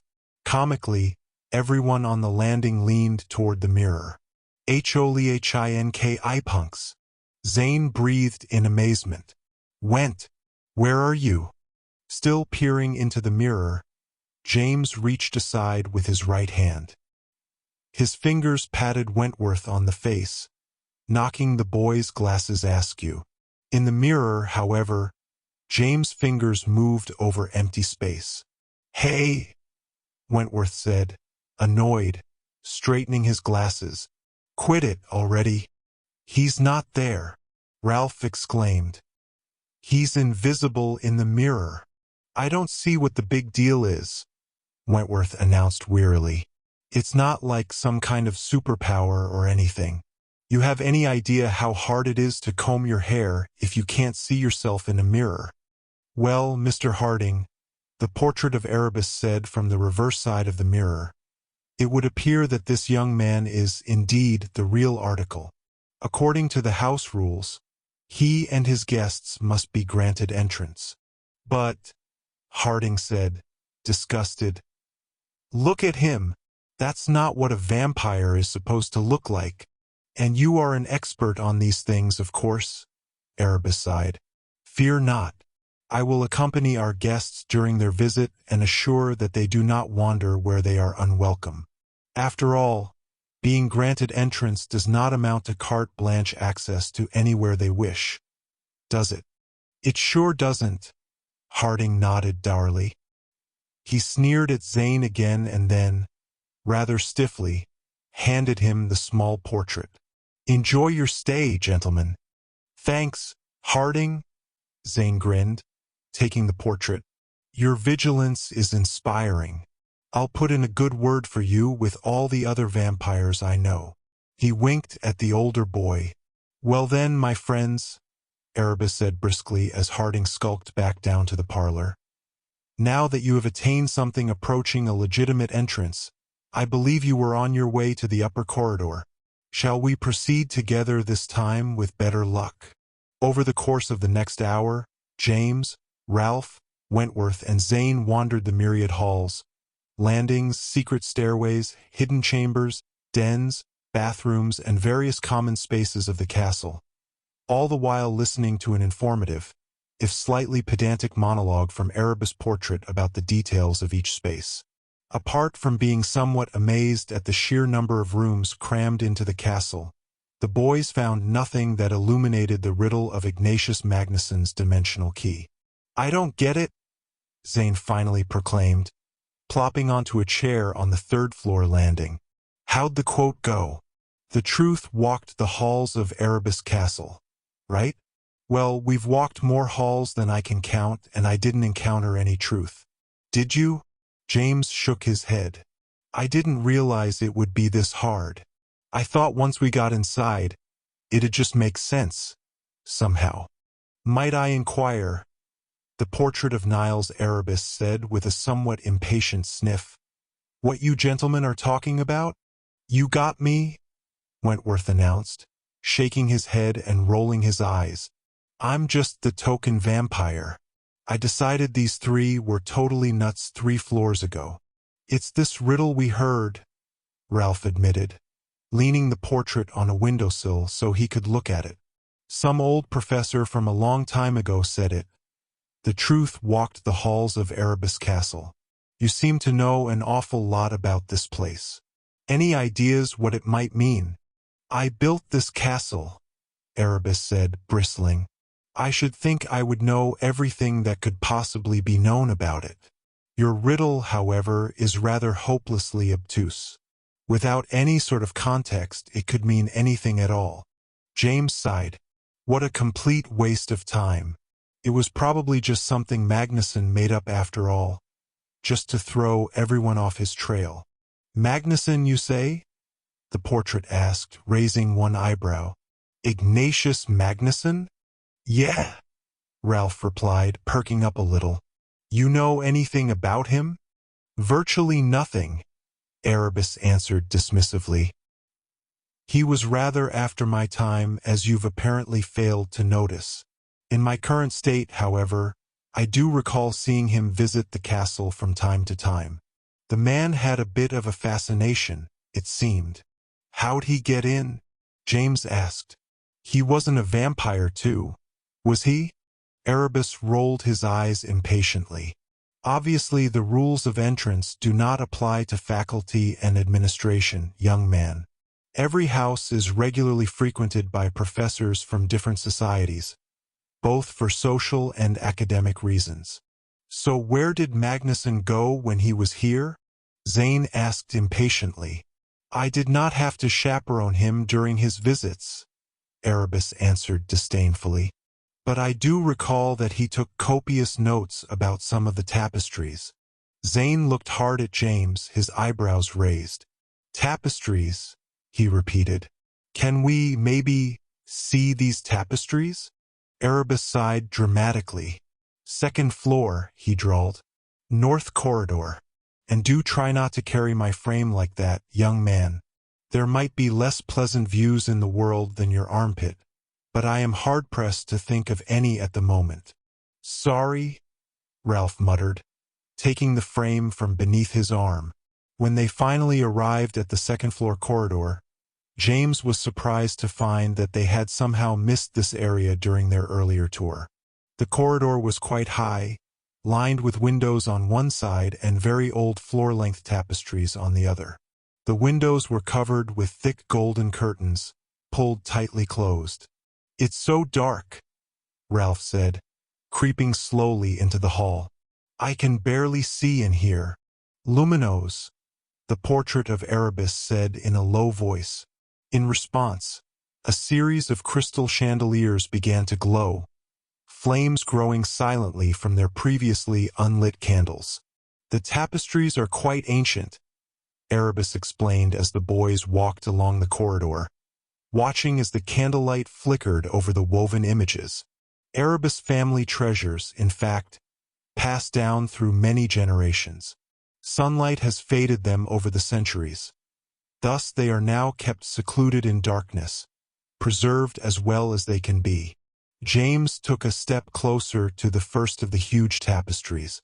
The threadwork was very fine, reminding him of the neat weaving of the loom of Destinies. Unlike the loom, however, the images shown here were not abstract. Each illustration was skillfully rendered, even lifelike. James almost expected them to begin moving. It looks like they tell a story, Wentworth commented, his voice unconsciously hushed. An astute observation, my friend, Erebus replied. These are, in fact, a complete series, telling an ancient tale known as the Ballad of the Rider. I've never heard of it, Zane commented. Erebus chuckled humorlessly. Nor am I surprised. It is not the sort of tale the wizarding world tends to repeat. It is a tragedy, in fact, and a very dark one. James peered up at the nearest tapestry again. On it, a tall, grave man with a black beard sat upon a horse. On closer inspection, James realized that the horse was, in fact, a unicorn, dappled gray, with powerful forelegs and a mane of shimmering gold. Every line and thread of the image implied that the rider and the unicorn were regal, solemn, almost glorious. Behind them, a wildly colorful and ornate starburst stretched from one edge of the tapestry to the other. Along the bottom were dozens of hands and faces, all leering up toward the rider, pointing, shouting, crying carefully woven blue tears of delight or terror. What's happening in this one? James asked a little breathlessly. That, Erebus intoned solemnly, is the arrival of the rider. According to the ballad, his coming was marked by a blinding curtain of light, as if one of the very stars had descended from the night sky and settled, for one twinkling moment, on a hilltop. The rider appeared from within the light, which vanished behind him. This was in the dark ages of Europe, and as you might imagine, his arrival caused great fear among those who witnessed it. The writer explained himself, however, describing his home in a different reality, one similar to our own, but utterly peaceful and advanced in both the healing and magical arts. To prove his assertions, he described the process by which his world's foremost witches and wizards had discovered the existence of other realities and learned how they were all bound together by one central core, the Nexus. Using their arts, they created a portal into the Nexus with hopes of reaching out to other dimensions. His purpose, he claimed, was to venture into less fortunate realities and share the wealth of their learning. The Nexus, Zane whispered, nodding. This fits perfectly with everything we've heard about the Nexus Curtain and the world between the worlds. Together, the four boys drifted toward the next tapestry. This one showed the bearded rider standing at the head of a table, surrounded by seated witches and wizards. The rider's posture implied that he was speaking, his arm raised in a gesture of conjuring. Over the table hovered a fanciful representation of a globe, covered with jungles, mountains, waterfalls, and placid oceans. The globe's continents were dotted with magnificent cities, its oceans streaked by sailing vessels with bright blue sails. The vision was contrived to seem as if it was spreading beams of light all around the room, but the listeners at the table seemed not to notice. Their faces were caricatures of wickedness, porcine and bloated, grinning and narrow-eyed, some with their heads bowed together in obvious conspiracy. "Oh," Ralph said, nodding with realization. "He's describing his dimension to everybody." "Doesn't much look like they're listening, though," James added. Erebus frowned inside his frame. "Indeed not." The rider fell into the council of greedy witches and wizards, who were far less interested in the gifts of his enlightenment than they were the dark magic they believed could be gleaned from him and his unicorn. Until then, there had been no such beasts in our world, you see, and these crafty witches and wizards instinctively understood that this was a creature of fabulous power. Thus, they bided their time, pretending to listen, all the while plotting how to steal the man's magic and use it against him. In truth, their intention, horribly, was to learn the use of the rider's portal and invade his reality, taking whatever they wished by force and domination. "Some welcoming committee," Wentworth said sourly. Zane asked, "So were they able to do it?" "Fortunately for us, they were not," Erebus replied. "Had their scheme succeeded, our own reality would surely have descended into horrors, taking many more with it, perhaps even to destruction. The balance of the destinies prevailed, however, halting their evil plans, but not without cost." The group stood before the third tapestry now. On it, men in dark robes crowded around the unicorn, which was reared on its hind hooves, pawing at the air, its teeth bared in desperation. Around its neck and connected to the fists of its dark adversaries was a collection of restraining ropes. Worse, a crooked dagger was raised in the hand of one of the dark wizards, pointing toward the unicorn's dappled flank. In the foreground, the rider seemed to be in a duel with several of the dark wizards, his face noble yet resigned, as he was hopelessly outnumbered by his foes. Erebus spoke, continuing his recitation of the ballad. Once the horrid plan was placed into action, the rider was imprisoned. His unicorn was experimented upon and forced to breed with common horses, all in an attempt to create more of its kind. This, of course, is the origin of the few unicorns that still roam the deepest woods of our day, less powerful than their noble ancestor, but still glorious. In the end, the rider succeeded in mustering his powers for an escape. Being peaceful, he attempted to spare his captors' lives, but they viewed his mercy as weakness. In the end, they chased him and his unicorn down, subduing them both by sheer numbers. Unable to wrest the secret of the Nexus from him, they eventually killed him and hopelessly wounded his unicorn at the same time. James shook his head. "That's perfectly beastly," he said in a low voice. "It gets worse," Erebus admitted stoically. The gathering moved to the last tapestry. It glowed in the candlelight, somehow both more vibrant and more ghastly than the others. The scene showed a moonlit forest, dominated by a huddle of the dark-robed witches and wizards. They seemed to be bent over something, obscuring it. "What are they doing?" Ralph asked tentatively, frowning at the tall image. "What's all that silvery stuff running all over the ground?" "Alas," Erebus replied darkly. "According to the ballad, the evil witches and wizards realized that their plan had been foiled. They had murdered their only hope of conquering the other dimensions and mortally wounded the creature that might have granted them powers beyond their dreams. In a final, ghastly attempt to harness the magic of that hidden realm, they fell upon the wounded unicorn and consumed its blood, still warm from its failing heart. As they feasted upon it, piteously, the poor beast died. Unmoved by the extremity of their crimes and grown cruelly powerful by their draught of the unicorn's blood, these witches and wizards turned into legends of horror for decades thereafter. They had become virtually unstoppable, you see, darkly magical and inhumanly strong. They were known to strike terror into the hearts of all they met, since both their eyes and mouths glowed with a pale silvery light, forever tainted by the blood of their prey. To cover this, they fashioned masks of metal, even more terrible than their human faces, and wore them as signs of their fraternity. For nearly a century, these beasts in human form ruled with mayhem, torture, and murder, known universally by the name that they had chosen for themselves, a name that explained both the source of their powers and the depths of their depravity.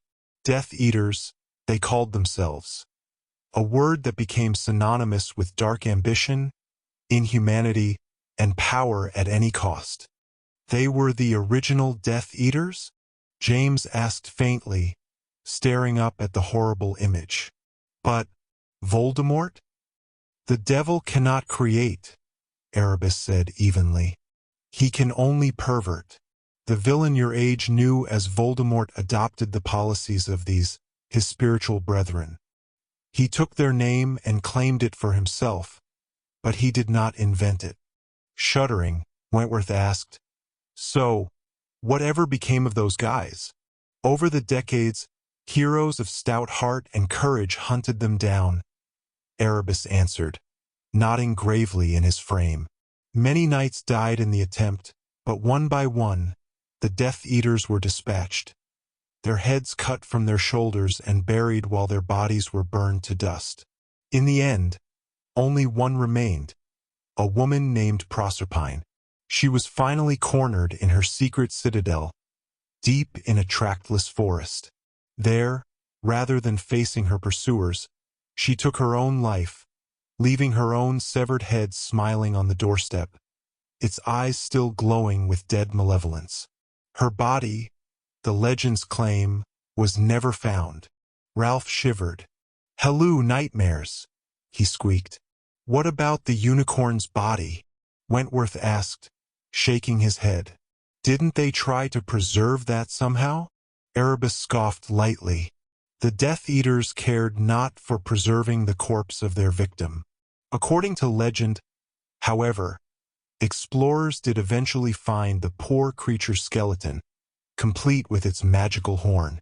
Rather than burying it or bringing it back, they decided to leave it as a memorial, hidden within a seamless blanket of unplottability, forever at rest. They did bring back one thing, though, as proof of their discovery: a single silver horseshoe, which they claimed was still attached to the beast's right front hoof, gleaming and uncorrupted. For centuries, that very horseshoe was a symbol of humility and regret, kept safe by a council of knights whose sole job was to watch for the appearance of any more delegates from the dimension beyond. If such a delegate were ever to appear, the horseshoe was to be returned to them in homage, a humble, insufficient apology for the crime that had been committed against their people. "Wow," Zane said softly, somber for once. So are those knights still out there somewhere, guarding the horseshoe and watching for anyone from that other dimension? Alas, no, Erebus sighed. My family was the last of those knights, and I was the last of my family, come to this new country in the hopes of finding a permanent hiding place for the relic. As a result, the horseshoe was granted to this college, an heirloom and a sacred trust. Unfortunately, by then, its significance had been all but lost. For many years, it was preserved in the museum atop the Tower of Art, well guarded but forgotten. Now, I suspect, none even remember that it was ever there. Why? James asked, blinking suddenly. What happened to it? Where is it now? Erebus chuckled ruefully. That, as they used to say in my time, is the thousand-drummel question. It seems that sometime after my own death, the horseshoe was borrowed from the museum and never returned. Obviously, I myself am less than clear on the details. We portraits have rather a difficult time absorbing much of what happens beyond our own deaths. But I believe that the horseshoe went into the library of a trusted private collector. I suppose I should care more about it, seeing as I was the last of a long line of those whose duty was to protect the relic. But as I said, death offers its own unique perspective, one facet of which is that it becomes exceedingly easy not to give a damn. I can only hope that the horseshoe has been well cared for, or, at the very least, been tossed into a very, very deep well. James' eyes had grown wide as he listened. Silently, he turned to look at Ralph and then Zane. Both of them returned his look of speechless realization. What? Wentworth said, frowning. You three look like somebody just shot freezing charms into your underpants. Are you thinking what I'm thinking? James asked quietly. Zane nodded. I'm thinking I bet I know who the mysterious patron is that borrowed the old lucky horseshoe. But how would Magnuson have figured it all out? Ralph asked. We've got the portrait to explain everything. But Magnuson didn't get anything from him, apparently. Magnuson wouldn't have needed anyone to explain it, James whispered, flush with excitement. Remember what Franklin told us? Magnuson was a guy who loved stories. He'd probably already read all about the legend of the rider. Zane nodded. Then, later, when he's out prowling the halls here in the castle, he spies these tapestries and starts putting everything together. He connects the tapestries with the silver horseshoe up in the Tower of Art and Bamo. He's got the dimensional key he's been dreaming of all along. Wow! Ralph laughed a little nervously. So the riddle was right after all. The truth walked the halls of Erebus Castle, right here.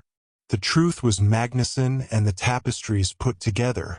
There was a long, meaningful pause as the three boys stared at one another, absorbing the gravity of what they had just discovered. Finally, Wentworth spoke up, breaking the silence. Well, this is all marvelous, he sighed, rolling his eyes and pulling James by the elbow. I don't know what any of it means or why I should care, but bully for all three of you. Now, can I maybe go back and finish my lunch? Dear listener, we close the pages on another tale, a journey through words, imagination, and emotion. Here at the Falls Audiobook, where stories flow like a river's current, carrying you to distant worlds and uncharted depths. We thank you for joining us. As always, we invite you to linger a little longer. Subscribe to our channel to discover more stories waiting to be heard, each a cascade of voices, ideas, and artistry. And remember, every great story begins with a single word. Perhaps the next one will begin with you. Until our voices meet again, may your days be filled with quiet moments, rich pages, and the soothing sound of a story well told. This is the Falls Audiobook, signing off.